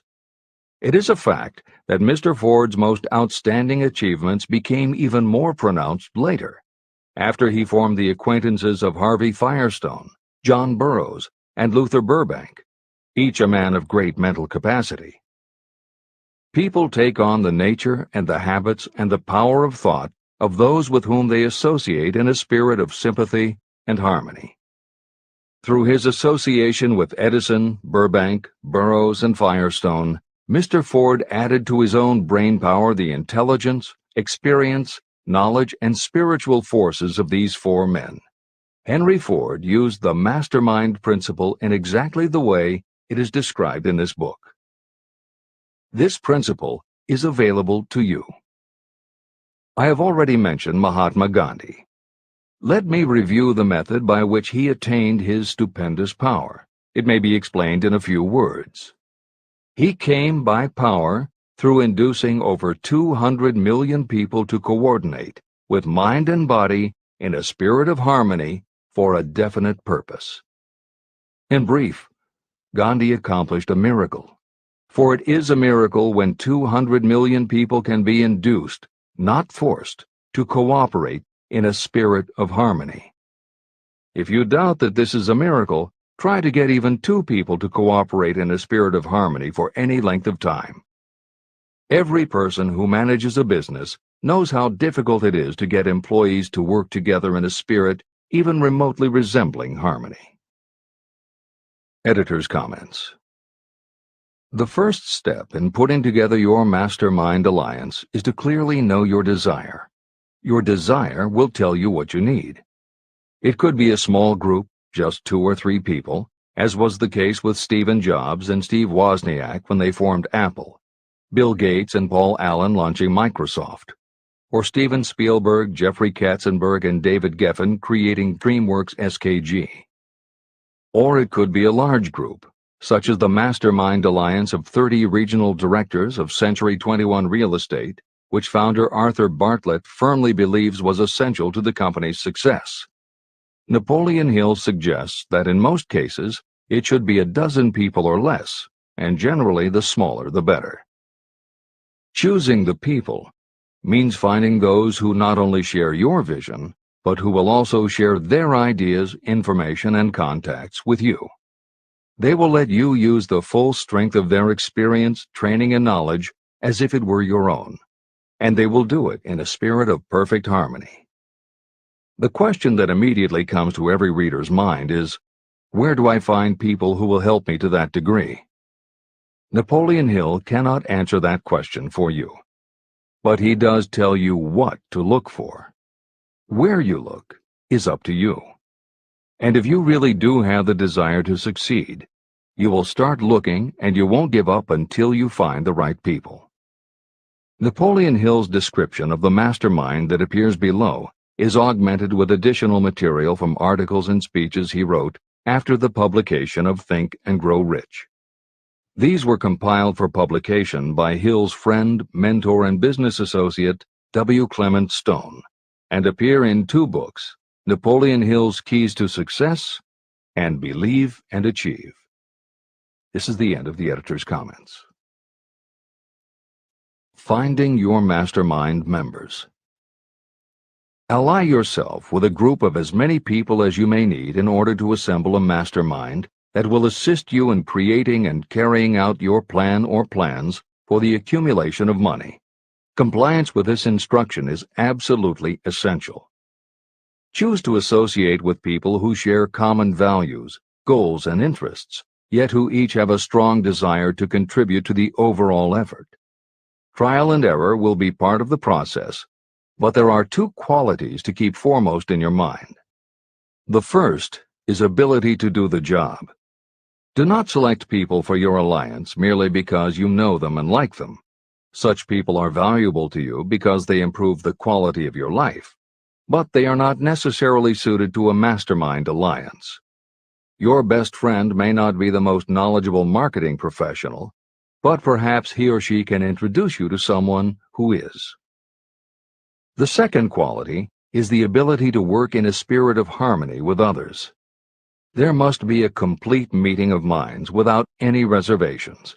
Personal ambition must be subordinate to the achievement of the purpose of the alliance.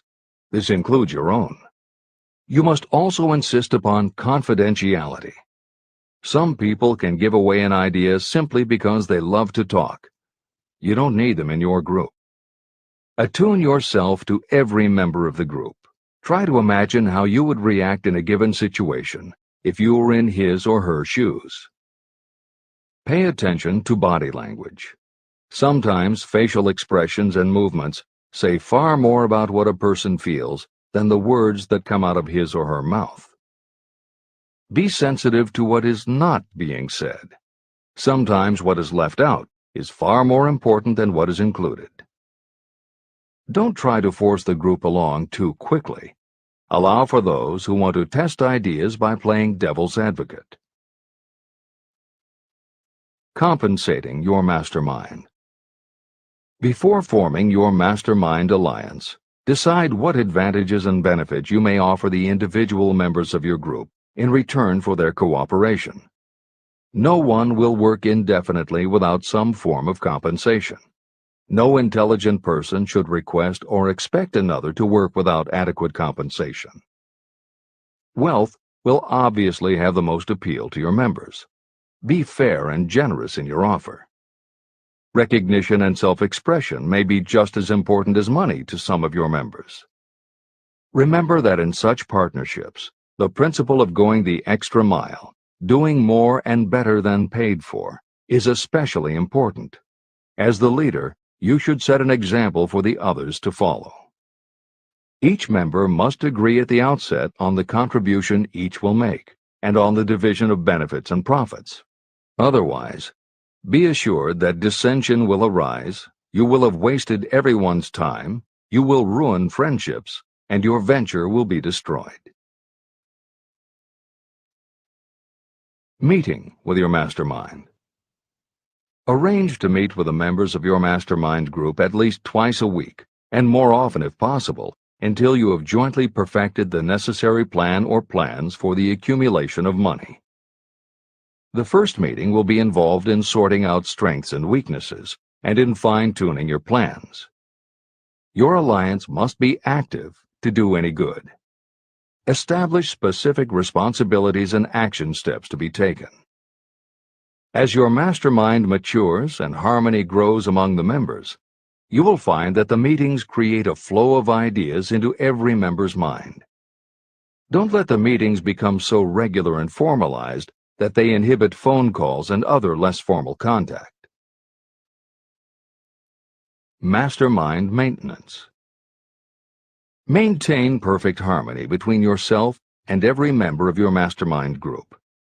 If you fail to carry out this instruction to the letter, you may expect to meet with failure. The mastermind principle cannot work where perfect harmony does not prevail. Create a non-threatening environment. Explore all ideas with equal interest and concern for the originator's feelings. Everyone must deal with everyone else on a completely ethical basis. No member should seek unfair advantage at the expense of others.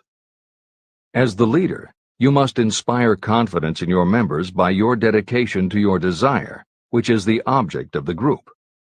The members must know with certainty that you are reliable, trustworthy, and loyal.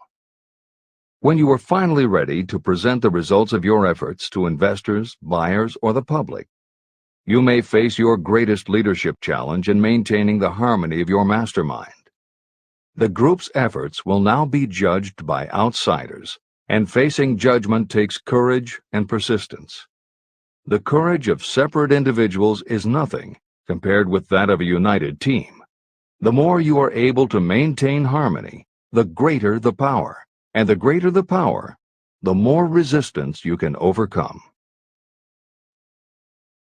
Marriage and the mastermind. A mastermind alliance with the person you love most deeply is of untold importance. If you are married and have not built your relationship on the same principles of harmony that are crucial to any alliance, you may have some reselling to do with your spouse. Set aside time each day to talk about what you want to achieve and how you are going about it. Rely on your definiteness of purpose to build your persuasive abilities to convince your partner of the benefits of the work you are doing. It is very unlikely that your work will not affect your husband or wife in some significant way, and you absolutely must not drag your partner unwillingly into any adventure. Build your mastermind alliance into your marriage from the start, and it will steady and support you through the darkest moments. In fact, your whole family should be incorporated into your alliance. Lack of harmony at home can easily spill over elsewhere. A united family is a great team. The mastermind and infinite intelligence. The list of sources from which you can get power is headed by infinite intelligence. When two or more people coordinate in a spirit of harmony and work toward a definite objective, they place themselves in position to absorb power directly from that great universal storehouse that I refer to as infinite intelligence. This is the greatest of all sources of power. It is the source to which geniuses and great leaders turn, whether they may be conscious of the fact or not.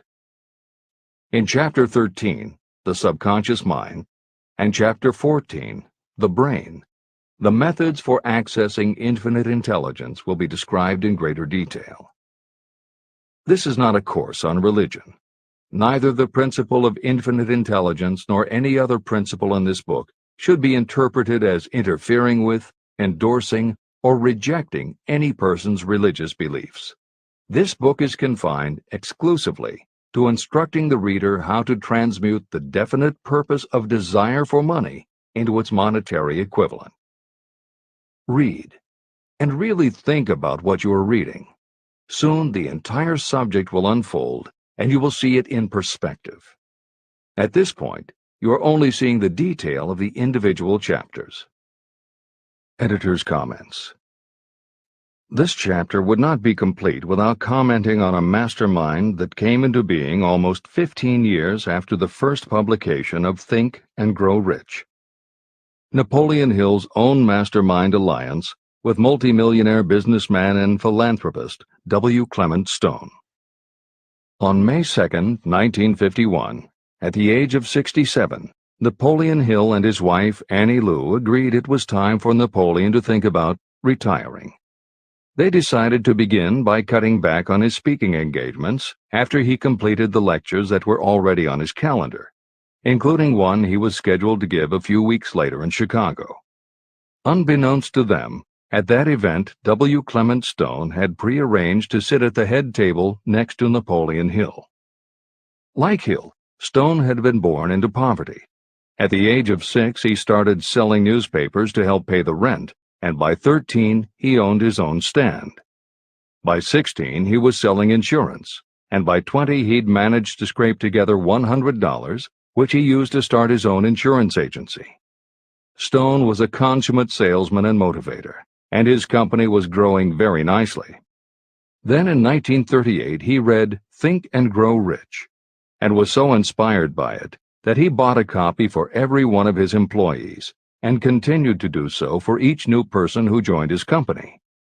Over the years, this amounted to thousands of copies. When Stone was introduced to Hill, he told him about all the copies he had purchased of Think and Grow Rich, and said that he firmly believed it was Hill's book that had transformed his sales force and turned his company from modest to extraordinary success. Napoleon Hill and W. Clement Stone found that they were in such complete accord that by the end of their first meeting, Hill had decided to postpone his retirement and join with Stone in a venture dedicated to creating a better world for this and future generations. Within a year, they launched Napoleon Hill Associates. They published new books by Hill, including How to Raise Your Own Salary and The Master Key to Riches. They reissued Hill's earlier bestsellers, and they co-authored a new bestseller, Success Through a Positive Mental Attitude.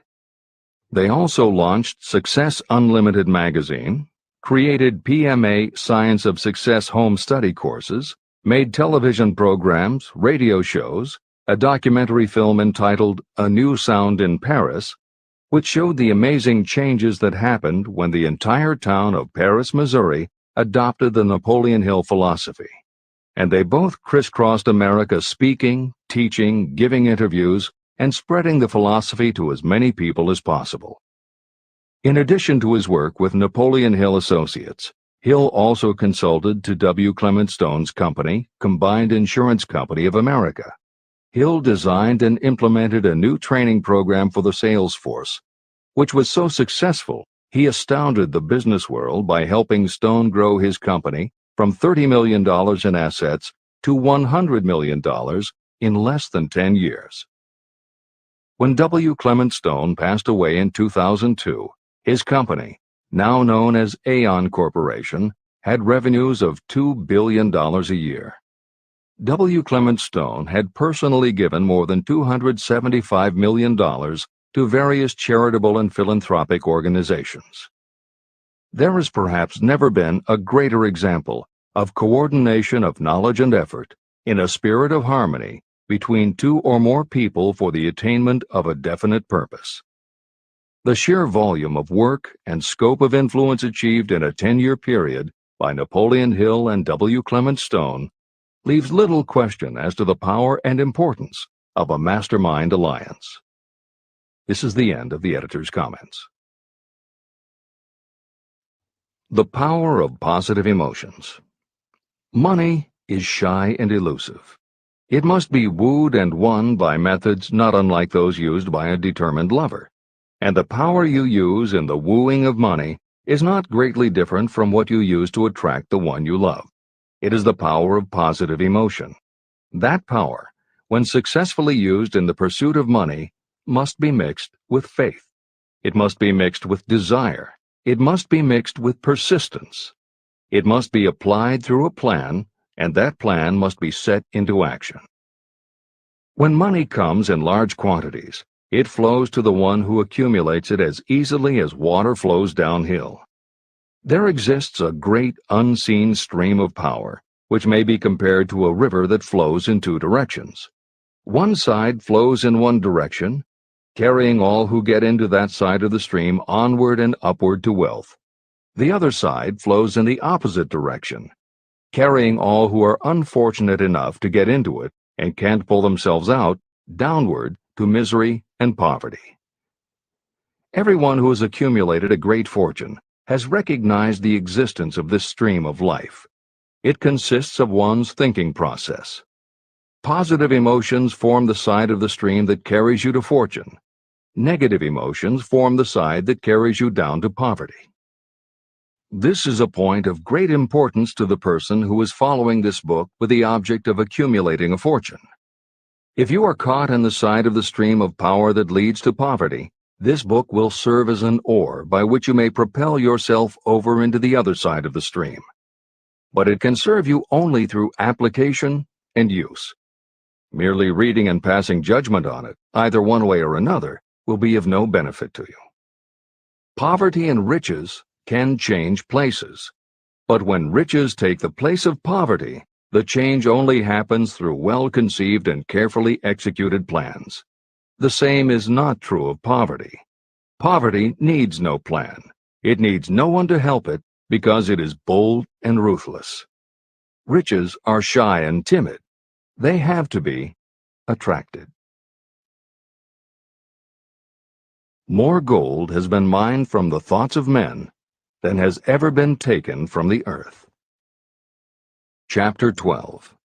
Sexuality, Charisma, and Creativity. The 10th Step Toward Riches. Editor's Comments. What motivates human beings is the subject of continuing scientific research and philosophical debate. There is general agreement that the prime motivators are the basic human needs for food and water, shelter and clothing, and safety. Beyond these basic life-sustaining needs, however, there are other factors that motivate people to action. It is the definition of the other factors and their order of importance that continues to be open to interpretation.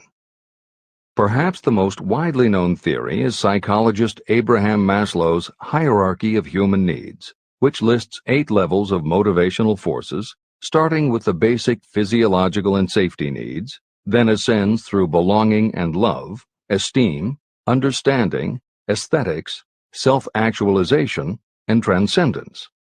Other psychologists and sociologists have defined and arranged the categories differently, but in almost all cases there is agreement that after the primary life-sustaining needs are met, sex and love are the next most important motivating forces. Napoleon Hill also compiled a hierarchy of what he referred to as mind stimuli.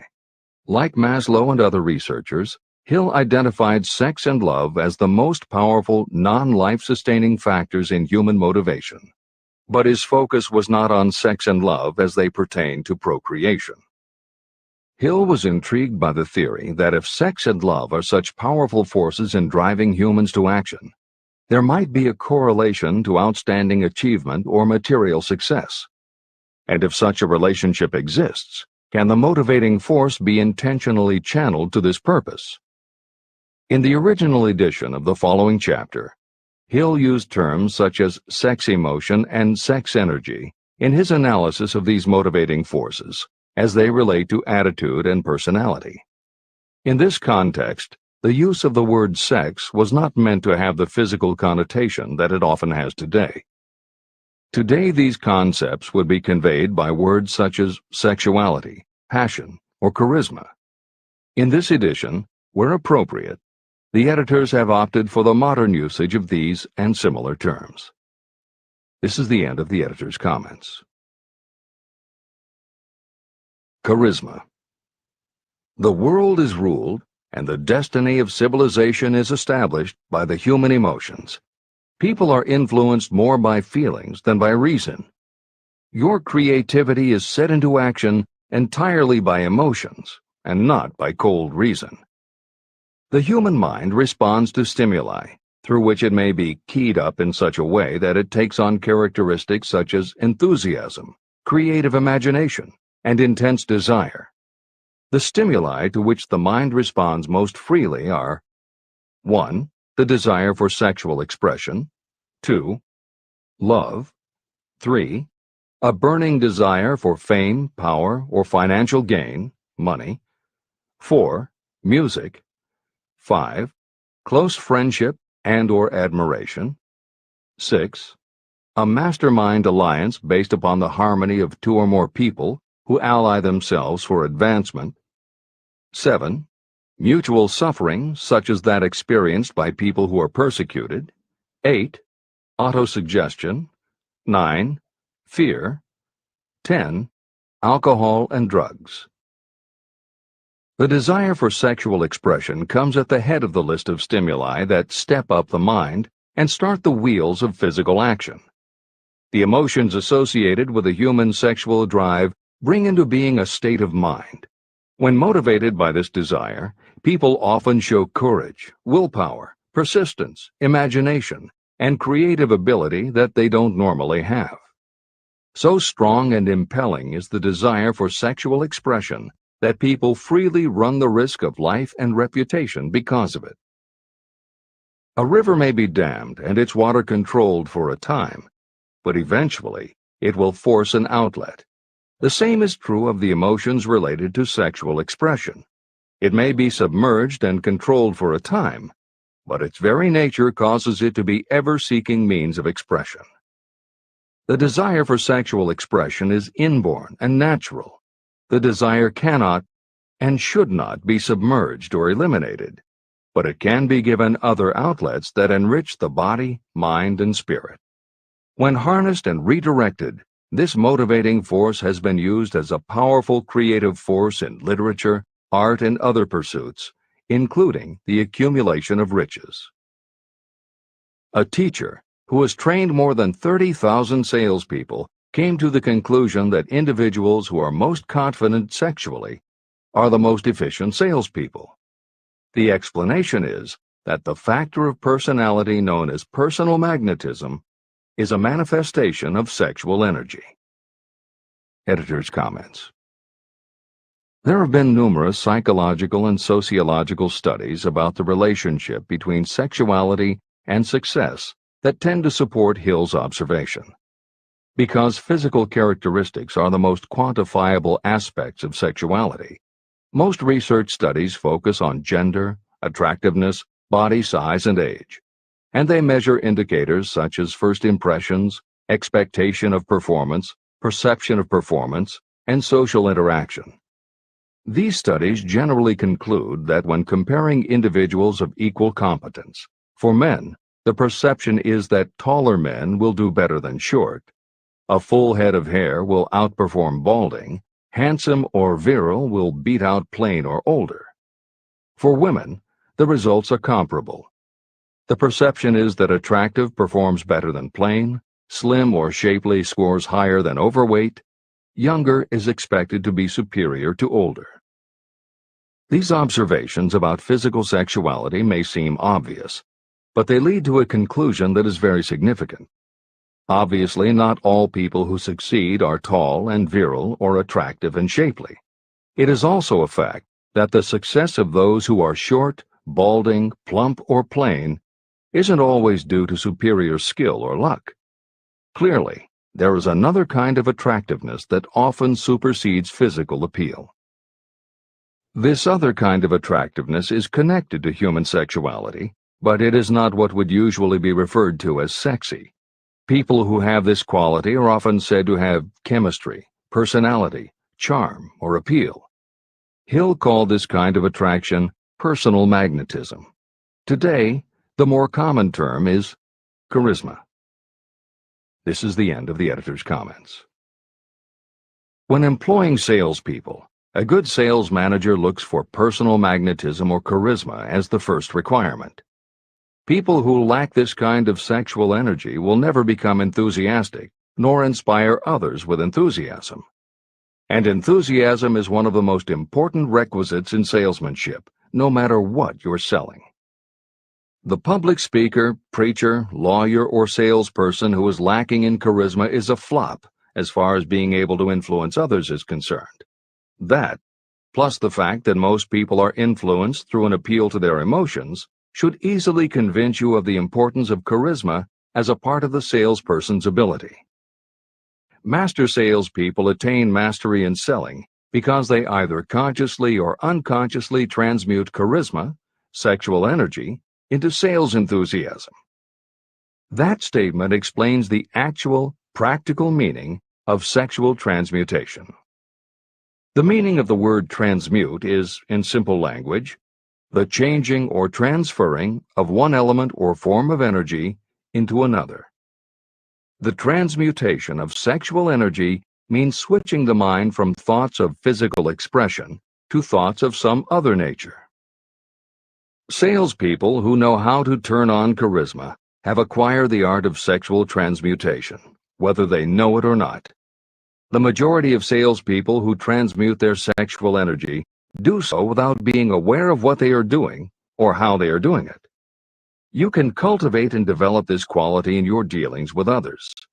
Through cultivation and understanding, this vital motivating force may be drawn upon and used to great advantage in relationships between people. This energy may be communicated to others in the following ways. The handshake. The touch of the hand indicates instantly the presence of charisma or the lack of it. The tone of voice. Charisma, or sexual energy, is the factor with which the voice may be colored or made musical and charming. Posture and carriage of the body. People with charisma move briskly and with grace and ease. The vibrations of thought. People with charisma project sexuality through their personality in a way that influences those around them. Clothing and style.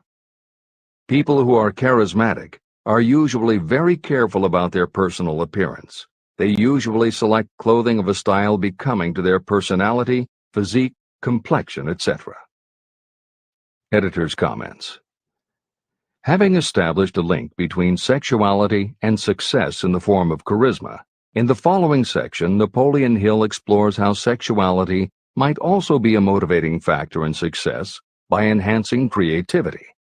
To illustrate the connection, Hill draws upon the biographies of historical figures who exhibited both charisma and exceptional creativity. In the time since Hill conducted his research, many women have risen to positions of power and influence. Their accomplishments have been well documented and are readily available in bookstores and libraries. However, when Hill was assembling his data, the majority of historical biographies available were about successful men. Further, the successful industrialists and political leaders he had personally studied during the previous 30 years were also men. Because of this limitation, Hill does not theorize about the role men might play in motivating the success of women. This issue is addressed in later editorial comment. This is the end of the editor's comments. Creativity. It seemed quite significant to me when I made the discovery that practically every great leader I had the privilege of analyzing was a man whose achievements were largely inspired by a woman. In most instances, the woman was a wife, of whom the public had heard little or nothing. In a few of the cases I studied, the source of inspiration was the other woman. The pages of history are filled with the records of great men whose achievements may be traced directly to the influence of women, who aroused the creative faculties of their minds. Napoleon Bonaparte was one of these. When inspired by his first wife, Josephine, he was irresistible and invincible. When his better judgment or reasoning faculty prompted him to put Josephine aside, he were not far distant. Abraham Lincoln was a notable example of a great leader who achieved his greatness through the discovery and use of his faculty of creative imagination. It is noted in practically every book written about Lincoln that he discovered and began to use this faculty as the result of the love that he experienced when he met Anne Rutledge. This is more than an interesting historical fact. It is of significance in connection with the role sexuality plays in the study of the source of genius. Following is a list of famous men of outstanding achievement: George Washington, Napoleon Bonaparte, William Shakespeare, Abraham Lincoln, Ralph Waldo Emerson, Robert Burns, Thomas Jefferson, Elbert Hubbard, Elbert H. Gary, Woodrow Wilson, John H. Patterson, Andrew Jackson, Enrico Caruso. Wherever there was evidence available in connection with the lives of these men of achievement, it indicated most convincingly that each possessed a highly developed sexual nature. An analysis of the information taken from biographies and historical writings leads to the following conclusions. 1. Those of greatest achievement have a highly developed sexual nature, but have learned the art of transmutation of sexual energy. 2. Those who have accumulated great fortunes and achieved outstanding recognition in literature, art, industry, architecture, and the professions were motivated by the influence of a mate or lover. When driven by these emotions, people become gifted with a superpower for action. If you understand this, you will also understand that sexual transmutation contains the secret of creative ability. Editor's comments. As noted previously, although Hill's analysis focused on men, today there is a wide range of biographies about women who have succeeded in every aspect of life, including business, politics, religion, sports, entertainment, and the arts. Bearing in mind that biographical information is always subjective, The reader can now find ample material from which to draw a conclusion as to whether Hill's theory about sexuality as a motivating force is equally evident in women. Napoleon Hill had to do an in-depth analysis of biographies in searching for indications that the subject's sexuality had a correlation to their success. Today, we just turn on the television, and we're inundated with intimate details about both men and women suggesting that the best and the brightest are apparently also the sexiest. Although scandals aren't usually cited as scientific proof, the exposés of some of the biggest entertainment and sports stars, high-profile CEOs of major companies, numerous politicians, and even a few presidents, all make at least a common-sense case for Hill's theory about the correlation between sexuality and success. This is the end of the editor's comments. Obviously, this does not mean that everyone who is highly sexed is a genius. People attain the status of a genius only when and if they stimulate their minds so that they can draw upon the forces available through the creative faculty of the imagination. Although it is the most important of the stimuli or motivators, the mere possession of sexual energy is not sufficient to produce a genius. The energy must be transmuted from desire for physical contact into some other form of desire and action before it will lift one to the status of a genius. Genius and creative imagination.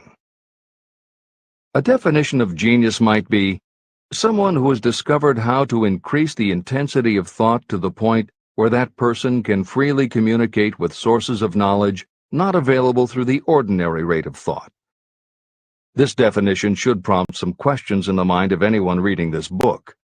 The first question should be, how may one communicate with sources of knowledge that are not available through ordinary thought? The next question should be, are there known sources of knowledge that are available only to geniuses, and if so, what are these sources and exactly how may they be reached? In the following, I will offer methods so that you can experiment and prove to yourself that this is true. By doing so, you will have the answer to both questions. Editor's comment. Humans perceive things through the 5 senses of sight, smell, taste, hearing, and touch. Another kind of perception, as when you have a feeling about something, was discussed in the chapters on desire, faith, and autosuggestion. This kind of perception is often referred to as the 6th sense, and in the following, Hill explores the relationship between sexuality, motivation, creative imagination, and the 6th sense. This is the end of the editor's comment. The reality of a 6th sense has been fairly well established. This 6th sense is creative imagination. The faculty of creative imagination is something the majority of people never use during an entire lifetime, and if they do use it, it usually happens by mere accident. Only a small number of people deliberately use their creative imagination for a specific purpose. Those who do use this faculty voluntarily and with understanding of its functions are geniuses. Creative imagination is the direct link between your finite mind and what I have termed infinite intelligence. All revelations and all discoveries of basic or new principles in the field of invention take place through the faculty of creative imagination. When ideas, concepts, or hunches flash into your mind, they can only have come from one or more of the following sources. 1. From the mind of some other person who has just released the thought, idea, or concept through conscious thought. 2. Your subconscious mind, which stores every thought and impression that ever reached your brain through any of the 5 senses. 3. From another person's subconscious storehouse. 4. Infinite intelligence. There are no other possible sources from which inspired ideas or hunches may be received. When brain action has been stimulated through one or more of the 10 mind stimulants listed at the beginning of this chapter, it has the effect of lifting you far above the horizon of ordinary thought. It permits you to envision distance, scope, and quality of thoughts not available on the lower plane, such as when you are solving routine problems of business. When you are lifted to a higher level of thought through mind stimulation, it is as though you have taken off in an airplane. You can now see over and beyond the horizon that limits your vision when you are on the ground. Not only that, but while you are on this higher level of thought, you are not even aware of such things as the problems of gaining the 3 basic necessities of food, clothing, and shelter. You are in a world of thought in which the ordinary workaday thoughts have been removed, just as the hills and valleys that obstruct your vision on the ground don't interfere when you are in an airplane. While on this exalted plane of thought, the creative faculty of the mind is given freedom for action. The way has been cleared for the 6th sense to function. It becomes receptive to ideas that could not reach the individual under any other circumstances. The 6th sense is the faculty that marks the difference between a genius and an ordinary individual. Developing your creative imagination. A mind stimulant is any influence that will either temporarily or permanently increase the intensity of thought. The previously mentioned 10 major stimulants are those most commonly resorted to. Through these sources, you may commune with infinite intelligence, enter the storehouse of your subconscious mind, or perhaps even that of another person. That is all there is to genius. The more you use your creative faculty, the more alert and receptive it becomes to factors originating outside your conscious mind. And the more this creative faculty is used, the more you will rely upon it for your thoughts and ideas. This faculty can be cultivated and developed only through use. What we generally refer to as our conscience operates entirely through the faculty of the 6th sense. The great artists, writers, musicians, and poets become great because they acquire the habit of relying upon the still small voice that speaks from within through their creative imagination. Anyone with a keen imagination knows that some of their best ideas come through so-called hunches. One of the best-known public speakers admits that his speeches are only really great when he closes his eyes and begins to rely entirely upon the faculty of creative imagination. When asked why he closed his eyes just before the climax of his speech, he replied, "I do it because then I speak through ideas that come to me from within." One of America's most successful and best-known financiers has the habit of closing his eyes for 2 or 3 minutes before making a decision. When asked why, he replied, "With my eyes closed, I am able to draw upon a source of superior intelligence." Dr. Elmer R. Gates created more than 200 useful patents through the process of cultivating and using his creative faculty. His method is significant to anyone interested in attaining to the status of genius. Dr. Gates was one of the really great, though less publicized, scientists of the world. In his laboratory, he had what he called his personal communication room. It was practically soundproof, and all light could be shut out.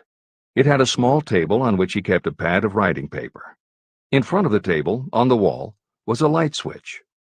When Dr. Gates desired to draw upon the forces available to him through his creative imagination, he would go into this room, seat himself at the table, shut off the lights, and concentrate on the known factors of the invention he was working on. He would stay in that position until ideas began to flash into his mind in connection with the unknown factors of the invention. On one occasion, ideas came through so fast that he was forced to write for almost 3 hours. When the thoughts stopped flowing, he examined his notes and found they contained a minute description of principles that had no parallel in the known data of the scientific world. Moreover, the answer to his problem was right there in those notes. Dr. Gates earned his living by sitting for ideas. He did it for individuals and corporations, and some of the most sensible people and largest traditional corporations in America paid him to do it. The part of your mind that you generally use for reasoning may be faulty because it is largely guided by your accumulated experience. Not all knowledge that you have learned through experience is accurate. Many times your creative ideas are much more reliable because they come from sources that are more reliable than those available to the reasoning faculty of the mind. Methods used by geniuses are available to you. The major difference between the genius and the ordinary inventor is that the genius makes use of both the synthesized and the creative faculties of imagination. For example, the scientific inventor begins an invention by organizing and combining the known ideas or principles accumulated through experience through the synthesized faculty, the reasoning faculty. If the inventor finds this accumulated knowledge is insufficient, the scientist then draws upon the sources of knowledge available through the creative faculty. The method by which the inventor does this varies with the individual, but this is the essence of the procedure. 1. The inventor stimulates his or her mind so that it functions on a higher than average plane through one or more of the mind stimulants. 2. The inventor then concentrates on the known factors, the finished part of the invention, and creates in his or her mind a perfect picture of the unknown factors, the unfinished part of the invention. The inventor holds this picture in mind until it has been taken over by the subconscious, then relaxes by clearing his or her mind of all thought and waits for the answer to flash into mind. Sometimes the results are both definite and immediate. At other times, the results are negative, depending on the state of development of the sixth sense or creative faculty. Thomas Edison tried out more than 10,000 different combinations of ideas through the synthetic faculty of his imagination before he tuned in through the creative faculty and got the answer that perfected the incandescent light bulb. His experience was similar when he produced the phonograph. Editor's comments. Synchronicity, precognition, intuition, flashes of insight, hunches, gut feelings, symbolic dreams. These are all aspects of the phenomenon Napoleon Hill was describing in his two correlated terms, creative imagination and infinite intelligence. And the fact that Hill made a serious study of this function of the mind puts him in exceptional company. The fathers of modern psychology, Sigmund Freud and Carl Jung, recognized and tried to explain this sixth sense. Jung's concept of the collective unconscious, which is the very basis of Jungian psychology, is in many ways identical to Hill's concept of infinite intelligence. Scientists from Archimedes to Newton to Einstein to the team of Watson and Crick, who determined the structure of DNA, all conceded that intuition was instrumental in their discoveries. Duke University created a department for the sole purpose of studying these phenomena under scientific conditions. Many scientists admit to using personalized techniques similar to Hill's method for accessing intuition and creativity. These include Friedrich Kekule, who discovered the molecular structure of benzene through a dream symbol.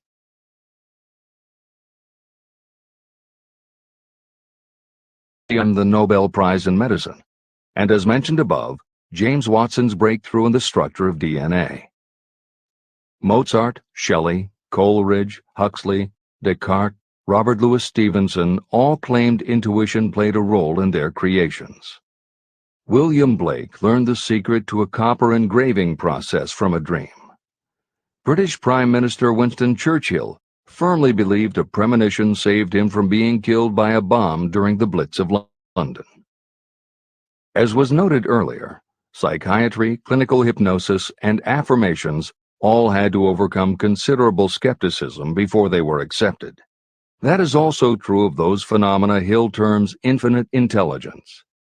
However, in the 1970s and 80s, the public's interest was piqued by well-researched books such as The Intuitive Edge by Philip Goldberg, Creative Dreaming by Patricia Garfield, and The Right Brain Experience by Mary Lee Zdenek. Though these anomalies of the mind still defy laboratory proof, contemporary researchers continue to publish tantalizing results. This is the end of the editorial comments. Nature has equipped the human brain and mind with internal stimulants that safely trigger the mind to tune into fine and rare thoughts. No satisfactory substitute for nature's stimulants has ever been found. However, history is not lacking in examples of people who rose to the status of genius as the result of using artificial mind stimulants. Edgar Allan Poe wrote The Raven while under the influence of alcohol, dreaming dreams no mortal ever dared to dream before. Samuel Taylor Coleridge wrote Kubla Khan during an opium-induced dream, and Robert Burns wrote best when intoxicated. For auld lang syne, my dear, we'll take a cup of kindness yet for auld lang syne. It is true that these and others who are known as geniuses relied upon artificial mind stimulation. But a more important lesson to remember is how many of these people destroyed themselves through the use of those stimulants. Editor's comments. In more contemporary terms, Hill's point about the dangers of artificial mind stimulants was never better made than it was in the television series Behind the Music, which began running on VH1 in the late 1990s. The series was meant to chronicle the lives of rock stars and celebrate their hits, but after viewing 2 or 3 of the shows, they all began to look the same. Young singer and band have a hit record, make millions of dollars, plunge into the sex, drugs, and rock and roll lifestyle, everyone gets addicted, and they blow all of the money. By the end of the show, at least one band member overdoses, the band breaks up, the singer hits the skids, meets someone who inspires him or her to go into rehab, the ex-star makes an anti-drug TV spot and professes newfound faith and family values while announcing a comeback tour. Although the shows played like a bad parody of themselves, the fact that the stories were so similar, that so many talented singers and songwriters who depended on drugs ended up burning out, should be telling you something, especially if you don't just want to succeed, but want to keep and enjoy your success. This is the end of the editor's comments. Every intelligent person knows that stimulation in excess through alcohol or drugs is a destructive form of intemperance. For some, overindulgence in sexual expression may become just as destructive. A sexually obsessed person is not essentially different from a person addicted to drugs or alcohol. Both have lost control over their faculties of reason and willpower. Human sexuality is a mighty urge to action, but its forces are like a cyclone, almost impossible to completely control. When an individual is driven solely by emotions related to sexuality, that person may be capable of great achievement, but their actions are often disorganized and destructive. It is true that a person may pursue financial or business success by harnessing the driving force of sexual energy without self-control. But history is filled with evidence that such people likely have certain traits of character that rob them of the ability to either hold or enjoy their fortunes. Ignorance of this potential pitfall has cost thousands of people their happiness, even though they possessed riches. From my analysis of over 25,000 people, I found that those who succeed in an outstanding way often do not hit their stride until they are beyond the age of 40 or 50. This fact was so astounding that it prompted me to go into the study of its cause most carefully. My investigation disclosed that the major reason why many people do not succeed early in life is their tendency to dissipate their energies through overindulgence. The majority of people never learn that sexual energy has possibilities other than physical expression. And many of those who make this discovery only do so after having wasted many years during the time when their sexual energy was at its height. Most people come to the realization by accident, and many don't even know they have tapped into this power.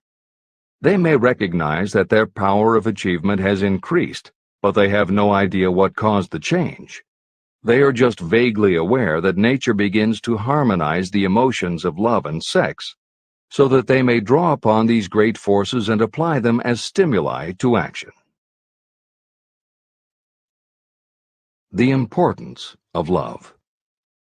Love, romance, and sex are all emotions capable of driving people to heights of superachievement. When combined, these three emotions may lift you to an altitude of a genius. Every person who has been moved by genuine love knows that it leaves enduring traces upon the human heart. The effect of love endures because love is spiritual in nature.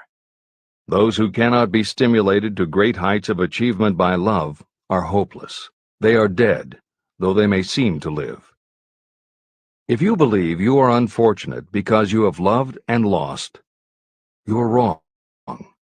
One who is loved truly can never lose entirely. Love is whimsical and temperamental. It comes when it pleases and goes away without warning. Accept and enjoy it while it remains, but spend no time worrying about its departure. Worry will never bring it back. Dismiss the thought that love only comes once. Love may come and go times without number, but there are no two love experiences that affect you in just the same way. There may be one love experience that leaves a deeper imprint on the heart than all the others. But all love experiences are beneficial, except to the person who becomes resentful and cynical when love makes its departure. Even the memories of love can lift you and stimulate your mind. Go back into your yesterdays at times and bathe your mind in the beautiful memories of past love. It will soften your worries and give you a source of escape from the unpleasant realities of life. And maybe, during this temporary retreat into the world of fantasy, your subconscious mind will yield to you ideas or plans that may change the entire financial or spiritual status of your life. There should be no disappointment over love, and there would be none if people understood the difference between the emotions of love and sex. Love is an emotion of many shades and colors, but the most intense and burning of all is that experienced in the blending of the emotions of love and sex. Marriages or committed relationships that are not blessed with love properly balanced with sex cannot be happy ones, and seldom endure. Love alone will not bring happiness, nor will sex alone. Love is spiritual. Sex is biological. No experience that touches the human heart with a spiritual force can possibly be harmful, except through ignorance or jealousy.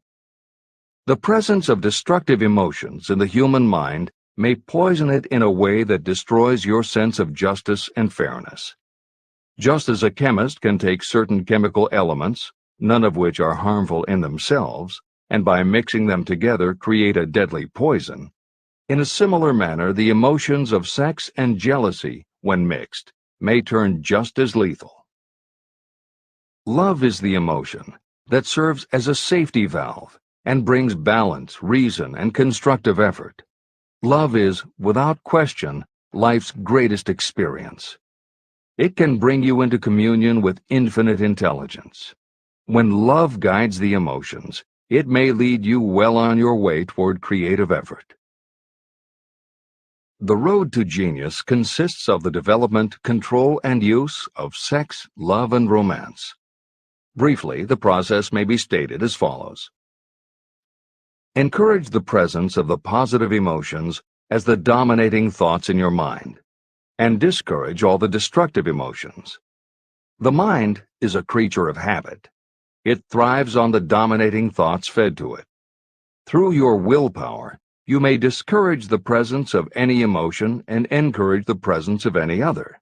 Control of your mind, through the power of your will, is not difficult. Control comes from persistence and habit. The secret of control lies in understanding the process of transmutation. When any negative emotion presents itself in your mind, it can be transmuted into a positive or constructive emotion by the simple procedure of changing your thoughts. There is no other road to genius than through voluntary self-effort. When the emotion of romance is added to those of love and sex, the obstructions between the finite mind and infinite intelligence are removed. Then, a genius has been born.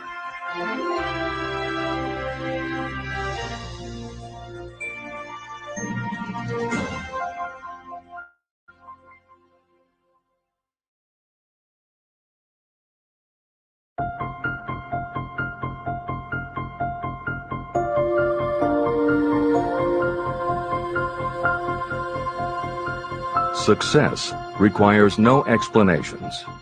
Failure permits no alibis. Chapter 13. The Subconscious Mind. The Connecting Link. The 11th Step Toward Riches. The subconscious mind consists of a field of consciousness in which every impulse of thought that reaches the conscious mind through any of the five senses is classified and recorded. The subconscious receives and files sense impressions or thoughts regardless of their nature. You can plant in your subconscious mind any plan, thought, or purpose that you desire to translate into its physical or monetary equivalent. Those desires that have been mixed with emotional feeling, and it does it in the most straightforward and practical way. You cannot entirely control your subconscious mind, but you can hand over to it any plan, desire, or purpose that you wish transformed into concrete form. Refer again to the instructions for using the subconscious mind in Chapter 5, Autosuggestion. Editor's comments.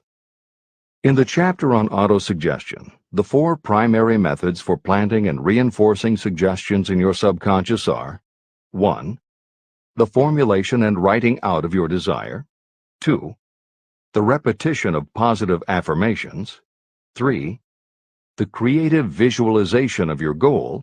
And 4. By acting as though the goal is already yours. This is the end of the editor's comment. From my research, I have concluded that the subconscious mind is the connecting link between the finite mind of man and infinite intelligence. It is the intermediary through which you may draw upon the forces of infinite intelligence. From my research, I have concluded that the subconscious mind is the connecting link between the finite mind of man and infinite intelligence. It is the intermediary through which you may draw upon the forces of infinite intelligence. Only the subconscious mind contains the process by which mental impulses, thoughts, are modified and changed into their spiritual, energy equivalent. It alone is the medium through which prayer, desire, may be transmitted to the source capable of answering prayer, infinite intelligence. How to energize your subconscious mind for creative effort. The possibilities of what you can do when you connect creative effort with the subconscious mind are stupendous. They inspire me with awe. I never approached the discussion of the subconscious mind without a feeling of littleness and inferiority, due to the fact that man's entire stock of knowledge on this subject is so pitifully limited. First, you must accept as a reality the existence of the subconscious mind and what it can do for you. This will enable you to understand its possibilities as a medium for transmuting your desires into their physical or monetary equivalent, and then you will comprehend the full significance of the instructions given in Chapter 3, Desire. You will also understand the importance of making your desires clear and putting them in writing. You will understand as well the necessity of persistence in carrying out instructions. The 13 principles that are the basis of this book are the stimuli with which you acquire the ability to reach and to influence your subconscious mind. Do not become discouraged if you cannot do this on your first attempt. Remember that the subconscious mind can be directed only through habit. You have not yet had time to master faith. Be patient. Be persistent. Editor's comments. There are two aspects to Hill's theory of the subconscious mind. There are two aspects to Hill's theory of the subconscious mind. One is the concept of the subconscious as the storehouse of all information and thoughts that you have ever experienced. The second is the concept of the subconscious as the gateway to infinite intelligence. In this chapter, Hill focuses primarily on the subconscious as a storehouse. Expanding on the editorial comment about the subconscious mind that appears in the chapter on autosuggestion, proof that the subconscious is a storehouse of information is confirmed in the use of hypnotherapy by psychiatrists. Through hypnosis, psychiatrists are able to help patients open the door to their subconscious so that they can retrieve information about traumatic situations that have been filtered out or repressed by the conscious mind. Further proof is in the use of hypnosis by law enforcement officials to recapture information such as license plate numbers and other details that the conscious mind of a witness has filtered out. Although results vary from person to person, there is no doubt that the subconscious has access to information that the conscious mind does not. This storehouse aspect of the subconscious is what accounts for some ideas that come to us through creative imagination. In some instances, bits of information and ideas that our conscious mind has forgotten will connect with each other on a subconscious level to create a new idea, and that idea will be received by our creative intelligence, which presents it to us as a flash of inspiration. You can't completely control this process, but you can condition yourself to come up with more and better ideas. It is a fact that a traumatic experience, the result of which creates a strongly planted idea, can influence the way a person thinks and acts. If that is true, then by intentionally using all of your efforts to powerfully plant an idea in your subconscious, you should be able to create what would amount to a good traumatic experience that will influence the way you think and act in a positive way. This is exactly how you develop what Hill calls a money consciousness. If you do everything within your power to strongly, firmly, and with complete faith and conviction plant the idea that you will be successful and achieve your desire, your subconscious will accept and store that idea. If you have planted the idea so strongly that it is the dominant idea in your subconscious, it will influence all of the other ideas and information stored there. When you have given your subconscious this specific direction that it did not have before, it will begin to put together pieces of information, and through your creative intelligence, you will find that you are coming up with more and better plans and ideas to accomplish your goal. But as Hill says, you can do this only through faith and habit. You must write out the affirmation of your goal, and you must repeat it aloud every day with absolute faith and conviction that you can achieve it. You must vividly and creatively visualize yourself achieving your goal, and you must do it every day. You must conduct yourself with the attitude that says you can accomplish your goal, and that you deserve the help of those who can help you to accomplish your goal. And you must conduct yourself in that way every day. If you seriously commit yourself to doing these things, it will change the way you think and act. Your subconscious will do everything it can to transmute your desire into reality, and other people will want to do what they can to help you succeed. This is the end of the editor's comments. Many statements in the chapters on faith and on autosuggestion are repeated here for the benefit of your subconscious mind. Remember, your subconscious mind functions whether you make any effort to influence it or not. This means that thoughts of fear, poverty, and all negative ideas will affect your subconscious mind unless you master these impulses and give it more desirable food on which it may feed. The subconscious mind will not remain idle.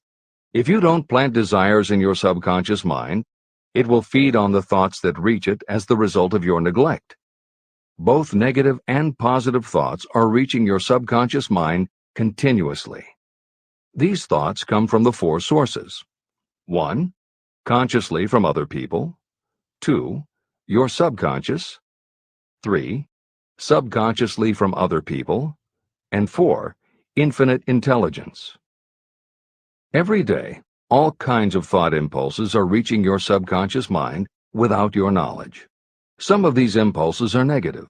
Some are positive. Right now, you should be specifically trying to shut off the flow of negative impulses and actively working to influence your subconscious mind through positive impulses of desire. When you achieve this, you will possess the key that unlocks the door to your subconscious mind. Moreover, you will control that door so completely that no undesirable thought may influence your subconscious mind. Everything that you create begins in the form of a thought impulse. You can create nothing that you do not first conceive as a thought. Through the aid of the imagination, thoughts may be assembled into plans. The imagination, when under your control, may be used to create plans or purposes that lead to success in your chosen occupation. All thoughts that you want to turn into success and have planted in the subconscious mind must pass through the imagination and be mixed with faith, your faith in your own abilities. The mixing of faith with a plan or purpose intended for submission to the subconscious mind can only be done through the imagination. From these statements, it should be clear that if you want to make use of your subconscious mind, it will call for the coordination and application of all 13 principles of success that are the basis of this book. Make your positive emotions work for you.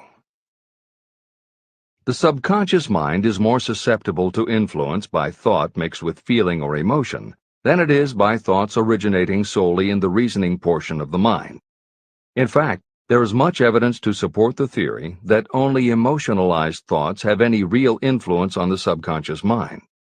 It is a fact that emotions or feelings rule the majority of people. If it is true that the subconscious mind responds better and faster to thoughts that are well mixed with emotion, it is essential to become familiar with the more important of the emotions. There are 7 major positive emotions and 7 major negative emotions. The negatives get into your thoughts naturally and go directly to your subconscious without any help from you.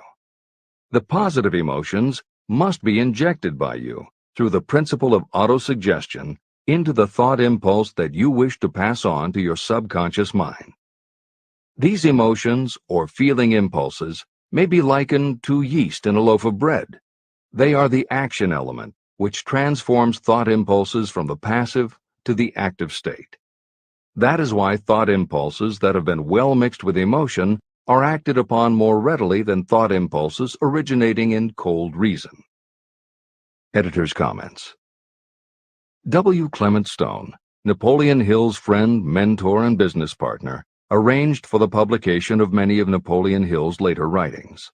The following is adapted from material that appears in 2 of these books: Napoleon Hill's Keys to Success and Believe and Achieve.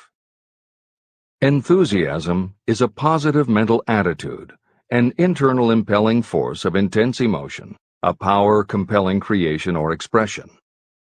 Being enthusiastic is an impelling external expression of action. When you act enthusiastically, you accentuate the power of suggestion and autosuggestion. The sales manager, public speaker, minister, lawyer, teacher, or executive who acts enthusiastic by speaking in an enthusiastic, sincere manner develops genuine enthusiasm. If you act enthusiastic, your emotions will follow. By filling your conscious mind with enthusiasm, you also impress upon your subconscious mind that your burning obsession and your plan for obtaining it are certain things. Then, if your conscious enthusiasm dims, your subconscious will be there, full of images of your success to help you stoke your conscious fires of enthusiasm once again. This is the end of the editor's comments. You are preparing yourself to influence and control the inner audience of your subconscious mind in order to hand over to it the desire for money, which you wish transmuted into its physical, monetary equivalent.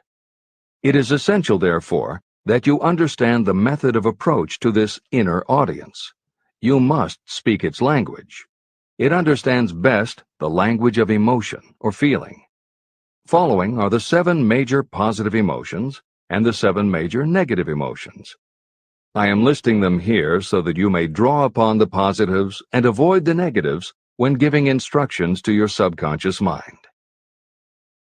The 7 major positive emotions. The emotion of desire, the emotion of faith, the emotion of love, the emotion of sex, the emotion of enthusiasm, the emotion of romance, the emotion of hope. There are other positive emotions, but these are the 7 most powerful and the ones most commonly used in creative effort. Master these 7 emotions. They can be mastered only by use, and the other positive emotions will be at your command when you need them. Remember that you are studying a book that is intended to help you develop a money consciousness by filling your mind with positive emotions. The 7 major negative emotions to be avoided. The emotion of fear, the emotion of jealousy, the emotion of hatred, the emotion of revenge, the emotion of greed, the emotion of superstition, the emotion of anger. Positive and negative emotions cannot occupy the mind at the same time. One or the other must dominate. It is your responsibility to make sure that positive emotions constitute the dominating influence of your mind. That is where the law of habit will help you. Form the habit of applying and using the positive emotions. Eventually, they will dominate your mind so completely that the negatives cannot enter it. Only by following these instructions literally and continuously can you gain control over your subconscious mind. The presence of a single negative in your conscious mind is sufficient to destroy all chances of constructive aid from your subconscious mind. Editor's comments. Napoleon Hill's concern about the susceptibility of the subconscious mind to negative thoughts, emotions, and comments is well known to professionals who work with these techniques. In clinical hypnotherapy, there is an axiom referred to as the law of reversed effect, which states that whenever there is a conflict between imagination and willpower, the imagination wins. When you attempt to plant an idea, if the subconscious already harbors a negative, trying to force the new idea has the reverse effect, because the subconscious becomes obsessed with defending its established negative idea. And the harder you try to do something, the more the subconscious resists, and the more difficult it becomes.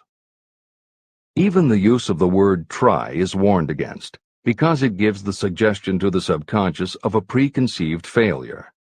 The concept of trying implies an ongoing effort. You don't want to try. You want to succeed. If you ask your subconscious to help you try, it may do just that. It may help you try, but it will prevent you from succeeding. Because if you did succeed, then it could no longer help you try, which is what you asked it to do. The cautionary note about using the word try is just one example of the care that should be taken when formulating affirmations and using autosuggestion. The following are some other rules of thumb that most modern experts agree on. 1. Affirmations should always be stated as a positive. Affirm what you do want, not what you don't want. 2. Affirmations work best when they are short and very clear about a single desired goal. Take the time to write, rewrite, and polish your affirmation until you can express your desire in a short statement of precise and well-chosen words. 3. Affirmations should be specific about the desired goal, but not about how to accomplish it. Your subconscious knows better than you what it can do and how it can do it. 4. Do not make unreasonable time demands. Your subconscious can't make anything happen suddenly or now. 5. Just saying the words will have little effect. When you affirm your desire, you must do it with such faith and conviction that your subconscious becomes convinced of how important it is to you. As you affirm your desire to yourself, visualize it in your mind's eye as big as a billboard. Make it big, powerful, and memorable. 6. Repetition of your emotionalized affirmation is crucial. At this time, it is your habit to think one way. By repeating your affirmation often every day, your new way of thinking will begin to be your automatic response. Keep reinforcing it until it becomes second nature to you, and your habit will have become to think the new way, the way you want to think. This is the end of the editor's comments. We form habits based on the degree of reinforcement we receive. Habits make no moral judgments. They can be either good or bad. Both are formed through repetition. If we try something and like the results, we repeat the action. You can replace negative thoughts with positive ones. You can replace inaction with action, and you can form any habit you choose.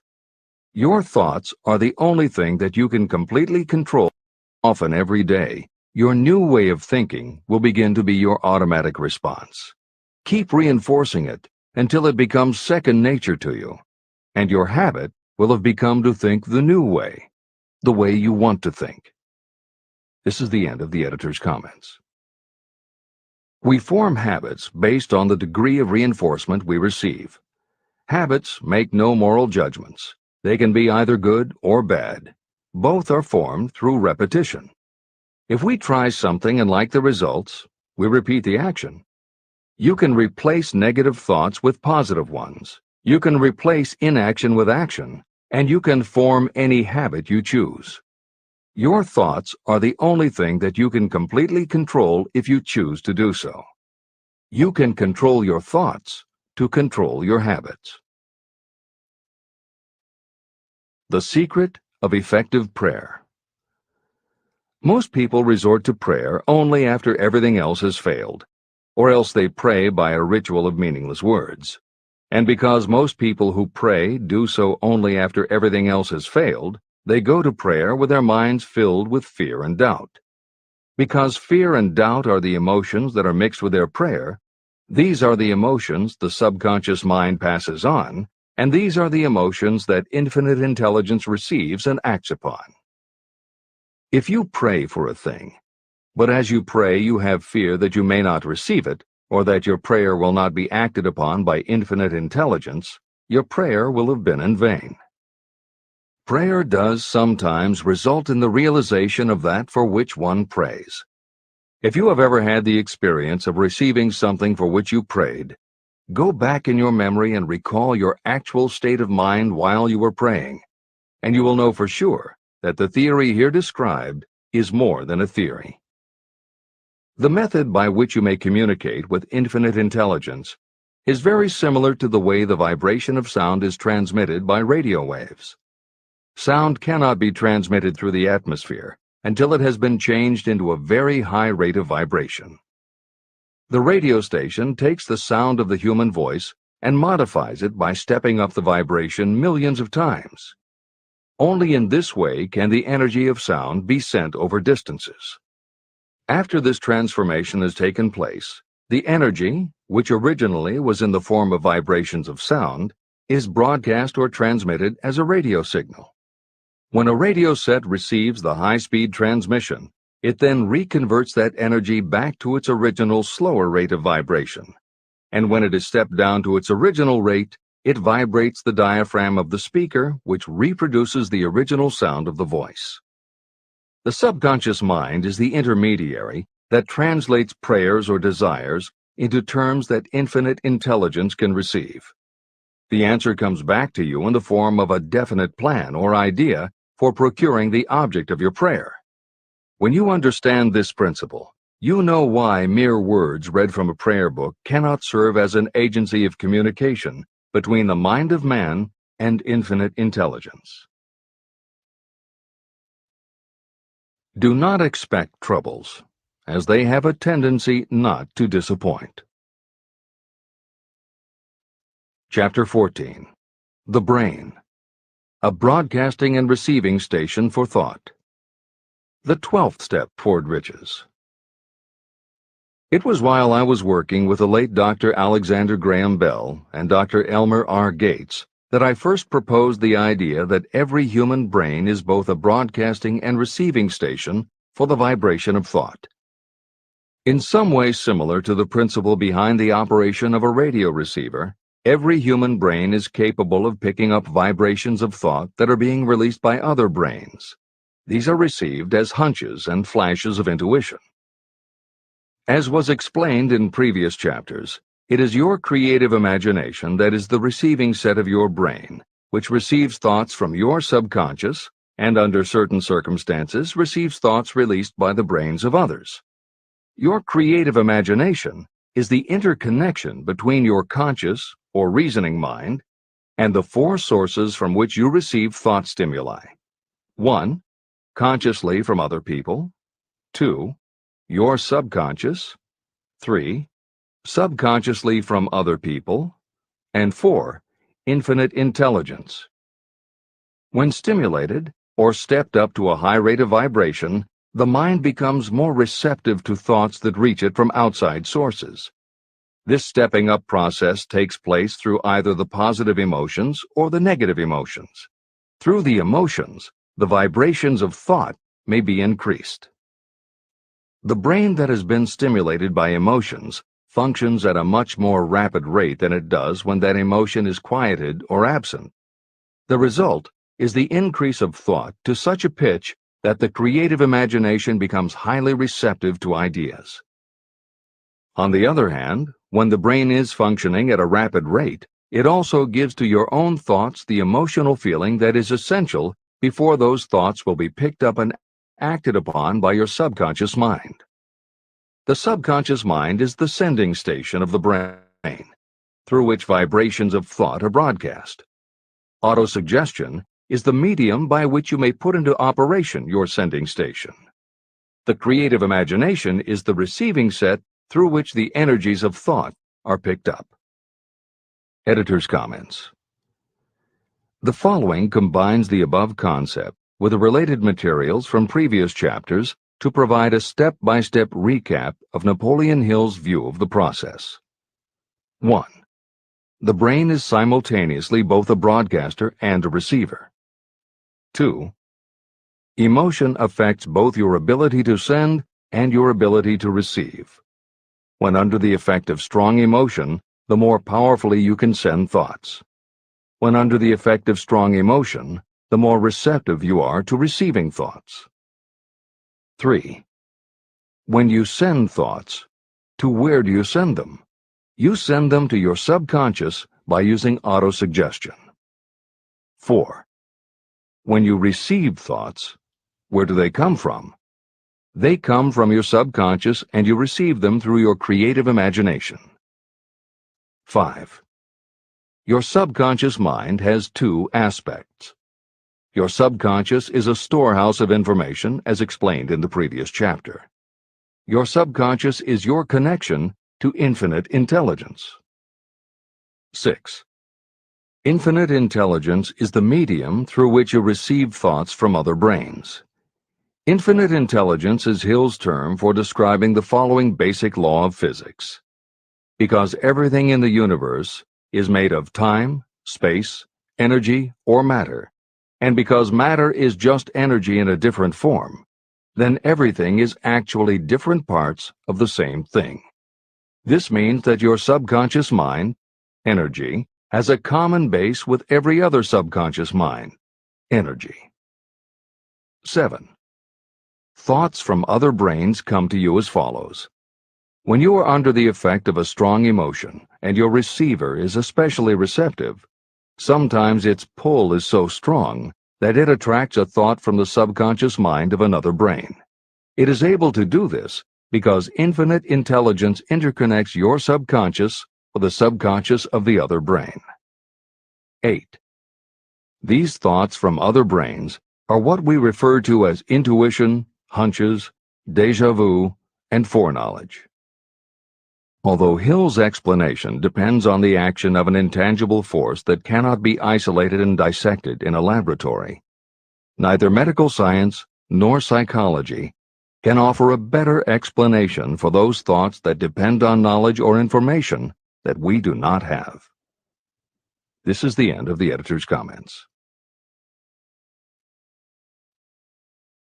The greatest forces are intangible.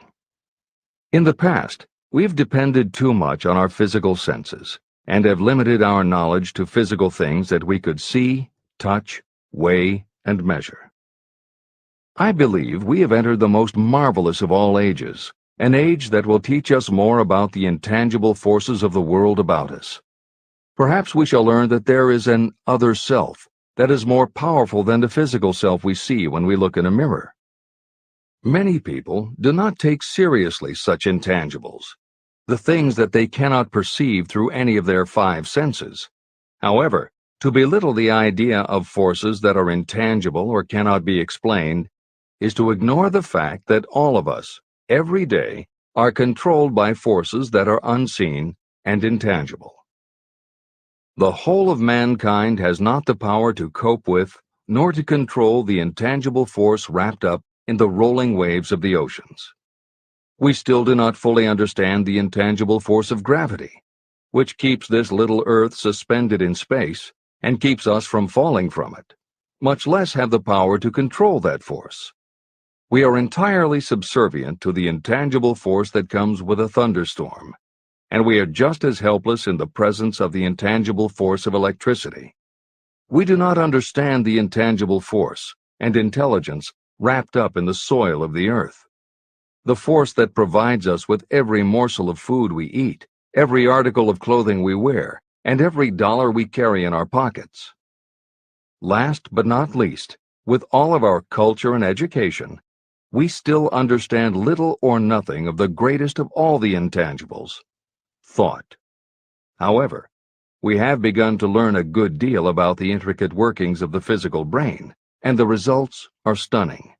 We know that the central switchboard of the human brain, the number of lines that connect the brain cells to each other, is written as the figure 1, followed by 15 million zeros.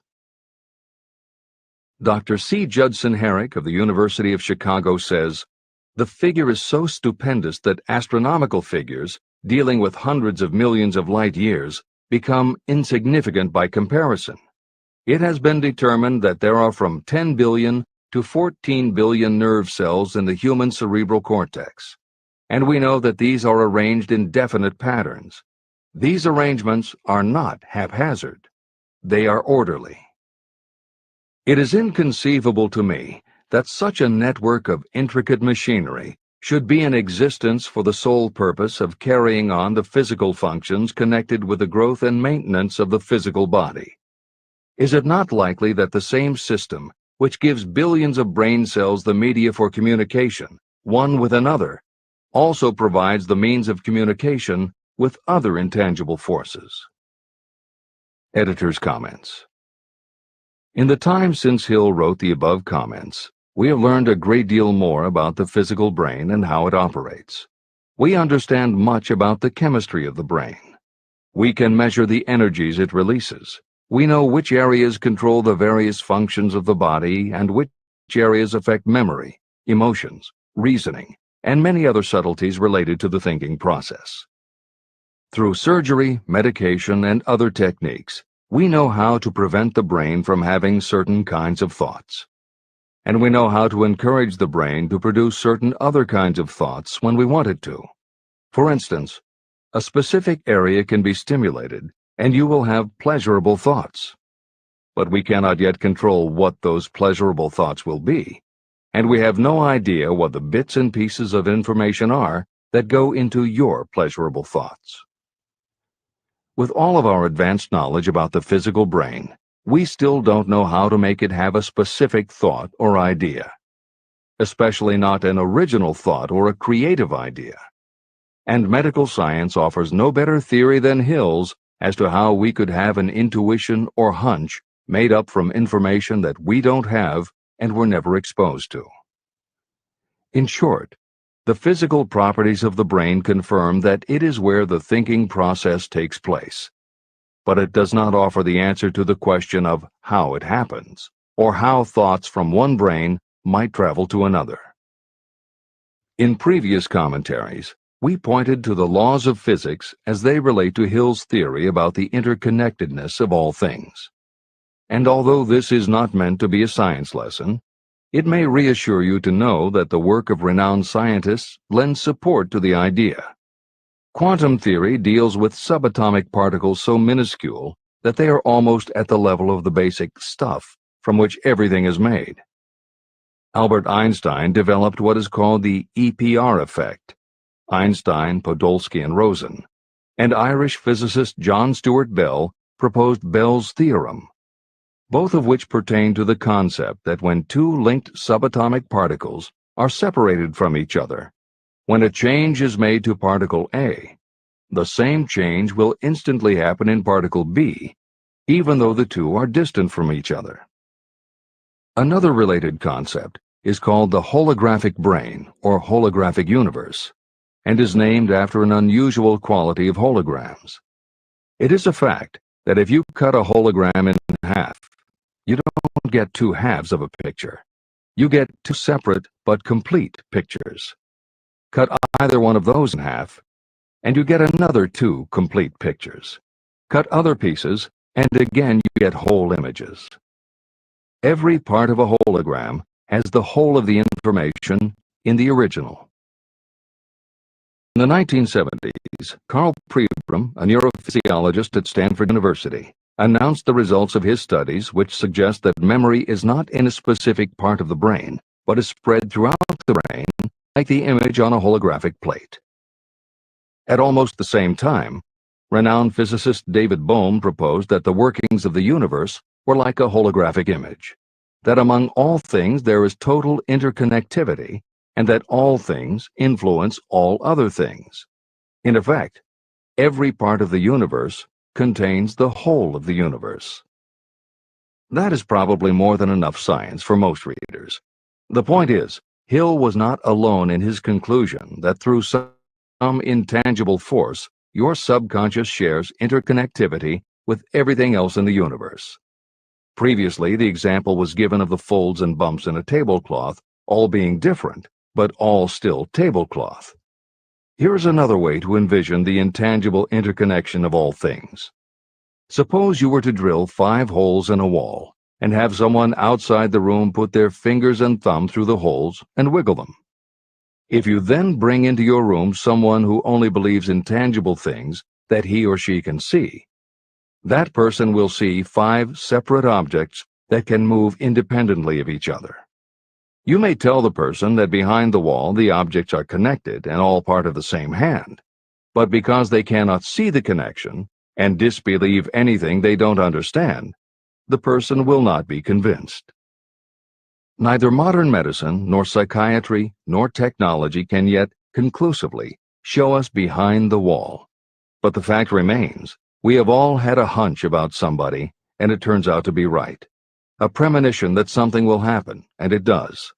Or a feeling that something isn't right with someone who is not there with you, and it turns out to be true. How does this information come to us? As mentioned previously, psychologist Carl Jung called the intangible connection the collective unconscious, also called universal subconscious. Others call it the totally unified theory, the great first cause, the universal mind, or spirit, and some see it as another way of describing God. Napoleon Hill calls it infinite intelligence and offers a common-sense explanation that allows you to work with a phenomenon, even if it is not completely understood. And that, after all, is what Hill was aiming for, to give you a way to access intangible forces that will help you turn your desire into reality. This is the end of the editor's comments. After this book had been written, just before the manuscript went to the publisher, the New York Times published an editorial showing that at least one great university and one intelligent investigator in the field of mental phenomena are carrying on an organized research through which conclusions have been reached that parallel many of those described in this and the following chapter. The editorial briefly analyzed the work carried on by Dr. J.B. Rhine and his associates at Duke University. From the New York Times. What is telepathy? A month ago, we cited on this page some of the remarkable results achieved by Professor Rhine and his associates in Duke University from more than 100,000 tests to determine the existence of telepathy and clairvoyance. These results were summarized in the first two articles in Harper's Magazine.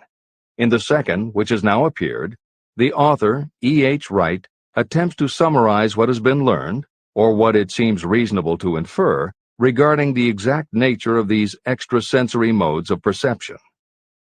The actual existence of telepathy and clairvoyance now seems to some scientists enormously probable as the result of Rhine's experiments. Various percipients were asked to name as many cards in a special pack as they could without looking at them and without other sensory access to them.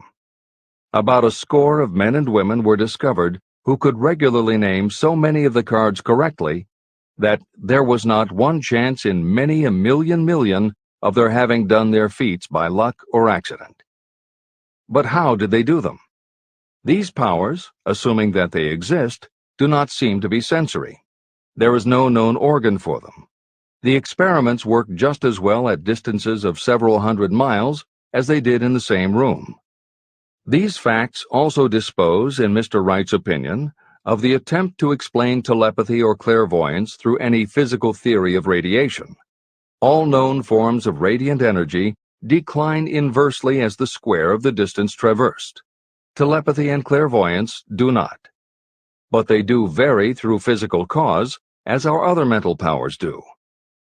Contrary to widespread opinion, they do not improve when the percipient is asleep or half asleep, but on the contrary, when he is most wide awake and alert.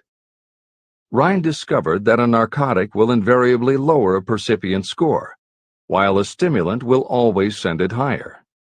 The most reliable performer apparently cannot make a good score unless he tries to do his best. One conclusion that Wright draws with some confidence is that telepathy and clairvoyance are really one and the same gift. That is, the faculty that sees a card face down on a table seems to be exactly the same one that reads a thought residing only in another mind. There are several grounds for believing this. So far, the two gifts have been found in every person who has either of them. If you have the abilities, both seem to be of equal strength. Screens, walls, distances have no effect at all on either.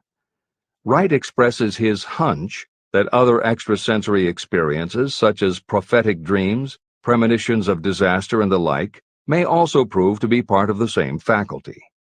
The reader is not asked to accept any of these conclusions, but the evidence that Rhine has piled up must remain impressive. In 1927, Dr. J.B. Rhine and his wife, Dr. Louisa E. Rhine, joined Professor William McDougall, chairman of the psychology department at Duke University, to create a lab that would apply strict scientific procedures to the study of psychic phenomena. They developed scientific methodologies and procedures to study, identify, and test individuals who demonstrated unusual abilities. It was Dr. Rhine who coined the term extrasensory perception, ESP, and he adopted the word parapsychology to describe their studies. It is fair to say that the research done at the Rhine Lab is some of the most advanced work on the entire subject. In 1962, they created the Foundation for Research into the Nature of Man in order to continue their studies independent of the university and to publish related works. In 1995, the name was changed to the Rhine Research Institute. This is the end of the editor's comments. How to join minds in teamwork. In view of Dr. Rhine's findings about the conditions under which the mind responds to what he terms extrasensory modes of perception, I would like to add my own observations. My associates and I have discovered what we believe to be the ideal conditions under which the mind can be stimulated so that this sixth sense can be made to function in a practical way. To begin with, I should explain that there is a close working alliance between myself and two members of my staff. Through experimentation and practice, we have discovered how to stimulate our minds so that we can, by a process of blending our three minds into one, find the solution to a great variety of problems that are submitted by my clients. The procedure is very simple. We sit down at a conference table, clearly state the nature of the problem we have under consideration, Then begin discussing it. Each contributes whatever thoughts may occur by applying the principle used in connection with the invisible counselors described in the next chapter. The strange thing about this method of mind stimulation is that it places each participant in communication with unknown sources of knowledge definitely outside their own experience. If you understand the principle described in the chapter on the mastermind, you of course recognize the round table as being a practical application of the mastermind. This method of mind stimulation, through the discussion of definite subjects between three people, illustrates the simplest and most practical use of the mastermind. When you tap into the power of your mastermind group, you will find that the more you work together, the more each member will learn to anticipate the ideas of others and to connect immediately with their intense enthusiasm and inspiration. You cannot completely control this process, but the more you use it, the more it will come into play. By adopting and following a similar plan, you will be making use of the famous Carnegie formula described in Chapter 1. If it means nothing to you at this time, mark this page and read it again after you have finished the last chapter. Great achievement is usually born of great sacrifice and is never the result of selfishness. Chapter 15. The Sixth Sense. The Door to the Temple of Wisdom. The 13th Step Toward Riches. The 13th principle is known as the Sixth Sense, through which infinite intelligence may and will communicate voluntarily without any effort from or demands by the individual. This principle is the apex of the philosophy of success. It can be assimilated, understood, and applied only by first mastering the other 12 principles. The sixth sense is that portion of the subconscious mind that has been referred to as the creative imagination.